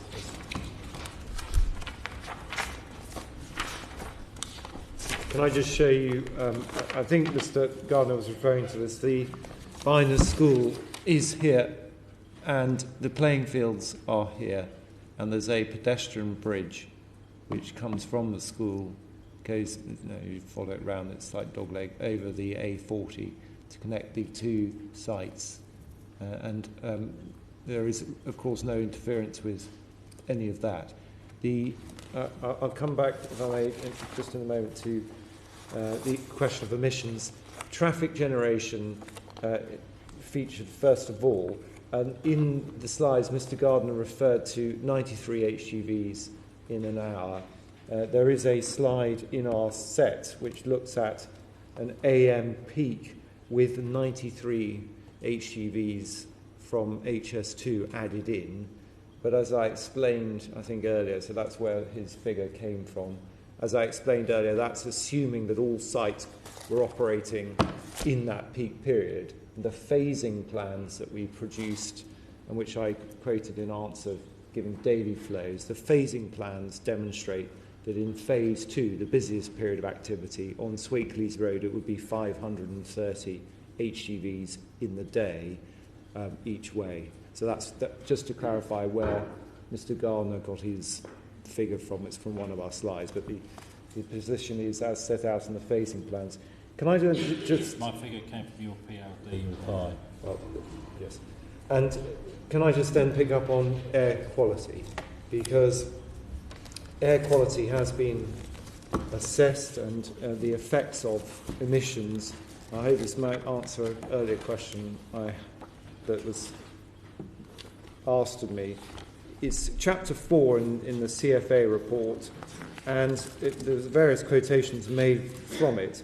The position is, as if one reads the chapter 4, is that for the future baseline, i.e. what will happen in 2017 and then 2026, the predictions are that there will actually be a reduction in emissions in the baseline situation as a result of, amongst other things, improvements in engine technology. So there are predictions of lowered emissions, but the effects of adding in HS2 construction traffic are assessed.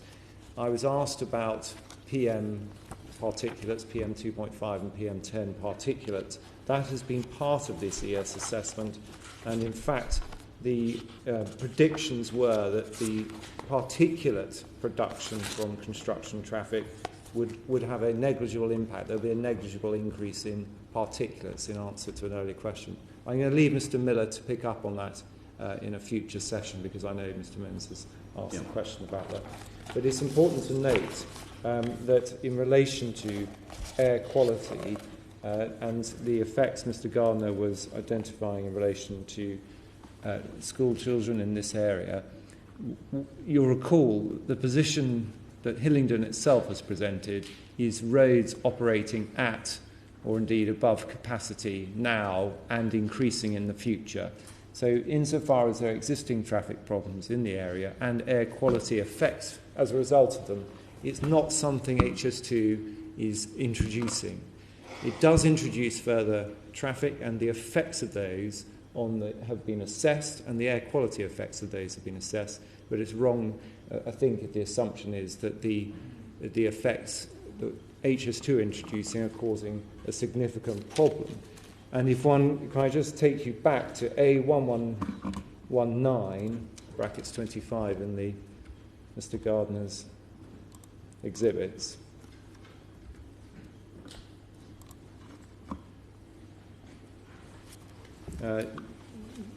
You'll recall the air quality mapping, which is the red in relation, I think this is principally into particulates or possibly NOx, he hasn't explained, but the red areas represent air quality issues. The school is here, where the cursor is, and it's having air quality impacts from the A40. That's an existing impact which will no doubt continue, but subject to improvements in technology.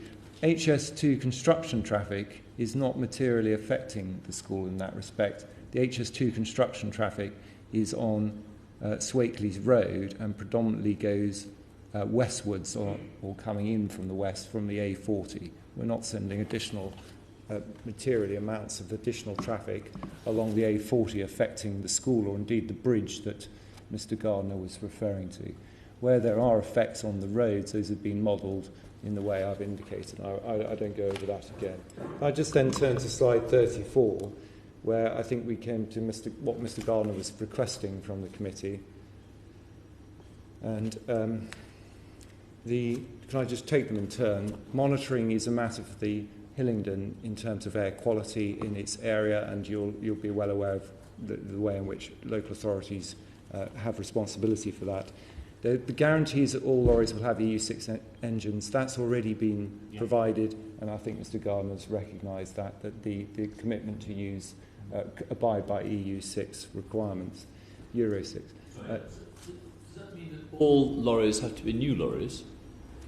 All lorries have to be compliant with, I'll check the precise terms, but it's Euro 6. Euro 6 for heavy goods vehicles is normally done with Roman, and Euro 6 with Arabic is normally done for light vehicles and cars. The Euro 6 requirement came in, I think, a year or two, 2014 or 15, 14 I think, or 13 perhaps. But whatever it is, the levels of NOx allowed even by Euro 5 is 1/5 of what it was Euro 1. So most of the gain has come, a bit more gain is to come. I'm certainly not going to argue with that assessment. What I was referring to was in relation to Euro 6, I'm just trying to locate it, there was an update to the information paper as a result of the Euro 6, in the introduction of Euro 6, where in relation to, yes, I think it applies to designated zones, low emission zones, such as the one that occurs in London. I think some parts of these sites are outside the low emission zones, but because we'll be using lorries that will be entering into low emission zones, heavy duty vehicles to be precise rather than HGVs, get another definition, but heavy duty vehicles in those designated zones must be powered by Euro 6, Roman numeral 6, or lower emission engines. And I hope. So that's reflected in the information paper. Guarantees of no haulage between certain hours, that's not a guarantee we're offering because, of course, the timing of traffic is a matter for future approval, and, of course, it might be counterproductive to restrict oneself to particular hours at this stage as part of a effective traffic management plan. That's for discussion with Hillingdon, then? That is for discussion and agreement with Hillingdon. I don't think even HS2 can guarantee staff and pupils attend school on time, so that's clearly not something we're in a position to offer. The acknowledgement that HS2 has got it wrong, we certainly don't acknowledge that. We refer you back to the detail of what we have modelled. Serious reconsideration for Route 3. I'm not quite sure what Mr. Garland's referring to there, but various route alignments were looked at in the route alignment decision. And of course, the tunnel extension we've dealt with in relation to our response to Hillingdon, which I don't repeat for you again here. So I hope that, I'm trying to take it quickly as possible, but I hope that gives you a flavour for our response. Right, brief final comments, Mr. Garland. I accept what Mr. Strong is saying, but the fact is, the Swabies roundabout, though these HGV lorries are going to be coming, already going west, is still going to have an effect on the school because the prevailing wind is westerly, southwesterly, so it will push it onto the school. So they still need to bear that in mind because it will come down across the school and it will come across. And wherever we got the bridge, we still have the effects of that extra HGV emissions coming down the road, coming down the A40 through natural dispersion. So it still will have an effect on us. Thank you very much indeed. Thank you. That's the end of our session. Order. I'd be grateful if you could withdraw from the room and let the committee have a few moments on its own to review the day.